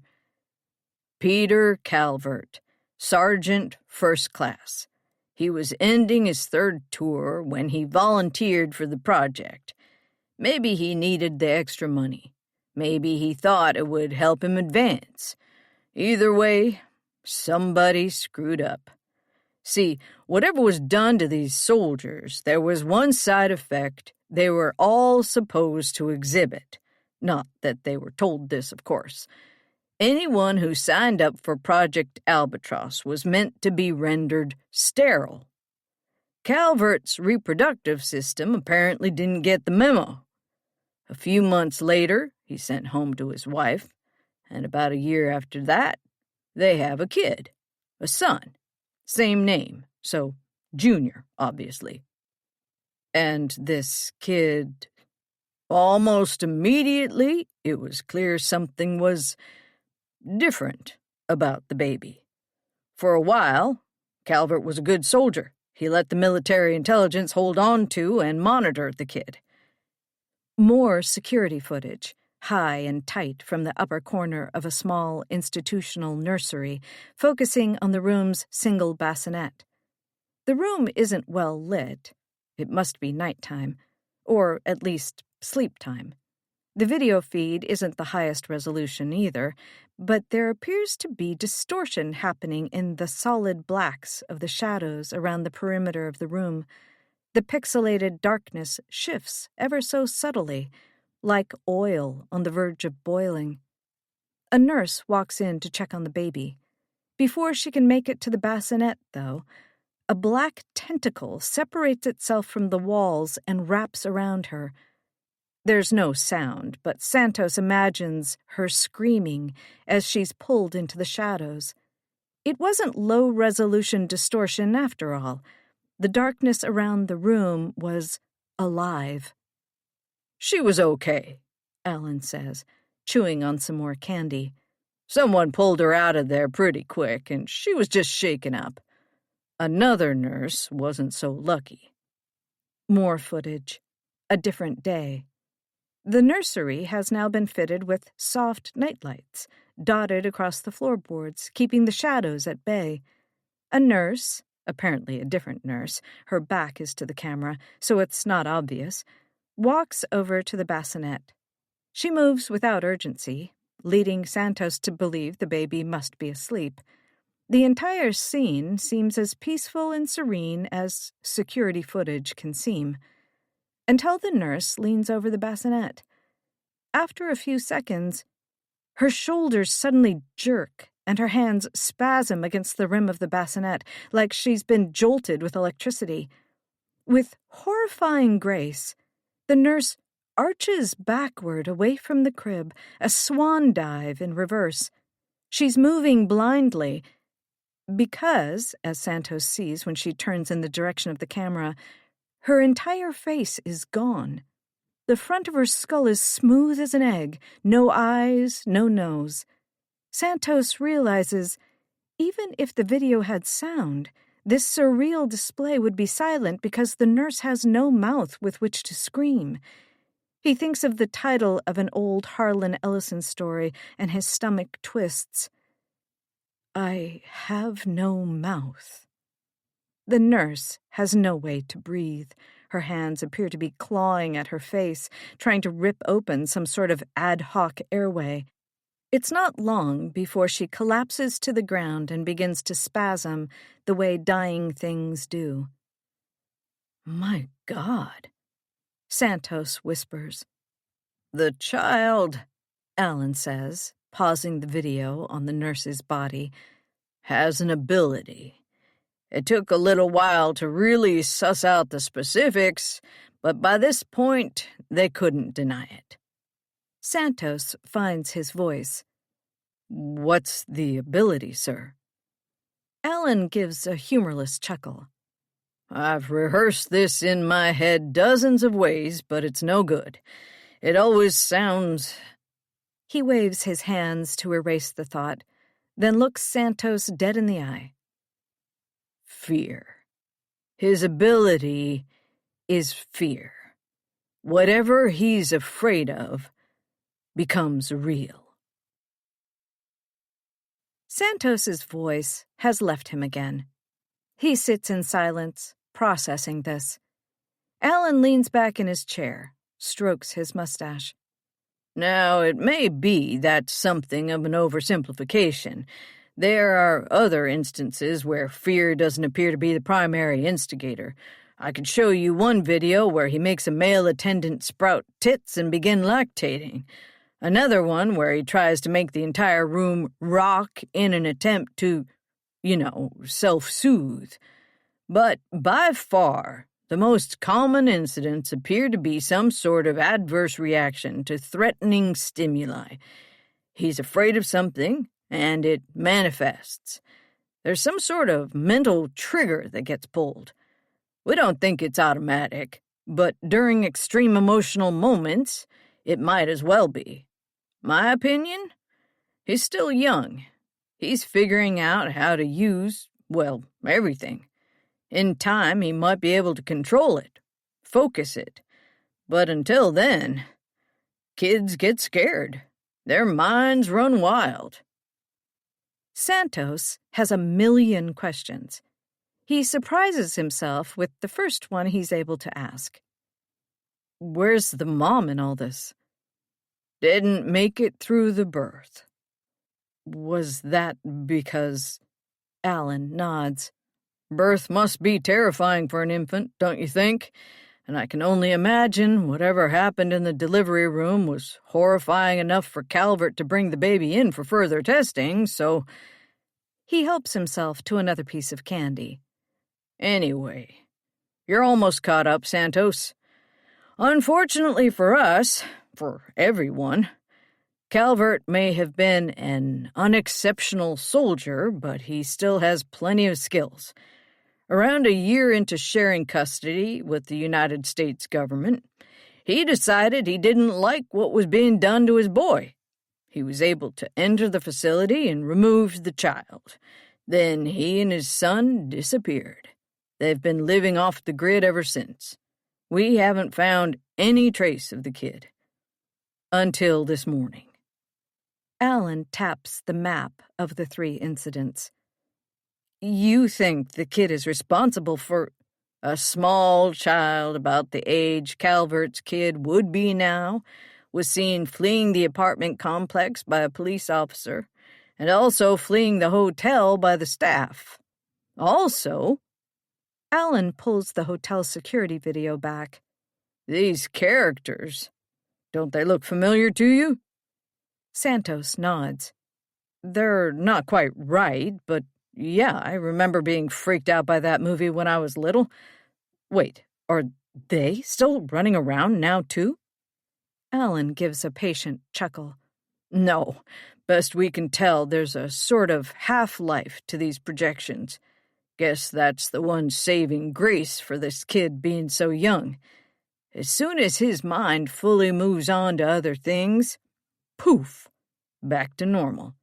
Except for the damage, of course. That's very real, very permanent. Oh, thank God. Then, embarrassed by his sudden display of honest fear, Santos rifles through the rest of the materials on the desk, begins putting it all together. He speaks slowly, each word falling into place with the deliberation of someone finally laying down puzzle pieces in order. So, Calvert must have kept his kid isolated, emotionally quarantined, trying not to exacerbate his condition. There were incidents, they were private. But the kid gets out, runs away. Now the kid is being exposed to things that scare and confuse him, and it's doing real damage. Thinking like a detective. I knew you were the right person for this assignment, Santos. Santos holds his breath. Assignment, sir? Alan begins gathering all the materials on his desk into a neater pile. Retrieval. Retrieval, Santos repeats for confirmation. Retrieval. At all costs. No witnesses. Understood. Is it? Because you're missing one crucial bit of information here, don't you think? Santos stares at him, blank-faced. His stomach flops. This meeting has been going so well, and now suddenly he's a disappointment? I don't... You think a 5-year-old kid is able to run this far on his own? So stupid, so obvious. Good job, Mixter. No, of course not. Someone has him. Kidnapper? Rescuer? Gulp. Foreign national? We don't know the nature of the relationship, but we know the culprit. You do too, Santos. I do? Onto the neat pile of evidence, Alan places a printed photograph. Not just some candid security grab, this one. It's an actor's professional headshot. Santos laughs in surprise. Holy crap! Her? He picks the picture up. He can't believe it.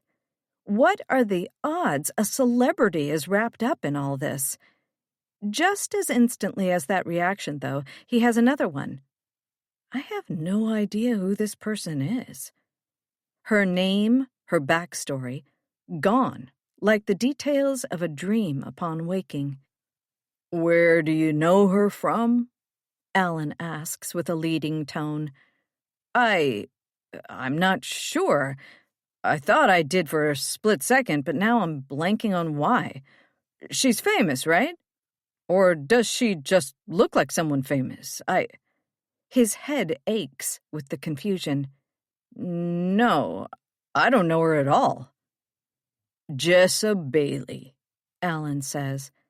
The name gives Santos the faintest echo of recognition, but it's less substantial than déjà vu. The bear attack happened at her apartment.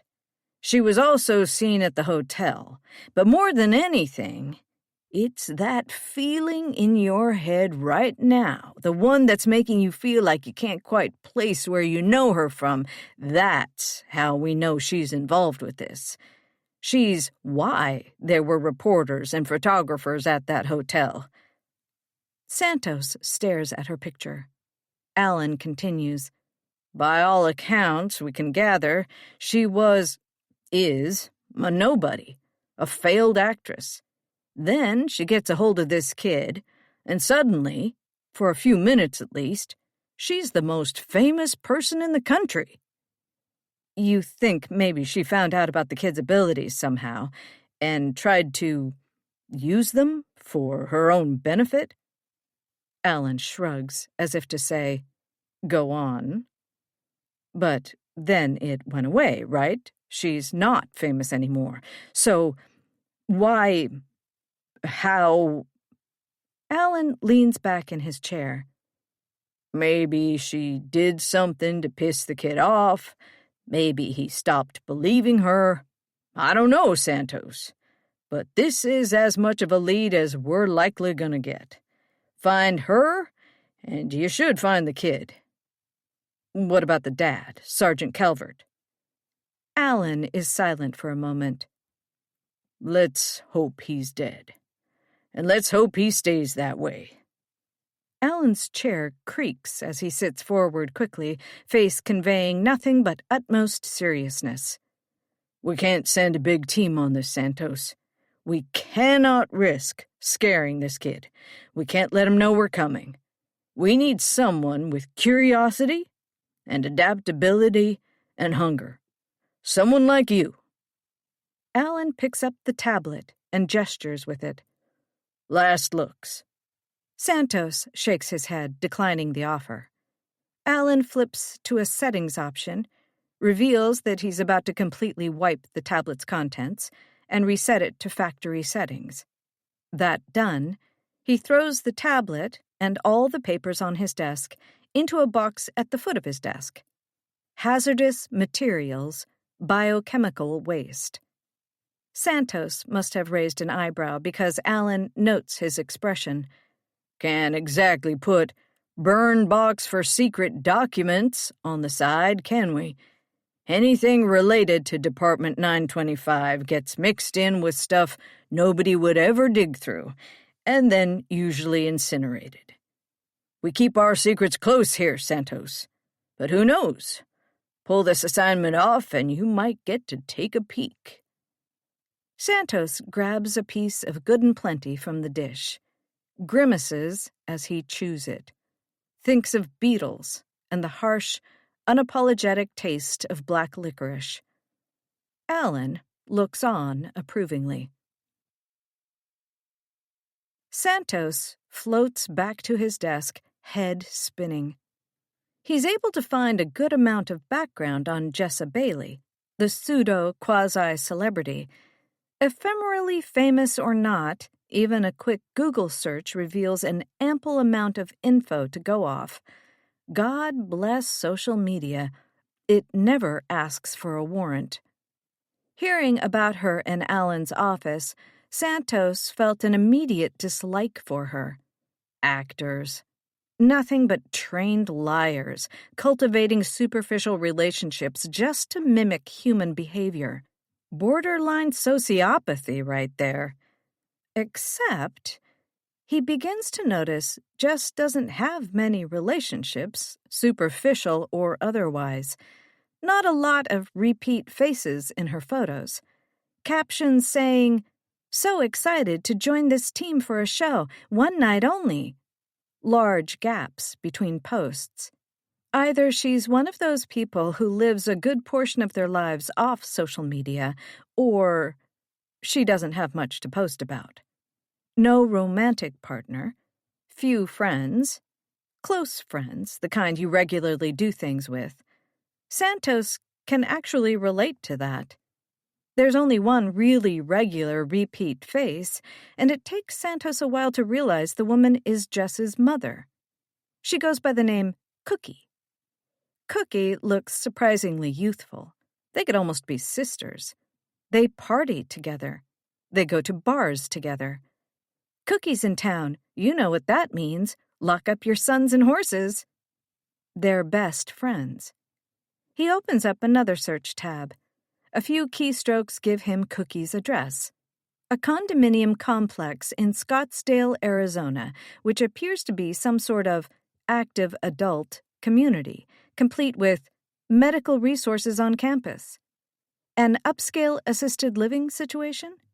Cookie might look young, but looks aren't everything. Back to Jess, staring at her pictures.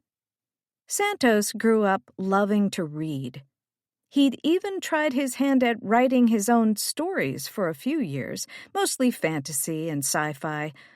Ultimately, he decided to pursue a more practical life after his father died when Santos was 16, but he thought he always had a knack for narrative.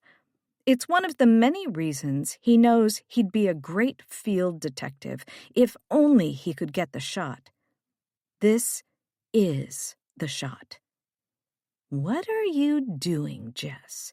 How are you feeling? You've seen horrible things, experienced horrible things. Are you angry? Scared? Desperate? Confused? What happens when your mental triggers get pulled? Where do you go during your extreme emotional states? Just like that, he has it. If his mental map is correct, and he has no doubt it is, Jess's progress east would put Scottsdale straight in her sights. She's heading toward her mother, either to be with her or just be near her, which means the best way to intercept Jess and her dangerous cargo is through Cookie. He quickly puts in a requisition for a plane ticket and car rental, heart pounding. Please be right, he begs his instincts. Oh, God, please be... He pauses. That strange feeling again. The back of his neck. He slaps it away, grimacing. No time. The final words exchanged in Alan's office come back to him. Santos had stood and walked to the door, then stopped and turned back. Alan was finishing packing the contents on his desk into the burn box. He looked up, his expression still paternal, but now impatient. "Talk's clicking, Santos," Alan grumbled. a nonsense phrase that Santos immediately knew would stick in his head forever. Santos's eyes flicked to the box, which was destined for destruction. "Of course, sir. I guess I just wanted to ask, this is a suicide mission, isn't it?" "Not a question, really." "You think whoever goes after this kid might not survive. That's why you're sending someone like me. Someone who's not valuable. Someone potentially disposable." Alan stared back at him. "Am I right? I just want to know what I'm in for." One more smile. Perhaps how Abraham might have smiled at Isaac before heading up that mountain to make a sacrifice. "There you go again," Alan said. "Thinking like a detective." But now, Santos is the one smiling. He is a detective. And he'd been right about the existence of Department 925. Now, he's going to prove them wrong about underestimating him. 20. First thing she does is dump the kid on the side of the road and speed away.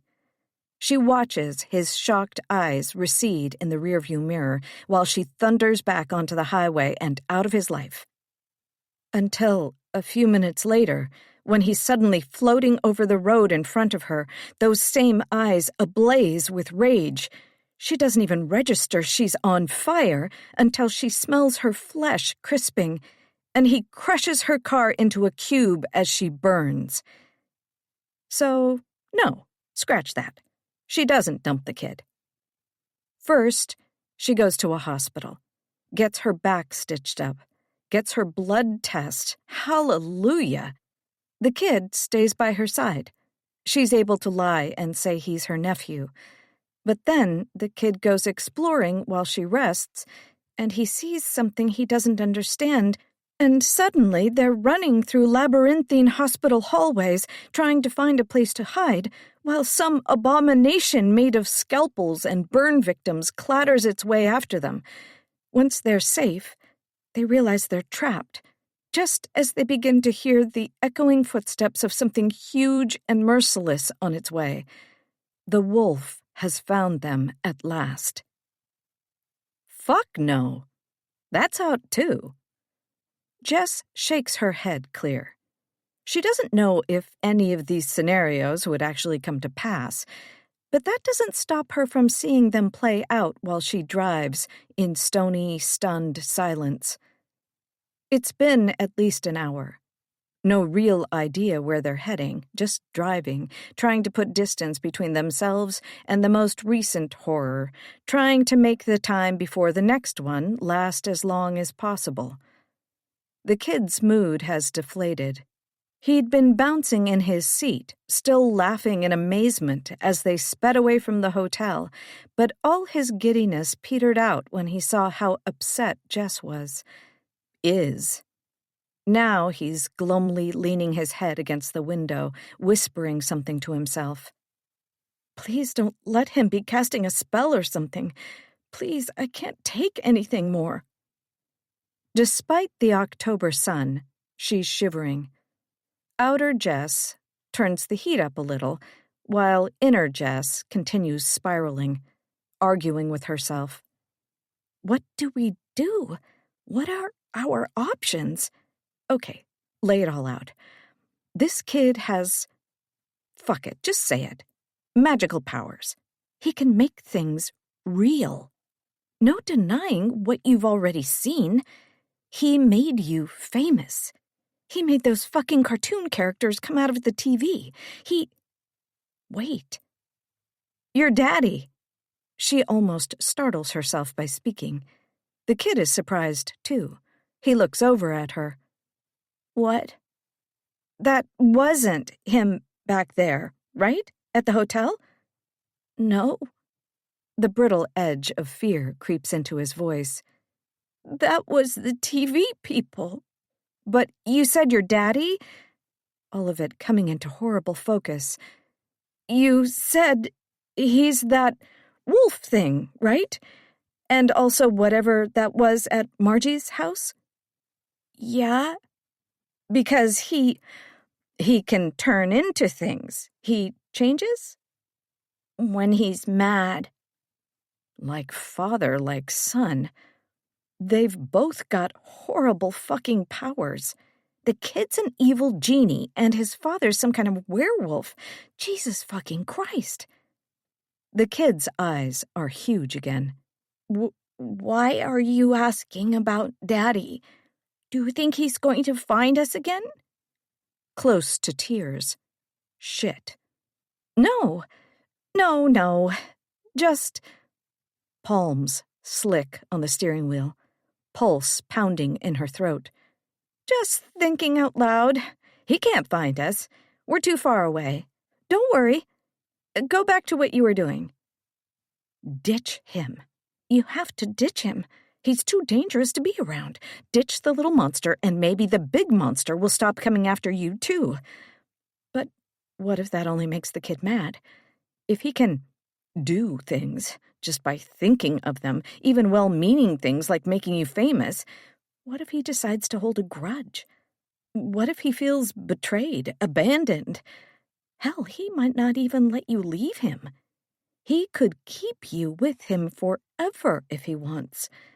And that might be the best-case scenario. So keep him happy, calm, until you can come up with something better. But not too happy and calm that his mind starts to wander. Every thought a contradiction. All the options are bad. It doesn't help that she's stunned and starving, and the wound on her back is aching and itching and sticky with blood. Margie's car needs gas, too. Christ, how insane. After everything they've been through, they've still got to worry about things like that. She's in no state to plan anything coherent now. She decides to do what she usually does when her own tank is empty and she can't come up with anything inspired. Just keep the game going. See what her scene partner does. React. Trust her gut. Right now, her gut is saying, "Fill me." "We have to stop," she says at last. "Do you think you'll be okay at a gas station?" She groans as she gets out of the car, feeling 200 years old. The peeling away from the seat isn't pleasant either. Thankfully, doesn't look like too much blood has stained the seat. Her shirt is just tacky and unpleasant. The kid remains in his seat, staring out the window while she refills the tank, still mouthing something to himself. Fine. As long as there are no incidents, leave him alone. Next, she drives the car closer to the station's convenience store. From what she can see, it's not crowded, thank God. Fewer potential casualties. Can't believe I'm making these kinds of calculations. The kid might be, too, because when she tells him they need to go inside, he gives her a wary glare.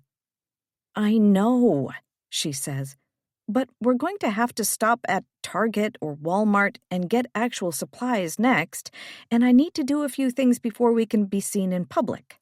Come on. We'll be super quick." She'd left her incognito hat and glasses back in the hotel room. She needs another, just in case she's still a little famous. She also needs a new shirt, and the kid needs shoes.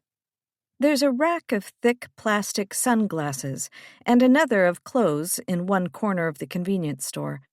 Shirts, ranging from black to southwestern pastels, featuring images of wolves, no thank you, and cacti and Navajo pottery, even a few dusty "Let's Go Brandon" shirts she rolls her eyes at. Only tops, though, no pants, which is a bummer since her pants are also fucked with blood, but one of the shirt options is long sleeve, so she grabs one to tie around her waist. She's also able to grab a small pair of flip-flops for the boy. Most importantly, the convenience store has rubbing alcohol, and large bandages among its paltry collection of painkillers and Pepto. Thank heavens for clumsy truckers. She also gets them some road snacks, jerky, chips, shelf-stable pastries. When she reaches for a bag of Cheetos, inner Jess pipes up. What if he imagines those are worms? Her hand withdraws. Same goes for the pirate's booty, and definitely no gummy frogs. Don't need those hopping around the car. God, is this really her life now? The clerk, a young man with a surprisingly anachronistic mullet and the try-hard ghost of a mustache, stares at her a beat too long. Is everything okay? She responds, very aware of being a bloodied woman with a child whose eyes are darting around like he's looking for snipers. I stopped earlier to, pee and, fell down an embankment. It's been a rough morning. Oh, the clerk says. Yikes. He doesn't sound like he believes her, but he also sounds like he wants her out of his life as quickly as possible. Maybe he thinks she's on the run, and he doesn't want to meet whoever's after her. Buddy, if you only knew. She can't stop herself from idle chatter, though. I should get one of those pee funnels for women, right? I don't suppose you sell any of those here? The guy looks just as disturbed at the prospect of a conversation about peeing as he is about the blood on Jess's clothes. He shakes his head, trying to ring up her items faster. Before Jess can say anything further, the boy's voice pops up from behind. That's not what happened. Jess quickly puts a hand on his head. Hey, it's okay, kiddo. No need to... She feels the clerk's eyes on her, shoots him a hopefully not too desperate smile. Like I said, crazy morning. The clerk swallows. Do you need me to call someone? He asks in a quiet voice. No, Jess blurts. No, seriously, we're all good. Begging with her eyes, pleading. Seriously, please don't. My ex is a cop. The clerk nods slowly. Okay, sure. Got it. He hands her the bags and, with a grateful expression, she hurries the boy into the bathroom. But that's not what happened, the boy says again, as Jess locks the bathroom door. His brow is knit. He looks confused. That was a lie, too. She tries not to sigh in frustration. I know, kiddo. Look, sometimes adults have to lie a little bit, okay? Do you know the word complicated?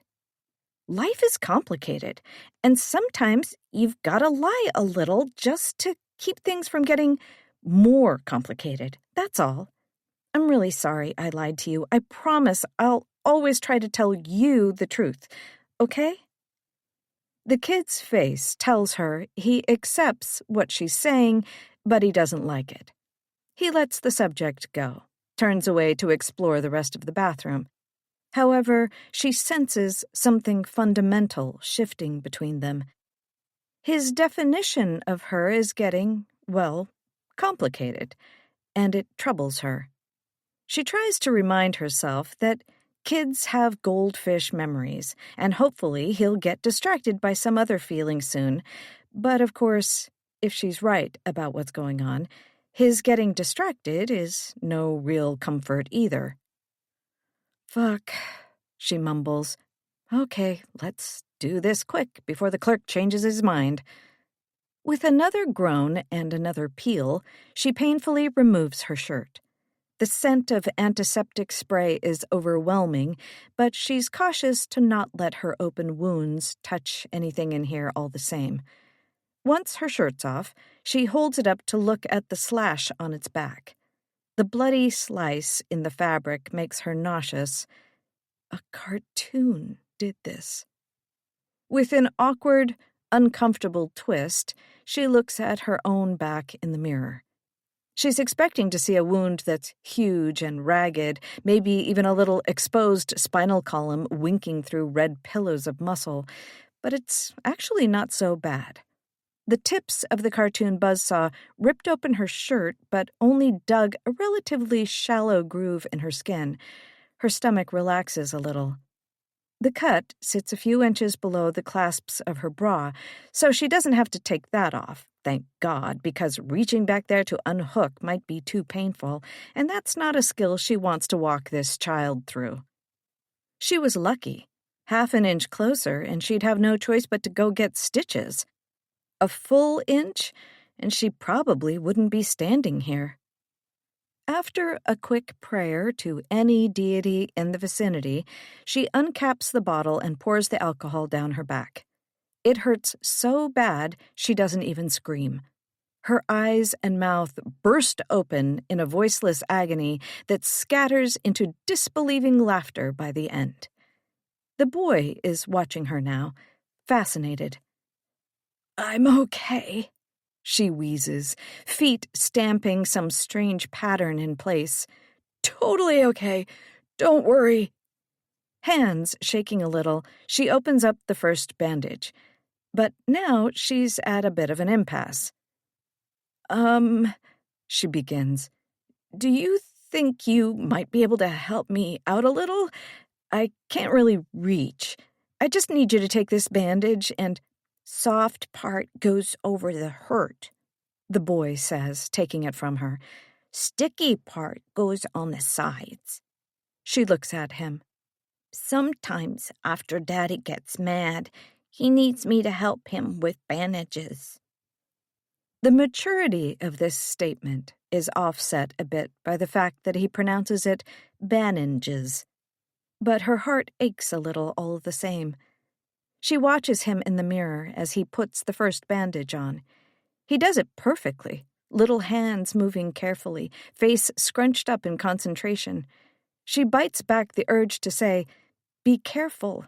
You don't know what kind of contagions are in my blood right now." When it's done, she puts on her new shirt, then kneels down to the boy's height. She takes his face in her hands. "Thank you," she says. They stare at each other in the unforgiving fluorescent light, each sizing the other up. She hopes her expression doesn't read as conflicted, as unsure, as straight-up terrified as it feels. "What are you?" she thinks. Then, the most important question of all. What am I going to do with you? "The TV people are gone," she says at last. "And your daddy, he can't find us."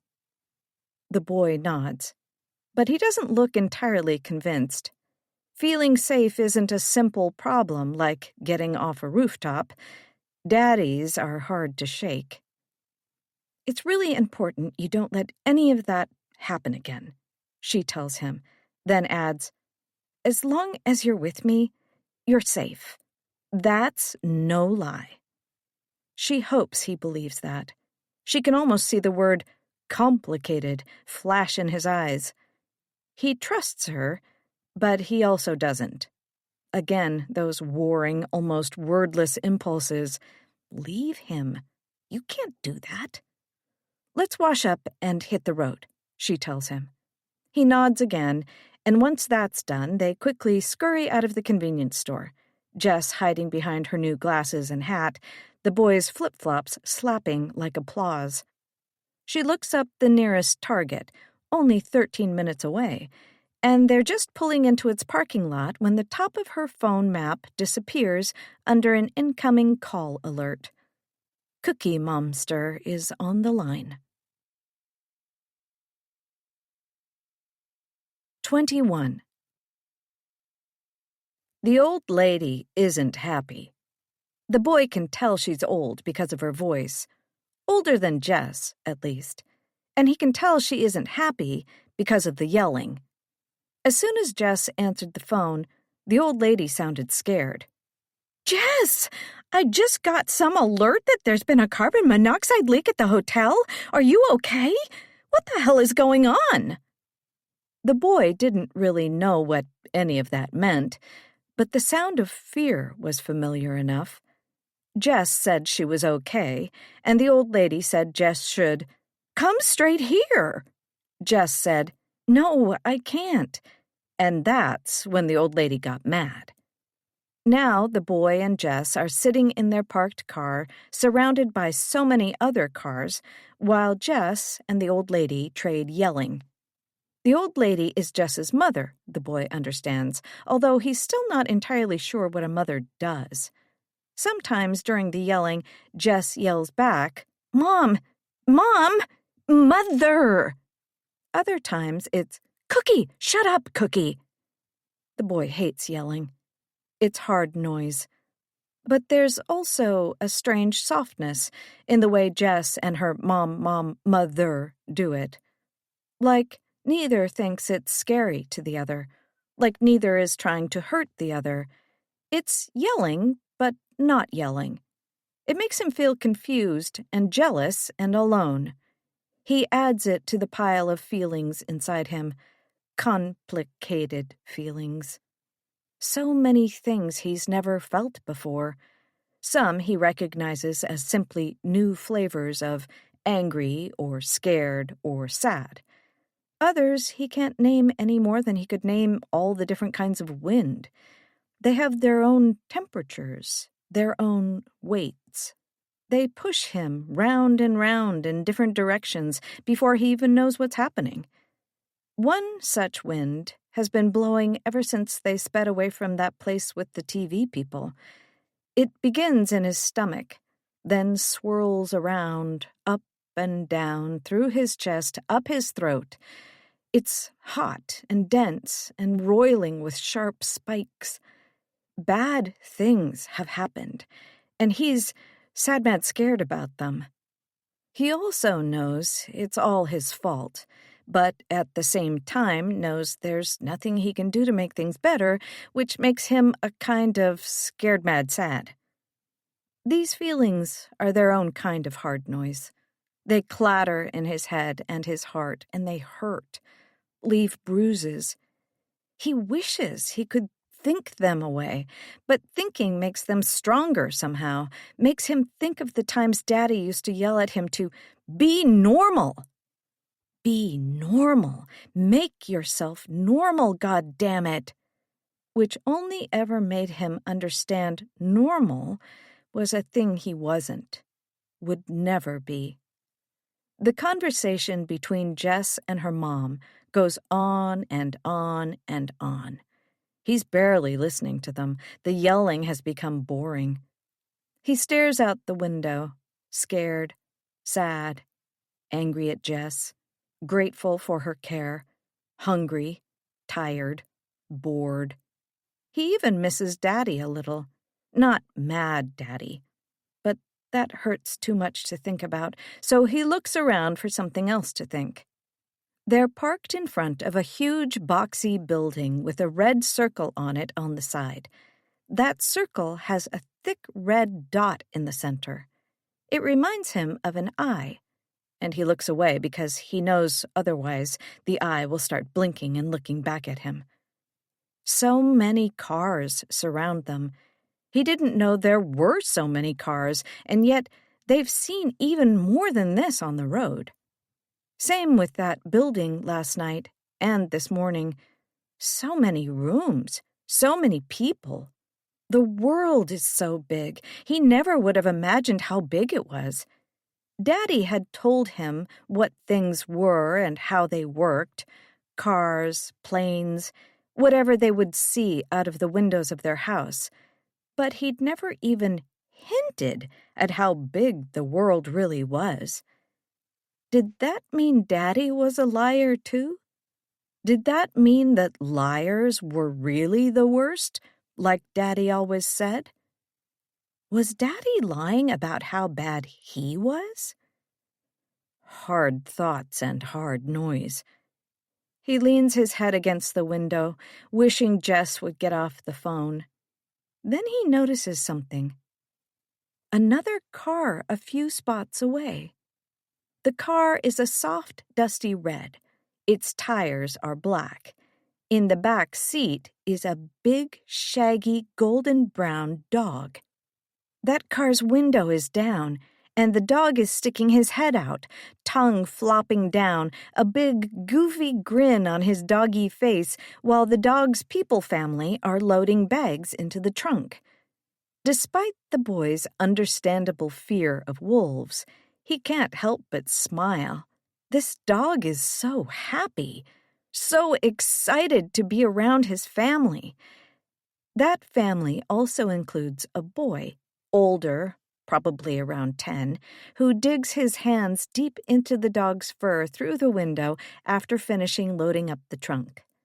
The dog covers his arms and face with sloppy kisses.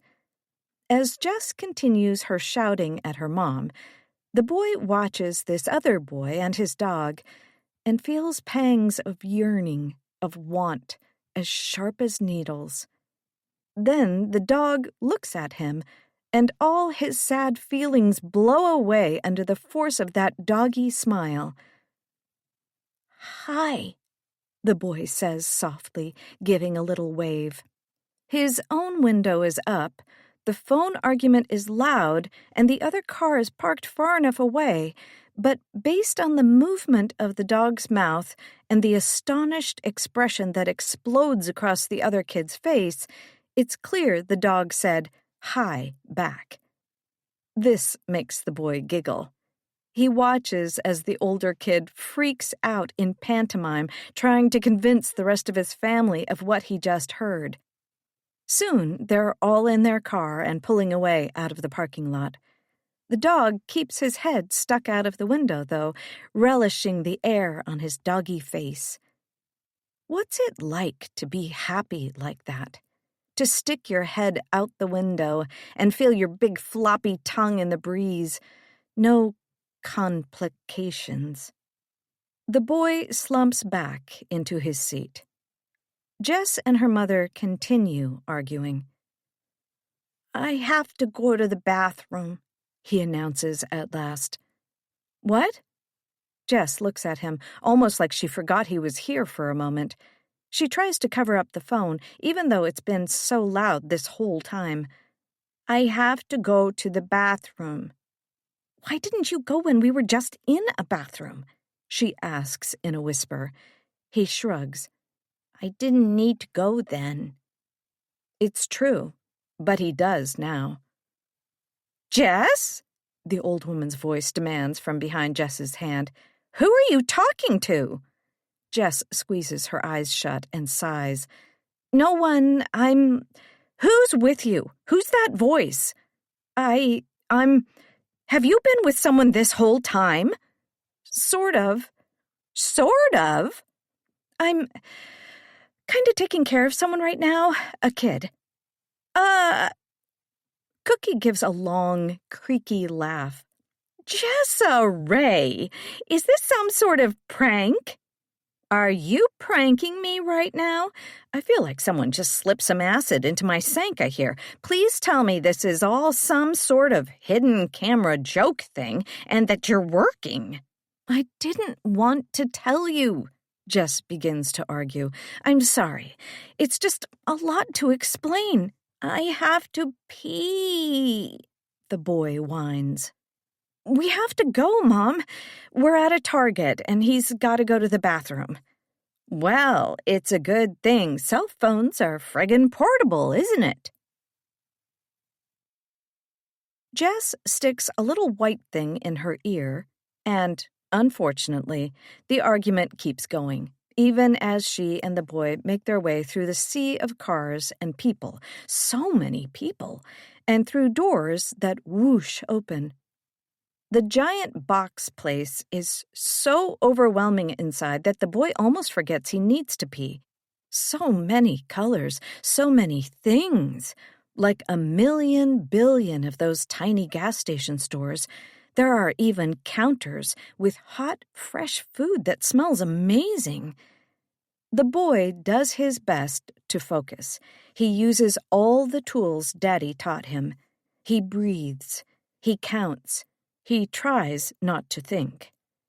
They make it to the bathroom, which is a relief on a number of levels, and afterward he's actually eager to get back to the main part of the store.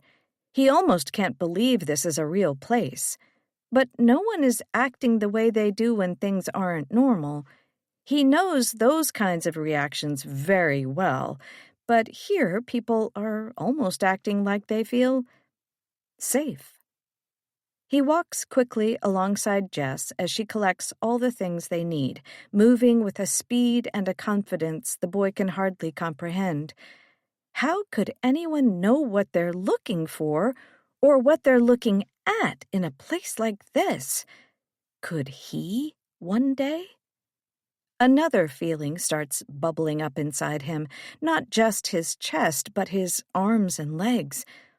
The fear is still there, telling him to be careful, to be slow, but it starts to get quieter. The colors around him are so much louder. The images on all the big pictures, people smiling, laughing, posing, and the clean, hot, salty sweet smell in the air, and the shelves holding so many things that demand inspection. And even the racks full of soft clothing seem purposefully constructed for a boy his size to climb on, hide in, swing from. He's 5 years old, and this is the closest thing to a playground he's ever seen. Something else catches his eye. It startles him a little at first, but he remembers he needs to not be afraid. So, instead, he stops to get a better look. 22. In a way, Jess is grateful to have Cookie in her ear as they enter the Target. The gas station was one thing, but walking into this relatively crowded place fills Jess with the closest thing to agoraphobia she's ever experienced. She's terrified of being recognized, of that instant ambushing fame suddenly coming back, reporters jumping out of every corner, shouting her name and hounding her with questions. She's terrified of what could happen with the kid, what he might see, what he might do. She's terrified of their pursuers coming after them, the police, the kid's werewolf-on-steroids dad. She's terrified for all the other people in the store, and also of all the other people in the store. It makes her dizzy and sweaty and almost stuck to the asphalt of the parking lot. But having Cookie on the line, especially when Cookie is being annoying as hell, is distracting enough to get outer Jess moving again. Cookie has always been a calming, grounding source in her life.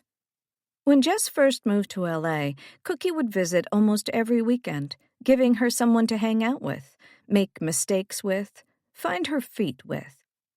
Anytime Jess went through a breakup or tried to work up the nerve to ask someone out, Cookie was always there to give advice, even act as a wingwoman. Usually, Jess thinks of Cookie as a sort of co-conspirator. This naggy, worried, mom-like Cookie is something new. It's almost like Cookie knows this is what Jess needs right now. First, she helps Jess with the bathroom situation. "So, I've got a 5-year-old boy with me," Jess mutters into her earpiece. "Do I take him into the ladies, or—" "Yes, Jessa!" Cookie almost audibly rolls her eyes. "Well, I don't know." "Take him into the stall with you. Be prepared for people to tell you he's cute." Thank God for moms, Jess thinks, as she ushers the clearly overwhelmed boy into the bathroom.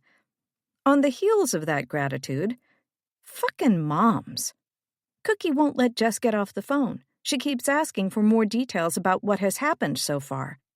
Jess has to talk at a low volume while grabbing all the things they need for another God knows how many days on the lam.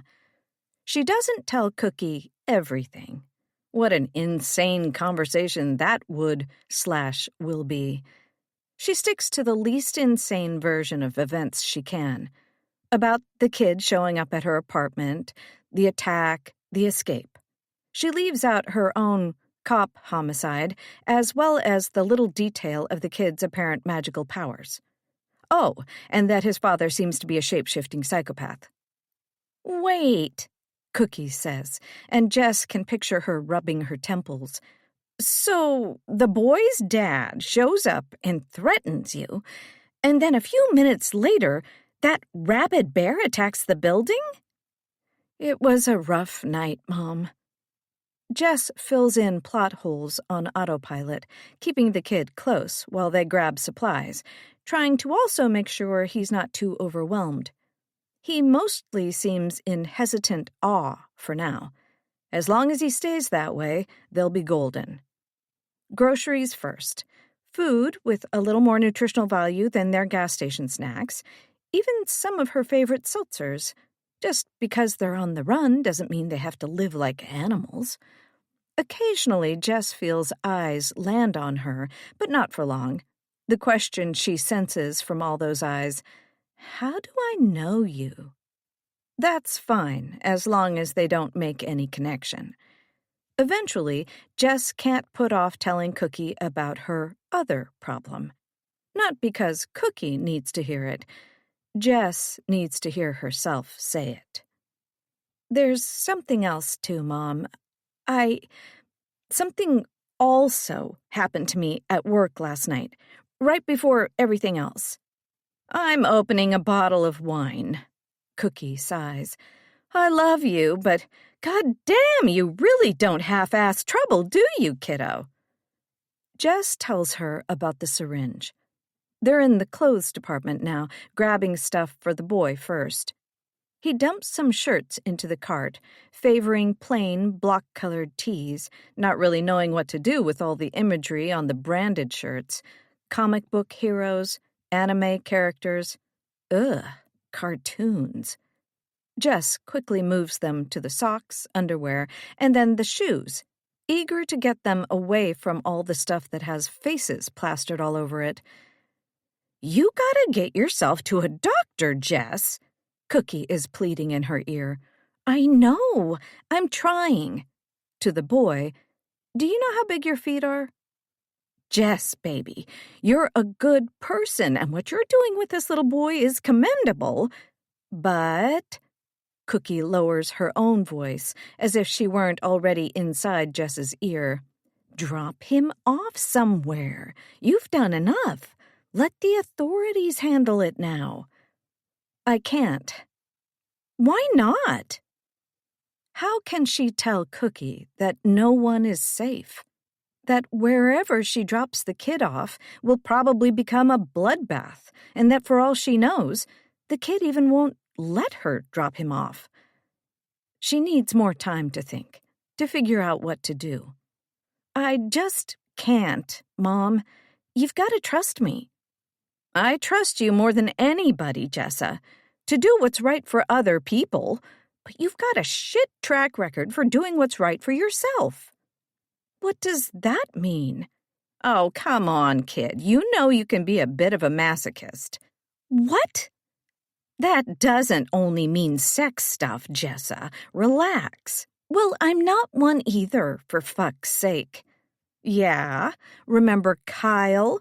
You stayed with him for like 3 years because you didn't want to make him sad. His sister was going through chemo. That's totally different.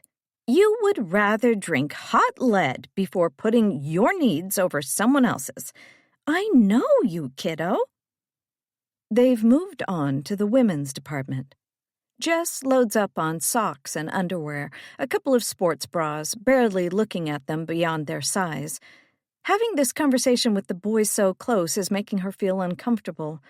Cookie's doing her best to sound reasonable. Her position is reasonable. But what if he can hear her? What if he understands what Cookie's saying and gets scared? Or mad? Jess doesn't hang up on Cookie until Cookie brings up you-know-who. You're not your father, you know. Jess stops what she's doing. I know grief's a bitch, Cookie continues. I know you're trying to process everything. Process him. But just because he abandoned you and was a selfish piece of shit doesn't mean you have to, adopt some kid who... Okay, bye. Jess ends the call, whips her AirPods into their case, stuffs her phone into her pocket, closes her eyes, and breathes. For reasons she doesn't understand, nor care to investigate, her sinuses flood with the memory of cold, chlorinated water. Her hand wraps around the shopping cart handle for support. Cookie isn't wrong. She should drop the kid off somewhere. Let professionals handle protecting him. Even if something does come after her, then she'd be faster, more flexible on her own. But God damn it, she has her reasons. Bringing her dad into this is just plain stupid. Enough. Stop. Save the debate for when you're somewhere safe and secure. She sighs, opens her eyes. Takes her a sec to notice the kid is gone. She spins in a circle, hoping he's just wandered over to something nearby. Nope. Oh, God. Her first impulse is to call out his name, but of course she can't do that. And a crazy woman yelling, "Hey, kid!" is probably gonna attract some unwanted questions. She grabs her cart and hauls it onto the tile thoroughfare, nearly taking out some other shoppers in the process. No time to apologize. She moves as quickly as she can without causing any accidents, frantically looking around for the kid. She stops when she hears giggling and clattering metal and plastic. The boy is running in and out of the clothing racks. At first, Jess isn't sure what she's seeing, but then she realizes he's either chasing or being chased by a small, white, boy-shaped mannequin. Meanwhile, two adult-sized mannequins look on, swaying together approvingly. The boy slaps the small mannequin on the back, then turns around and runs away. The mannequin boy pursues. Feeling like she's about to lose her mind, Jess intercepts him. "Hey, hey, hey!" She kneels down to his level. The kid has a huge grin on his face. She's never had occasion to notice how many teeth he's missing. "We're playing," he crows. "I can see that." Trying to stay calm.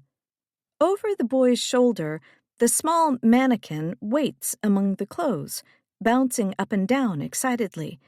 The two larger mannequins wave hello at Jess, and her jaw muscles seize up. This isn't the best time for this, though. The boy chatters over her breathlessness. "I saw the tall ones, and I got scared, but then I decided I didn't want to be scared, and I saw the little one and decided to play with him because I had a friend just like him once, and..." Oh my God! How are they doing that? Two customers stand on the tile, gawping at the mannequins, mouths open, eyes bulging. Jess covers her frustration with a wheezy, brittle laugh. "You haven't seen the commercials? This is some weird promo thing they're doing. Crazy, right?" Before they can respond, she turns back to the kid, speaks in a low, serious tone. "Hey, you're having a good time. That's great. I'm super happy to see that. But we gotta keep it chill, okay? We can't..." "But we're playing!" "I know. Maybe you can play more later, once other people aren't staring, okay? But please, kiddo, I'm begging you. It's not safe." That word seems to land with him. He gives a little whine, but she's able to pull him away back to their cart. The mannequins, thankfully, don't follow. "I had a friend who looked a lot like him," he explains as they reach their cart and resume their shopping. "Well, he was different, but Daddy didn't let him stay alive." Hearing that makes her heart drop. She opens her mouth to ask him to elaborate, but then the kid's face lights up. "Whoa!" Just like that, he's sprinting away from her. Wait! She hurries to catch up with him, tossing one more glance back at the mannequins. The two customers are currently waving their hands in front of them, trying to make them activate again. The boy comes to a halt in front of the big stationery and office supplies section, looking at a wall of markers and crayons and colored pencils. So many colors, he says. You like drawing? Coloring? She asks, willing her heart to stop galloping. I don't know, he says, entirely genuine. His expression is unambiguous, though. Pure awe. An archaeologist finding an ancient city he'd only dreamed about. Let me guess. You weren't allowed. Well, how about this? She starts adding crayons and markers and construction paper to the cart. This is good. Great, even. They've found something the kid can do to pass the time. Something harmless. She's about to ask him if he wants to try watercolors, too, when... Fucking hell. He's gone again, booking down the aisles to the next discovery. His little footsteps slapping away. Whoa! Hey! She stage whispers after him. Wait! He's headed for the books department. But then, when he sees the neighboring TV department, he veers sharply away, probably not wanting to be anywhere near those walls of screens. If the cart weren't loaded with so many damn seltzers, she'd be faster. Feels like trudging through sand to get to him. God damn it. She's slowed down further by him losing his gas station flip-flops as he runs. She stoops to retrieve them. Just as she rounds the corner, she hears dozens of voices in unison say, "Hi." The toy section. He's staring at racks upon racks of figurines, dolls, display boxes, and they're all staring back at him. He doesn't look as awestruck as he did by the art supplies. In fact, he looks a little repulsed, not even knowing where to start. Makes her think of how he shrank away from the ostensible kids programming on the hotel TV. It's not easy being dropped into the boiling water of hyperactive contemporary kid shit, is it? She casts a nervous glance around, hoping no one else is watching. For the moment, it looks like they haven't been noticed. "Hey," she says again, sharper this time, not enjoying being the disciplinarian. It works, though. He turns to her. "Safe," she urges, like it's some sort of incantation. "We gotta be safe. Understand? Safe." The boy nods. She hands him his flip-flops, and he slips his feet back into them. She can feel all the plastic eyes watching them. Once he's done, she asks, "You want a toy or something, kiddo? Anything calling out to you?" A stupid question considering everything literally called out to him a minute ago. Toys continue to murmur hellos at him, thankfully at a much lower volume. He cautiously examines his options. While he does, she grabs a bunch of nearby board games at random and tosses them into the cart, trying not to take her eyes off him. She looks down for only a second, just to see the recommended age of one of the games she's grabbed. When she looks up, he's run off. Again. The slaps of his flip-flops recede down another aisle. She seethes. Any novelty has definitely worn off. This is fucking exhausting. How does anyone deal with a kid this age? She heaves the cart forward to find out which altar of consumerism he's supplicating himself in front of next. It takes her a few moments to see which direction he's gone. Customers and awkward angles are in the way. When she spots him, a slow, dismayed "fuck" escapes her lips. Of course, he'd have found his way to that section. Of fucking course. Fuck, fuck, fuck. She watches, as in a nightmare, as he disappears down one of the aisles. She doesn't know if he's being pulled along by curiosity or bravery or straight-up ignorance. All she knows is it's just barely October, and he's found the Halloween section. It's early enough in the month that the section is still siloed away to one remote corner of the store. Soon it will take over more real estate before surrendering to the inevitable metastasis of Christmas. For now, it's just 4 or 5 shelving bays and end caps, as well as some freestanding bins displaying overstuffed bags of candy. That's what must have tempted him over, like a fucking fairy tale witch. Speaking of, Jess notices as she rushes over to intercept the boy, there are a couple of Halloween yard statues for sale, including an animatronic witch hunched over a cauldron. Next to the witch is a huge, orange-red skeleton with glowing eyes. Motion activated, most likely. That's gotta be why it feels like their eyes are following her. Fuckity-fuck. Some of the aisles are lined with harmless decorations, adorable scarecrows, bags of fluffy cobwebs, cute plastic bats. Did he land here to take in the not-so-scary side of the season? No such luck. Jess finds the boy standing in the middle of the aisle, surrounded by costumes and masks. The masks look down on him, just like the toys. Only there's no friendly welcome here. An atmosphere as thick as smoke hangs over them. This part of the store even seems darker than any other, like maybe some of the overhead fluorescents are dying. The boy looks appalled. Jess, who would have barely noticed this section were she here by herself under normal circumstances, sees them through his eyes and immediately understands why. Most of them are fucking terrifying.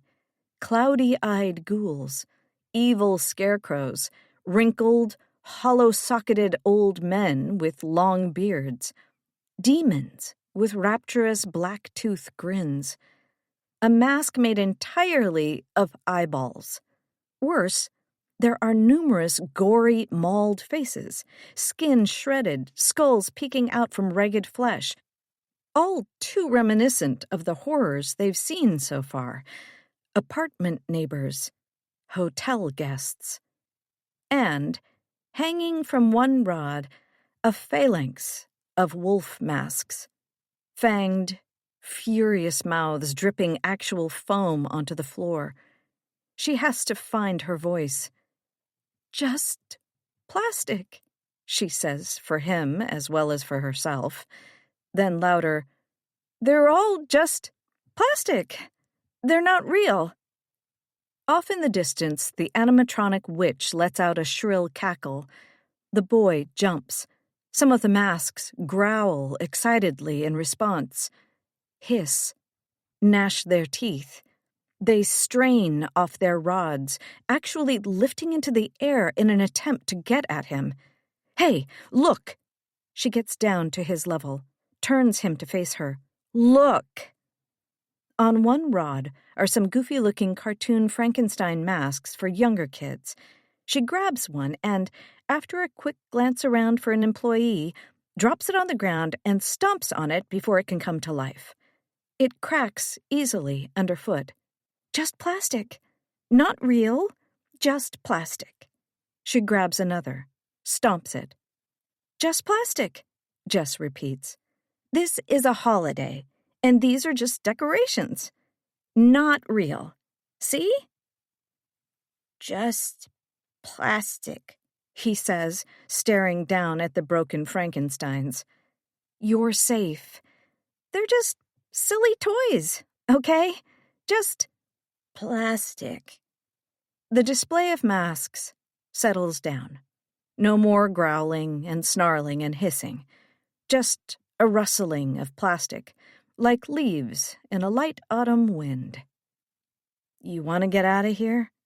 He nods, and the rustling continues to grow fainter, but never silent. I just need to make one more quick stop, Jess says. Okay? The man at the pharmacy counter tells Jess that no, they don't offer blood tests here, and his expression tells Jess that she's silly for even entertaining that idea. Jess figured it was a long shot, but she had to check. She does a speed run of the pharmacy section, grabbing toothpaste, toothbrushes, a toiletry bag, soap. Their cart is pretty full, but Cookie threw extra money into Jess's account so she doesn't have to think about budget. Once she's gotten everything she can think of, she looks at the boy. His fingers are tying themselves into knots. He's clearly preoccupied, throwing looks over his shoulder to where they came from, where the masks are, but making an admirable attempt at not tipping into full-on anxiety. Stop thinking about that stuff, kid. Fight it. Then something else occurs to Jess. Another item from the pharmacy that might prove useful. Necessary, even. She doesn't know exactly what she's looking for, but there are a few options on the shelf and she grabs them all, just to be safe. Everything is going fine until the first scream. They're standing at a self-checkout kiosk, ringing up all their stuff. The scream comes from one of the other carts behind them. It's quickly followed by a childish laugh and a reprimand from an exhausted mother. Jess looks over and sees a boy of about 13 tormenting his younger sister. He's holding a damn Halloween mask in his hand, waving it in his sister's face. It's one of the scarier ones, a grinning, pumpkin-shaped skull with marble white eyes and an engorged triangular mouth.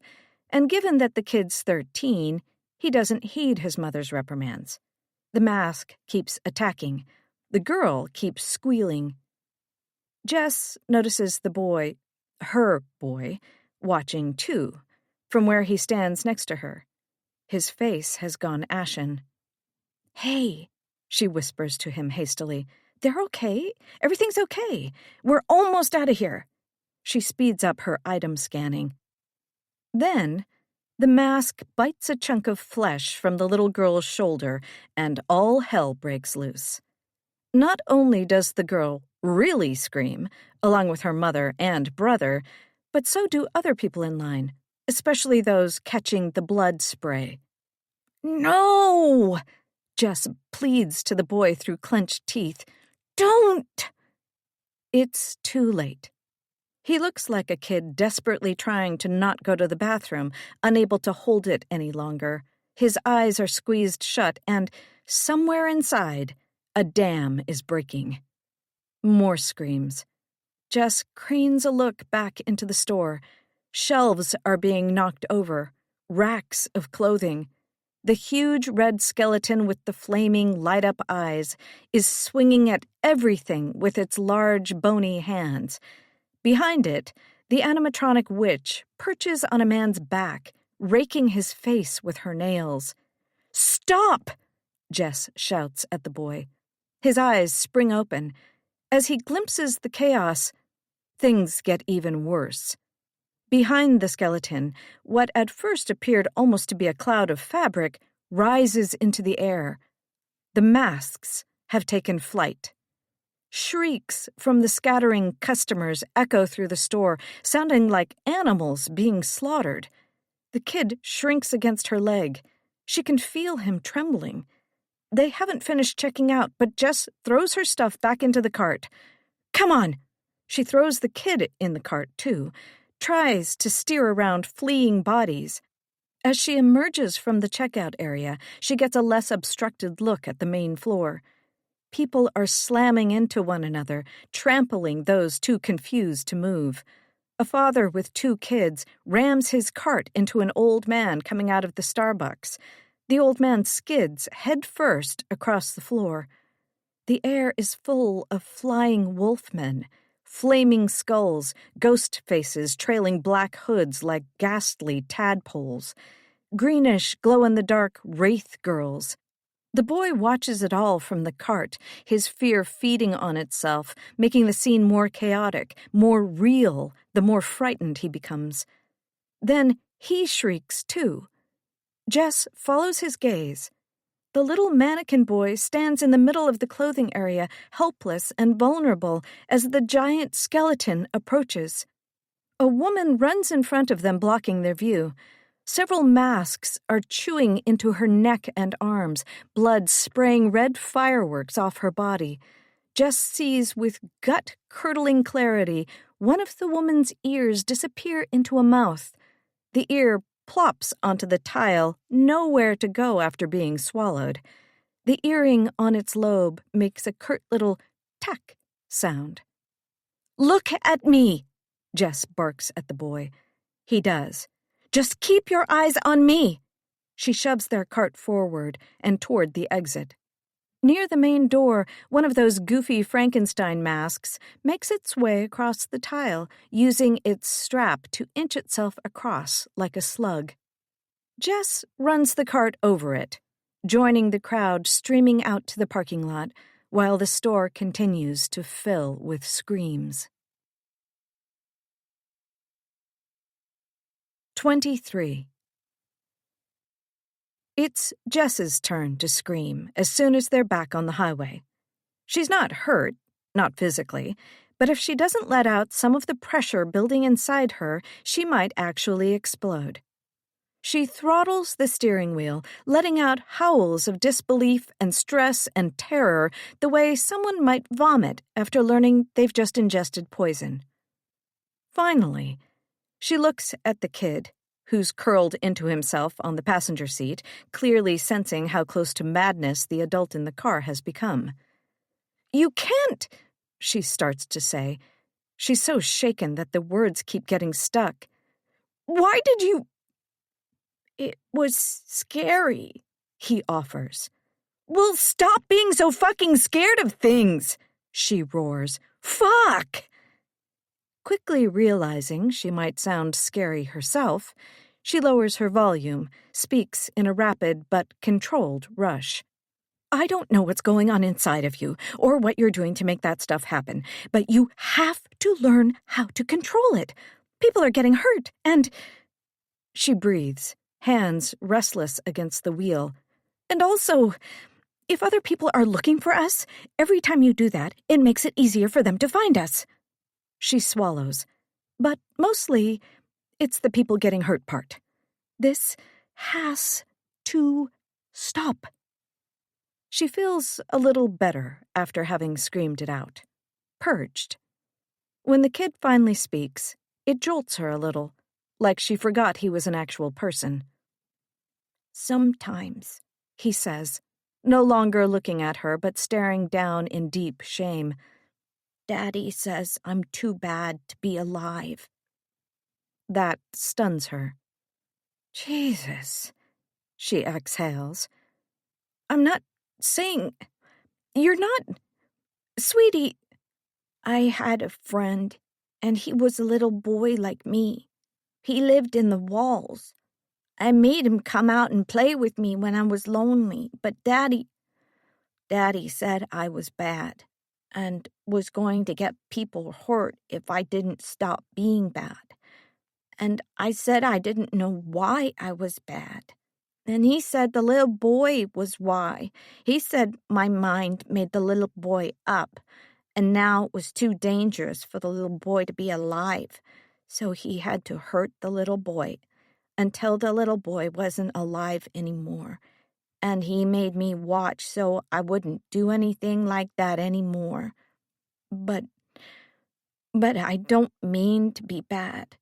And I don't want to not be alive. So I get scared." It's the level of resignation in his words that shatters her. She never would have imagined a 5-year-old could sound so defeated. She never would have imagined a lot of things. One spring break, when she was in college, she, along with Cookie and Cookie's last husband, George, had gone to Colorado to do some hiking. It was the first time Jess had ever experienced elevations like that. Her first taste of oxygen starvation. She feels that sensation again now. There's air in the car, but she can barely breathe it. The boy's thumb has crept into his mouth, and he sucks on it, staring blankly into nowhere. Jesus, she manages again. Drop him off. Inner Jess whispers, somewhere, anywhere, drop him off, drop him off. Her mouth has gone dry. I'm sorry. I'm so sorry that happened with your friend. And I'm not your daddy. I'm not mad at you. I'm just scared, the boy finishes. He looks at her from above his little fist. Yeah, me too. If he were an adult, would he have pointed out her own hypocrisy? Stop being so fucking scared. They drive in silence for a while. Then a realization comes to her out of the blue. We just stole a whole bunch of stuff from Target. She starts to laugh. Whoops. The boy isn't sure it's a joke. He straightens up. Are we going to get in trouble? She thinks about it, imagines herself finally in court for her cop-killing crime spree, a judge pounding his gavel with fury. And also, you owe the Target Corporation for socks and seltzers. That makes her laugh again, a weak, wet laugh, half-exhausted tears. Nah, I think we're going to be okay on that front. The laughter dies just before the tears can take over. We need to find a place to hole up, she says, and we need to eat. I don't suppose you can imagine us up a free steak dinner and a survivalist compound? He looks at her blank-faced. Just kidding, she says. 20 minutes later, they pull into an Applebee's parking lot. She orders them food on the phone and has it brought out to them so they avoid as much interaction as possible. While they wait, the kid just sits there, looking at his hands. She notices his lips are moving again. He's slowly repeating something to himself. She wants to ask what it is, but she's too nervous to break the silence. At one point, he looks up with interest out the window, then sags back down. I thought I saw a doggy, he says. You like dogs? Yeah. Back to looking at his hands. They're like wolves, but nice. Woofs instead of wolves. Her heart aches. When their food comes, they eat silently in the car, watching the afternoon shadows grow long. She wants to at least put on music or something, but an old memory comes to her as she reaches for the console, being young and hearing, of all things, the theme song to Ghostbusters. That movie had its scarier moments, but no one ever mentions its dumb song among them. Yet there had been a lyric that had burrowed under her skin, a reference to an invisible man sleeping in your bed. That had made little Jess deeply afraid for some time, no matter how harmless the rest of the song was. Kids feel time so differently than adults. For those handful of seconds, while she processed that lyric, imagining how she'd never be able to feel truly safe in her room, how she might roll over one night and feel arms wrap around her, trapping her, smothering her, muting her screams, without being able to see a thing.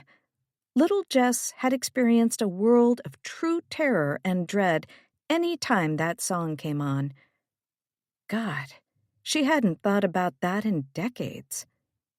No wonder this kid's dad didn't let him see anything or read anything, or... She doesn't like that thought. That one bit of empathy for his monstrous father. All the same, she doesn't turn any music on either. Instead, she scrolls through Yelp to find the least disgusting motel in the vicinity. There are hotels and inns and other options, too, places that might be a little less questionable, but she doesn't want to deal with crowds, or worse, stares. Before long, they're pulling into the parking lot of the El Rancho Motel. It's a squat stucco building the color of cloudy urine, with a reddish roof that looks simultaneously sun-bleached and waterlogged.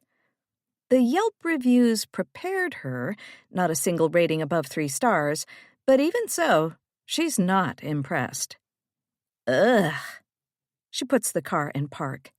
Last time I stayed at a place like this, there were bugs the size of horses. Put a quarter in them and they vibrated. Really? The boy's eyes go wide with anxiety. God damn it.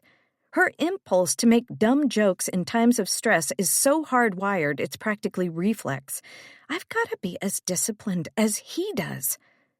No, she offers a difficult smile. Not really. Inside the El Rancho lobby, an old man the consistency of beef jerky sits behind the counter, his white hair circling his skull like clouds around a mountaintop. He puts down his magazine with a huff as Jess approaches. She notices the full-color spread he was ogling features at least a half-dozen different kinds of automatic rifles. Even though the mostly empty parking lot makes this question feel like a formality, she asks him if he has any vacancies for tonight, and maybe even for tomorrow night.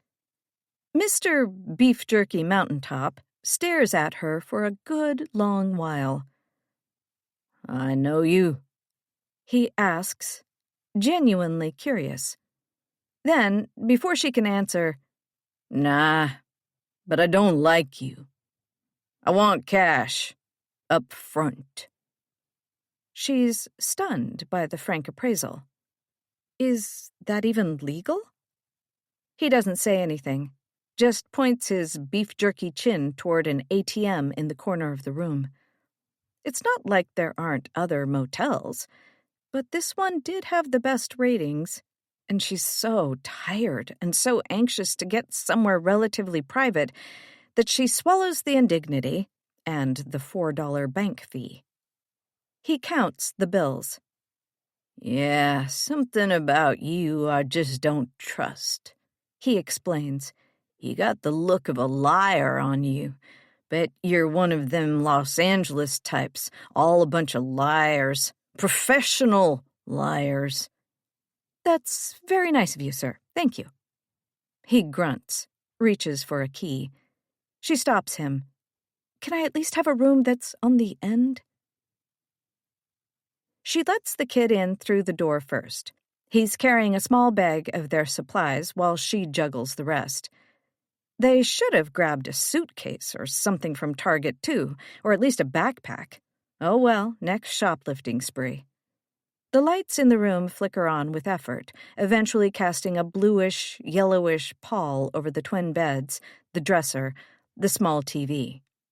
The boy walks in, tentatively, shoulders hunched like he's expecting enemy fire. Jess kicks herself again for saying anything about bugs. Shit, she should have at least tried to convince him this was the fucking Four Seasons. She could have joked about jacuzzi tubs. We got lucky on that rooftop. I don't think his powers work well on demand. She shuts the door behind them, and as she puts the shopping bags down on the room's table, she has to stop herself from literally jumping across the room. Clinging to the corner behind the door, almost as dark as a natural shadow, is a cockroach at least 3 feet long. Its antennae twitch at her presence. Its head rotates ever so slightly. Christ, it's so big she can see every crinkle and fold of its wings, every bit of veiny piping along its carapace. No way the boy knows these elaborate details. It's like the boy's imagination gets the ball rolling and then reality takes over, fleshes things out. His own horrible improv partner. Yes, and. Hey, she hears herself saying, voice quavering just a little. She forces herself to stop staring at the massive roach, to look through it. This place is nice. I'm impressed. The boy isn't looking her way. He's testing the springiness of the bed with his hands. "You are?" he asks. "Yeah!" She positions herself in front of the bug, and when the boy turns to look at her, she gives him the biggest smile she's capable of conjuring. "We lucked out! Woo! I'm relieved." The voice of every improv teacher she's ever had rings in her ears. Take what your partner gives you and build off it. Never say no. The boy gives a relieved shrug. "Cool." He hops onto the bed. When Jess looks back at the wall, the roach is gone. 24. "Anything else?" the 7-Eleven clerk asks after Agent Santos places 3 large bottles of water onto the counter with a reverberant, weirdly gelatinous thud. "Is it always so hot in October here?" The clerk shrugs. "I guess." Man! Santos has been in Scottsdale for less than an hour, and he feels like he's had 2 days' worth of sun. The day is getting late, and the sun has found a way to hang just beyond the visor in his rental car the entire time he's been driving from the airport. Even here in this 7-Eleven, it blasts through the windows wherever he stands. He's about to say all he needs is the water, but then the idea of another item calls to him. No one else is in the store, so he doesn't feel bad about telling the clerk he'll need just 1 more minute. He turns around to begin his search, and as he does so, he glimpses the rack of newspapers by the front door. Only a couple of locals, a tabloid, a USA Today, but they all have the same story emblazoned on their front pages. Last night's bear attack. Apartment terror. Claws and teeth. Nature amuck. Apparently, in an effort to tamp down any panic, the official word is that the bear has been located but not killed yet. Presumably because whoever will be staging the photographs is searching for a sufficiently gigantic bear to dispatch and use as a stand-in for the creature that slaughtered so many people at the apartment complex. From what Santos read while on the plane to Sky Harbor, the movie rights have already been sold. Meanwhile, as he drove his rental car from the airport to this gas station, he'd had another call from Director Allen. A target in Yuma had, reportedly, experienced more inexplicable phenomena. No one killed, but numerous people are in the hospital, and a whole lot more were left confused and terrified. Department 925 is working on a story. Santos needn't concern himself. All that mattered was the target's location, due east from the site of the hotel carnage. The woman and the boy are still heading this way, still proving his hypothesis. He smiles a little. Then he heads for the candy aisle to find what he's looking for. "You okay?" the clerk asks from behind the counter. "Hey, sir?" Santos snaps back to attention. He realizes he's been zoned out, standing at the candy section and rubbing the back of his neck again.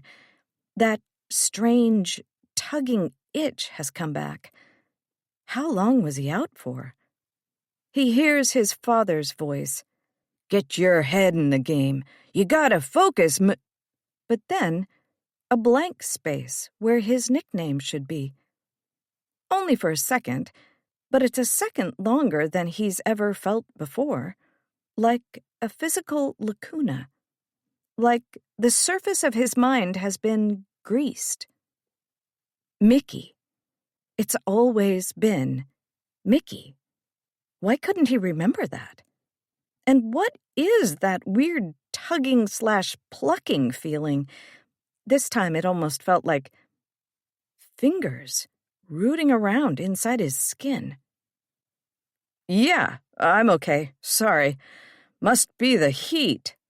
It's only like 90. He hears the clerk mutter.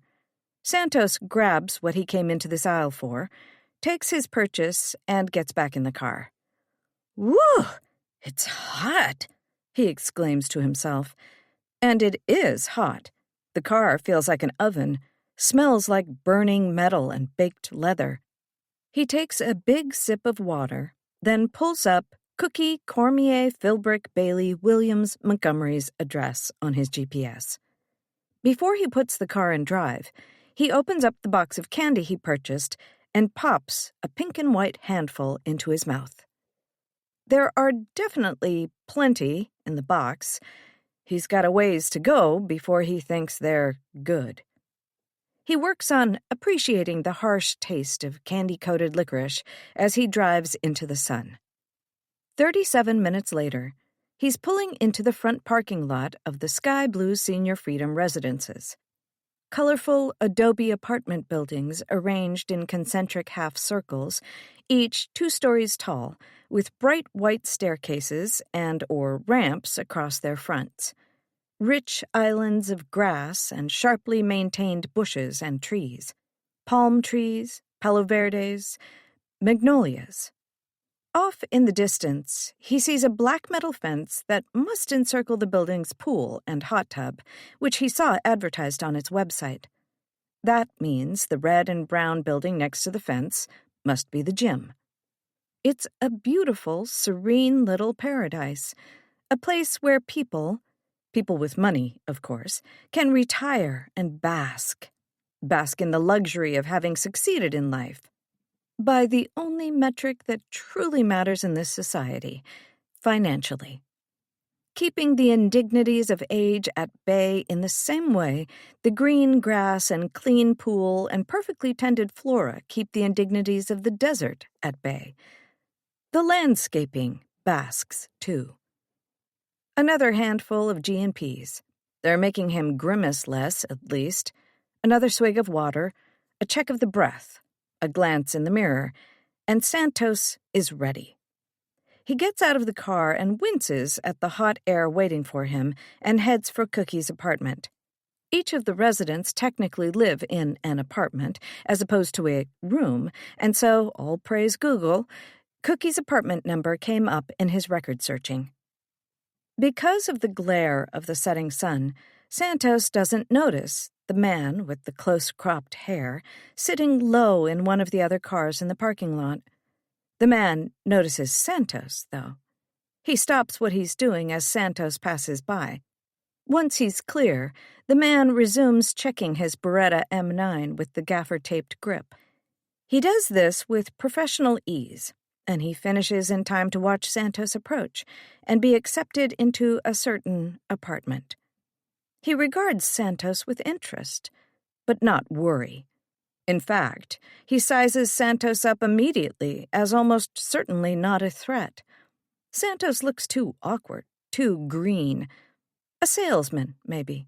Or a missionary. Either way, the man watches with interest. He's eager to see how long Santos remains inside. His watcher's eyes are avid. A wolf's eyes. 25. For the first time in her 68 years, Cookie forgot about a party. And not just any party. Tonight is bridge night, bigger than any other regular event at Sky Blue, because people aren't just gathering to drink and shoot the shit. They're gathering to watch the game and drink and shoot the shit. People look forward to bridge night every week. None of the other social gatherings here scratch that same itch.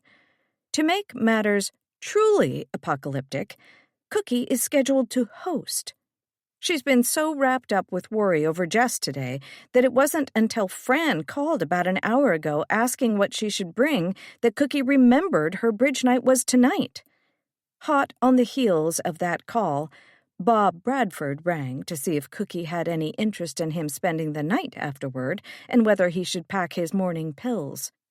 Cookie found herself thinking a litany similar to her daughter's lately. Fuck, fuck, fuck, fuck, fuck, fuck, fuck.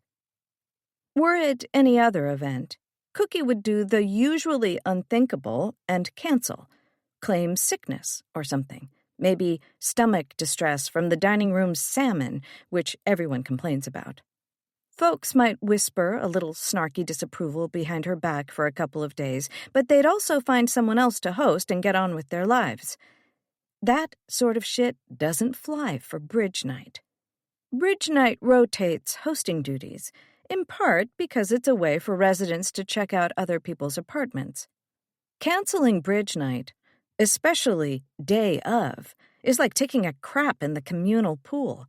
People will dedicate weeks to discussing how maybe you did it because your apartment wasn't clean enough.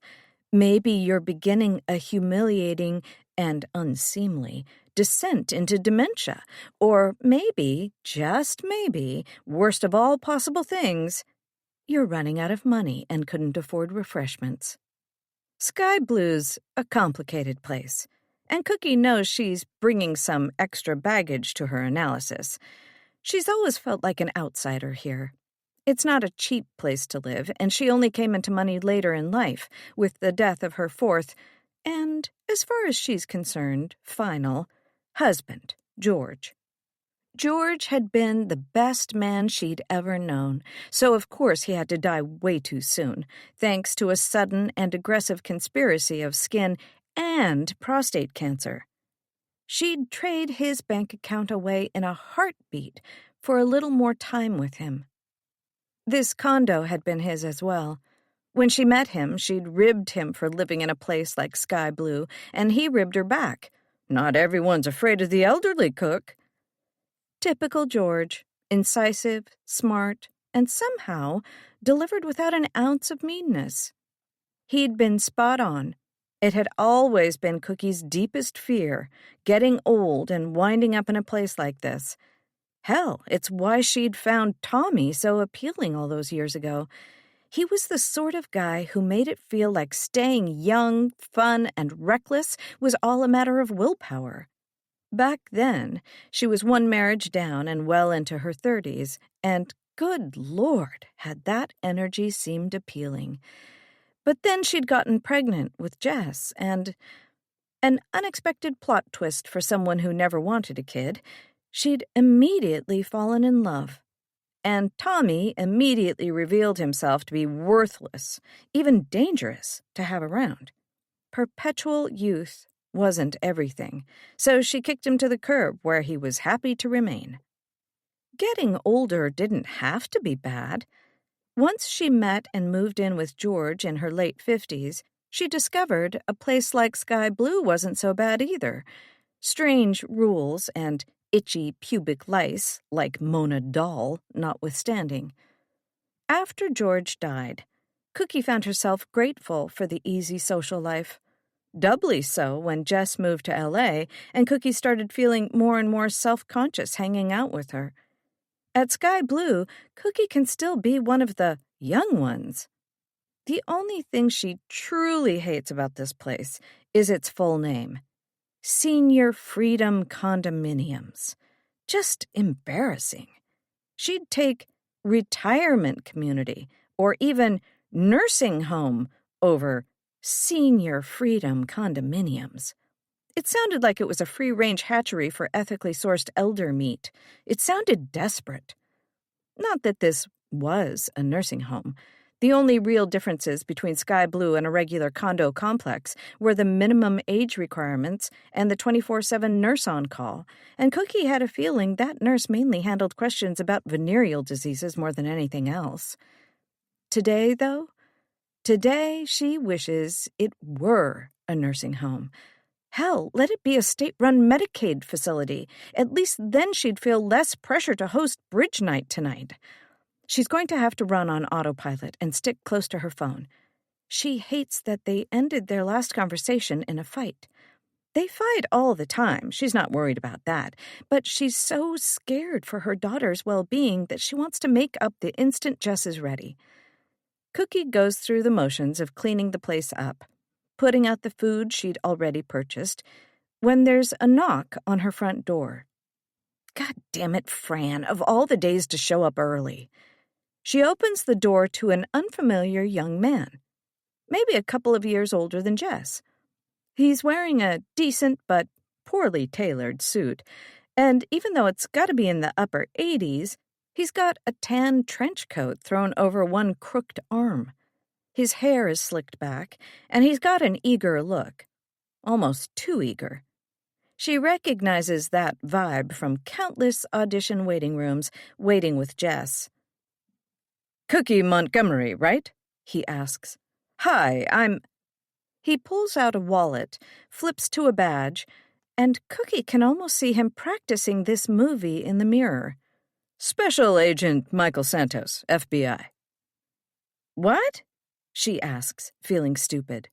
FBI?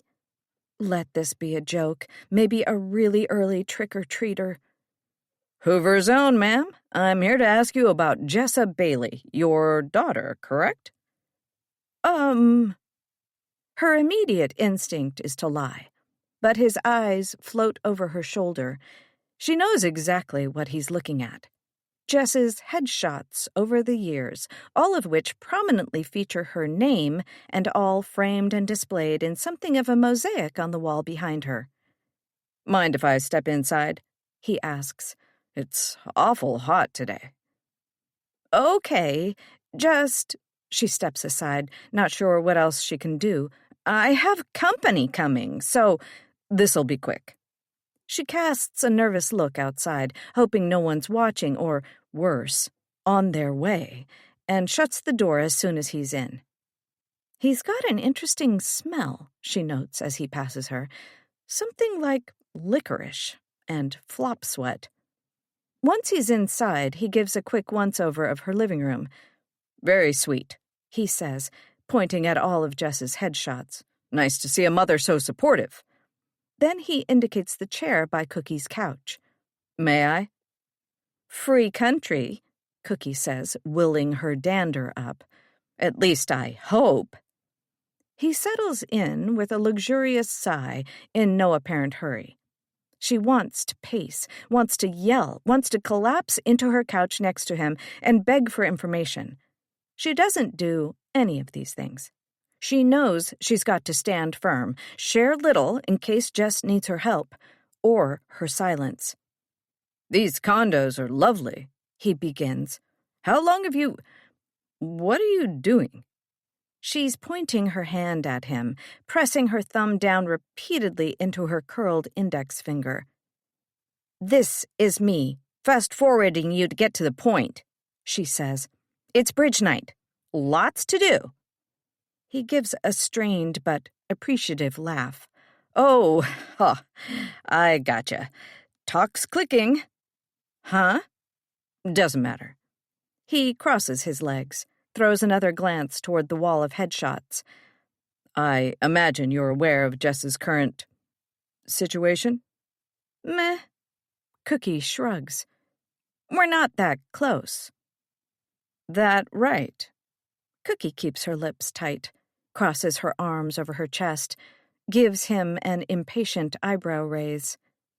My mistake, Santos says. Guess you can't believe everything you see on social media.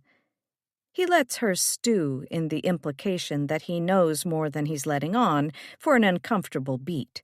Then, well, I hate to be the bearer of bad news, Ms. Montgomery, but your daughter is in some pretty serious trouble. He starts laying out the events of the past 2 days. At first, Cookie expects it to be more or less a recap of everything Jess already told her, but then he keeps adding details Jess left out, like how Jess could be charged federally for kidnapping, since she took someone else's kid and carried him over state lines. Or like how she also shot a police officer, a sentence that makes Cookie's entire body go numb. The officer is actually expected to live, although it was touch and go until very, very recently. Cookie tries to maintain her stony disposition, give the man in her living room nothing. The more he tells her, though, the more her reserve starts to crumble. Still, she manages to keep quiet. Not even the heartbroken exhale that desperately wants to escape her lips. I can only imagine how upsetting this must be to hear, Santos says. Cookie shrugs. Yeah, sure, her body language says. I guess it could technically be considered upsetting. How it must feel, as a mother, to think about your— Okay, stop. She holds up a hand. It doesn't shake. She's surprised at how clear her voice comes out, especially considering her heart is beating against her larynx. Why are you here? What do you want with me? I don't know where Jess is, and the last time I spoke with her, she said she was far away, so— Was that too much info to give? Better shut up. Cookie. May I call you Cookie? All due respect, but I still think she's heading this way. It's clear from her movement pattern. She gives him a skeptical glare. Well, all due respect, but if you're following her movement pattern, why don't you just nab her en route? Are you trying to set some kind of trap? Use me as bait? No, not a trap. Not— Would it be all right if I asked for a glass of water? This heat really makes me— I think I'd rather you spit out whatever the fuck you want to say and then leave my house, actually. I have invited guests coming. A low, thrumming dread settles into Cookie's chest. There's more to this story than what this strange little dress-up man is telling her, too. Something is very wrong. Totally understand, he says. He slaps his hands on his legs and stands, then doesn't move from in front of the chair. He considers his words. Your daughter has seen and done some very unfortunate things over the past couple days, and her running has made her a lot of enemies. Enemies who don't want to slap her on the wrist, you understand. Enemies who'd just as soon take her whole hand off and maybe let it bleed. But here's the good news. He takes a single step forward. I'm not one of those enemies. I know your daughter didn't want any of this to happen. I know this has all been a whirlwind for her, and as scared as you are, Cookie, I know she's 10 times more terrified. If she gets nabbed en route, chances are it'll be by people who are very, very pissed off, and there won't be a whole lot she can do to calm them down. Unless she's with me first. If I, and you, can convince her to come here as quickly and quietly as possible to cooperate with me, then I'm pretty sure I can make all her problems, with my higher-ups, go away. Cookie's vision blurs. She tries to blink her tears away. But why? I still don't understand. What has she seen? Why is this happening? Who are you? Special Agent Michael Santos with the FBI, ma'am. I'm the one who wants to keep your daughter out of prison for the rest of her life. He pulls out a business card and hands it to her. That's my personal cell number.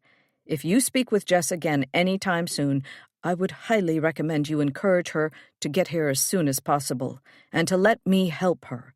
If she keeps running, she's in a lot of danger, and I don't just mean legally. Cookie stares at the card. All the walls she's tried to build have crumbled. How do I know you're being straight with me? She asks at last. Her voice has gotten very small. You don't. But I'm giving you my word, ma'am, and I don't give it lightly. Good line, she thinks, wondering if he rehearsed it. Then, suddenly, Cookie sits down. She has to. The relief is almost too much to bear. She wants to ask more questions, but they all get caught in the doorway of her brain. How do... Knocking interrupts her. A voice from outside. Cookie, I brought wine, red and white, and that pink kind you like. Fran. Agent Santos looks at Cookie and smiles warmly. The invited guests. Just please, think about what I've said, Ms. Montgomery. Help me make things better for Jess, okay? While we still can. Cookie gives a faint, almost imperceptible nod.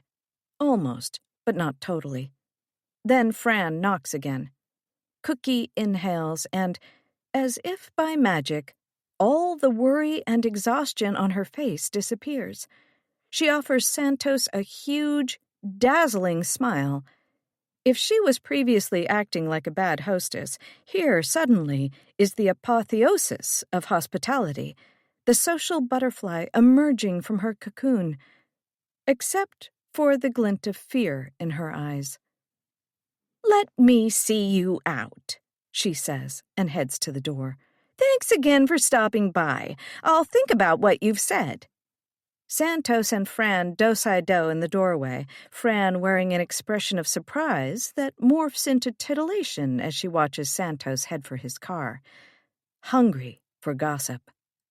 Outside, the Arizona sky has gone purple and russet with the setting sun. Bridge night has begun.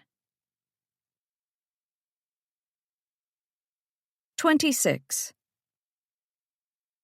In their definitely clean, nope, no bugs at all motel room, Jess and the boy also tried to get a card game going. Nothing as complicated as bridge. At first, it's gin rummy. Jess has the vaguest of memories playing it with her dad when she was a kid, but it must have been during that one time they'd managed to convince him to visit when Jess was a little older, because the boy gets easily confused about the rules. He does get a kick out of constantly shouting, "Gin rummy!" and slapping his cards down prematurely, though. It's very cute, and it's quite nice to hear his delighted giggles, but it's not enough to pass the time for long. They move on to war, at which the kid is shockingly proficient. He knows his numbers well, and when Jess expresses her surprise, he tells her it's because one of Daddy's most reliably safe methods for the boy to pass the time is counting. "Counting?" she asks. "Like, you just sit and count?" He nods proudly. "I can count up to 1,000. It comes out 1,000. Something clicks for her. "Is that what you were saying to yourself while we were waiting in the car?" I know my tens, and I know my hundreds, and sometimes I even give them different colors when I count, and that's okay. Colors don't hurt anybody." They play several time-consuming rounds, but eventually they both get bored and start slamming the cards down, shouting, "Gin rummy!" Jess then moves on to investigating the board games they bought. Well, intended to buy, from Target. Some have rules that are just complicated enough to not be worth it. Monopoly is a bore. Guess Who seems dangerous. Draftosaurus has some dinosaur pictures that capture his attention, but she starts to get nervous about the potential consequences and quickly stuffs it away, wondering why she picked it up. It's not even dark yet. The kid might be able to pass the time by counting, but that's not going to work for her. Eventually, she resorts to what she's been dreading most and turns on the TV. She can't think of anything else to do. She flips through the channels on the set, which has a thickness to it that's endearingly retro. There's no cable package, just whatever the janky digital antenna picks up, so there aren't a ton of choices, which helps her assure the kid that they won't run into those people again. Every few minutes, though, no matter what channel she lands on, it seems like there's an ad for some show or movie full of murder and blood and anger and fear. The boy rests against the crook of her arm, and she can feel him tense whenever it happens.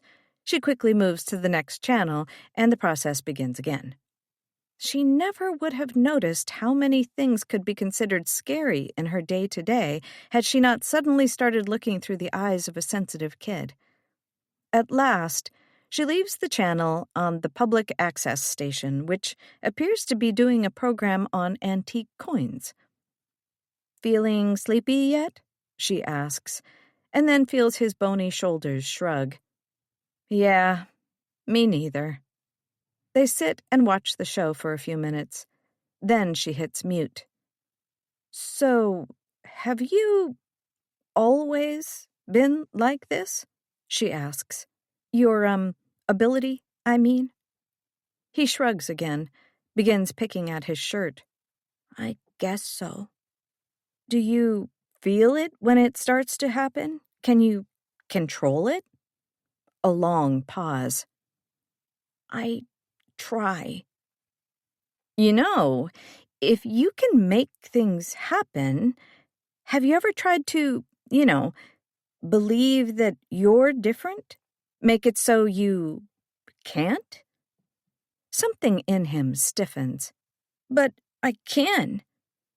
I know I can. I've said." He slaps the comforter, frustrated and angry. "Okay," she assures him. "Okay, I'm sorry." This tactic has been tried before, she realizes. His daddy.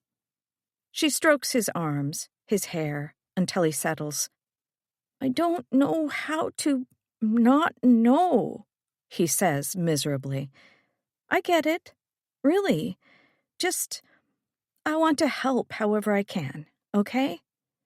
Maybe we can work on it together. So when it does happen, we can try to make it not so bad. How does that sound?" "I don't want to be bad. I hate being bad." He looks down at his hands, and she tilts his chin up. "Hey, you're not bad, okay? You've just got something inside you." "A bad thing." No, it's not bad. It's just..." His large ice blue eyes search hers. "Complicated," he says at last. She's almost positive he's sassing her a little and can't help but laugh. Exactly. He nods and looks back at the TV. She gets the sense he doesn't have more to say on the matter.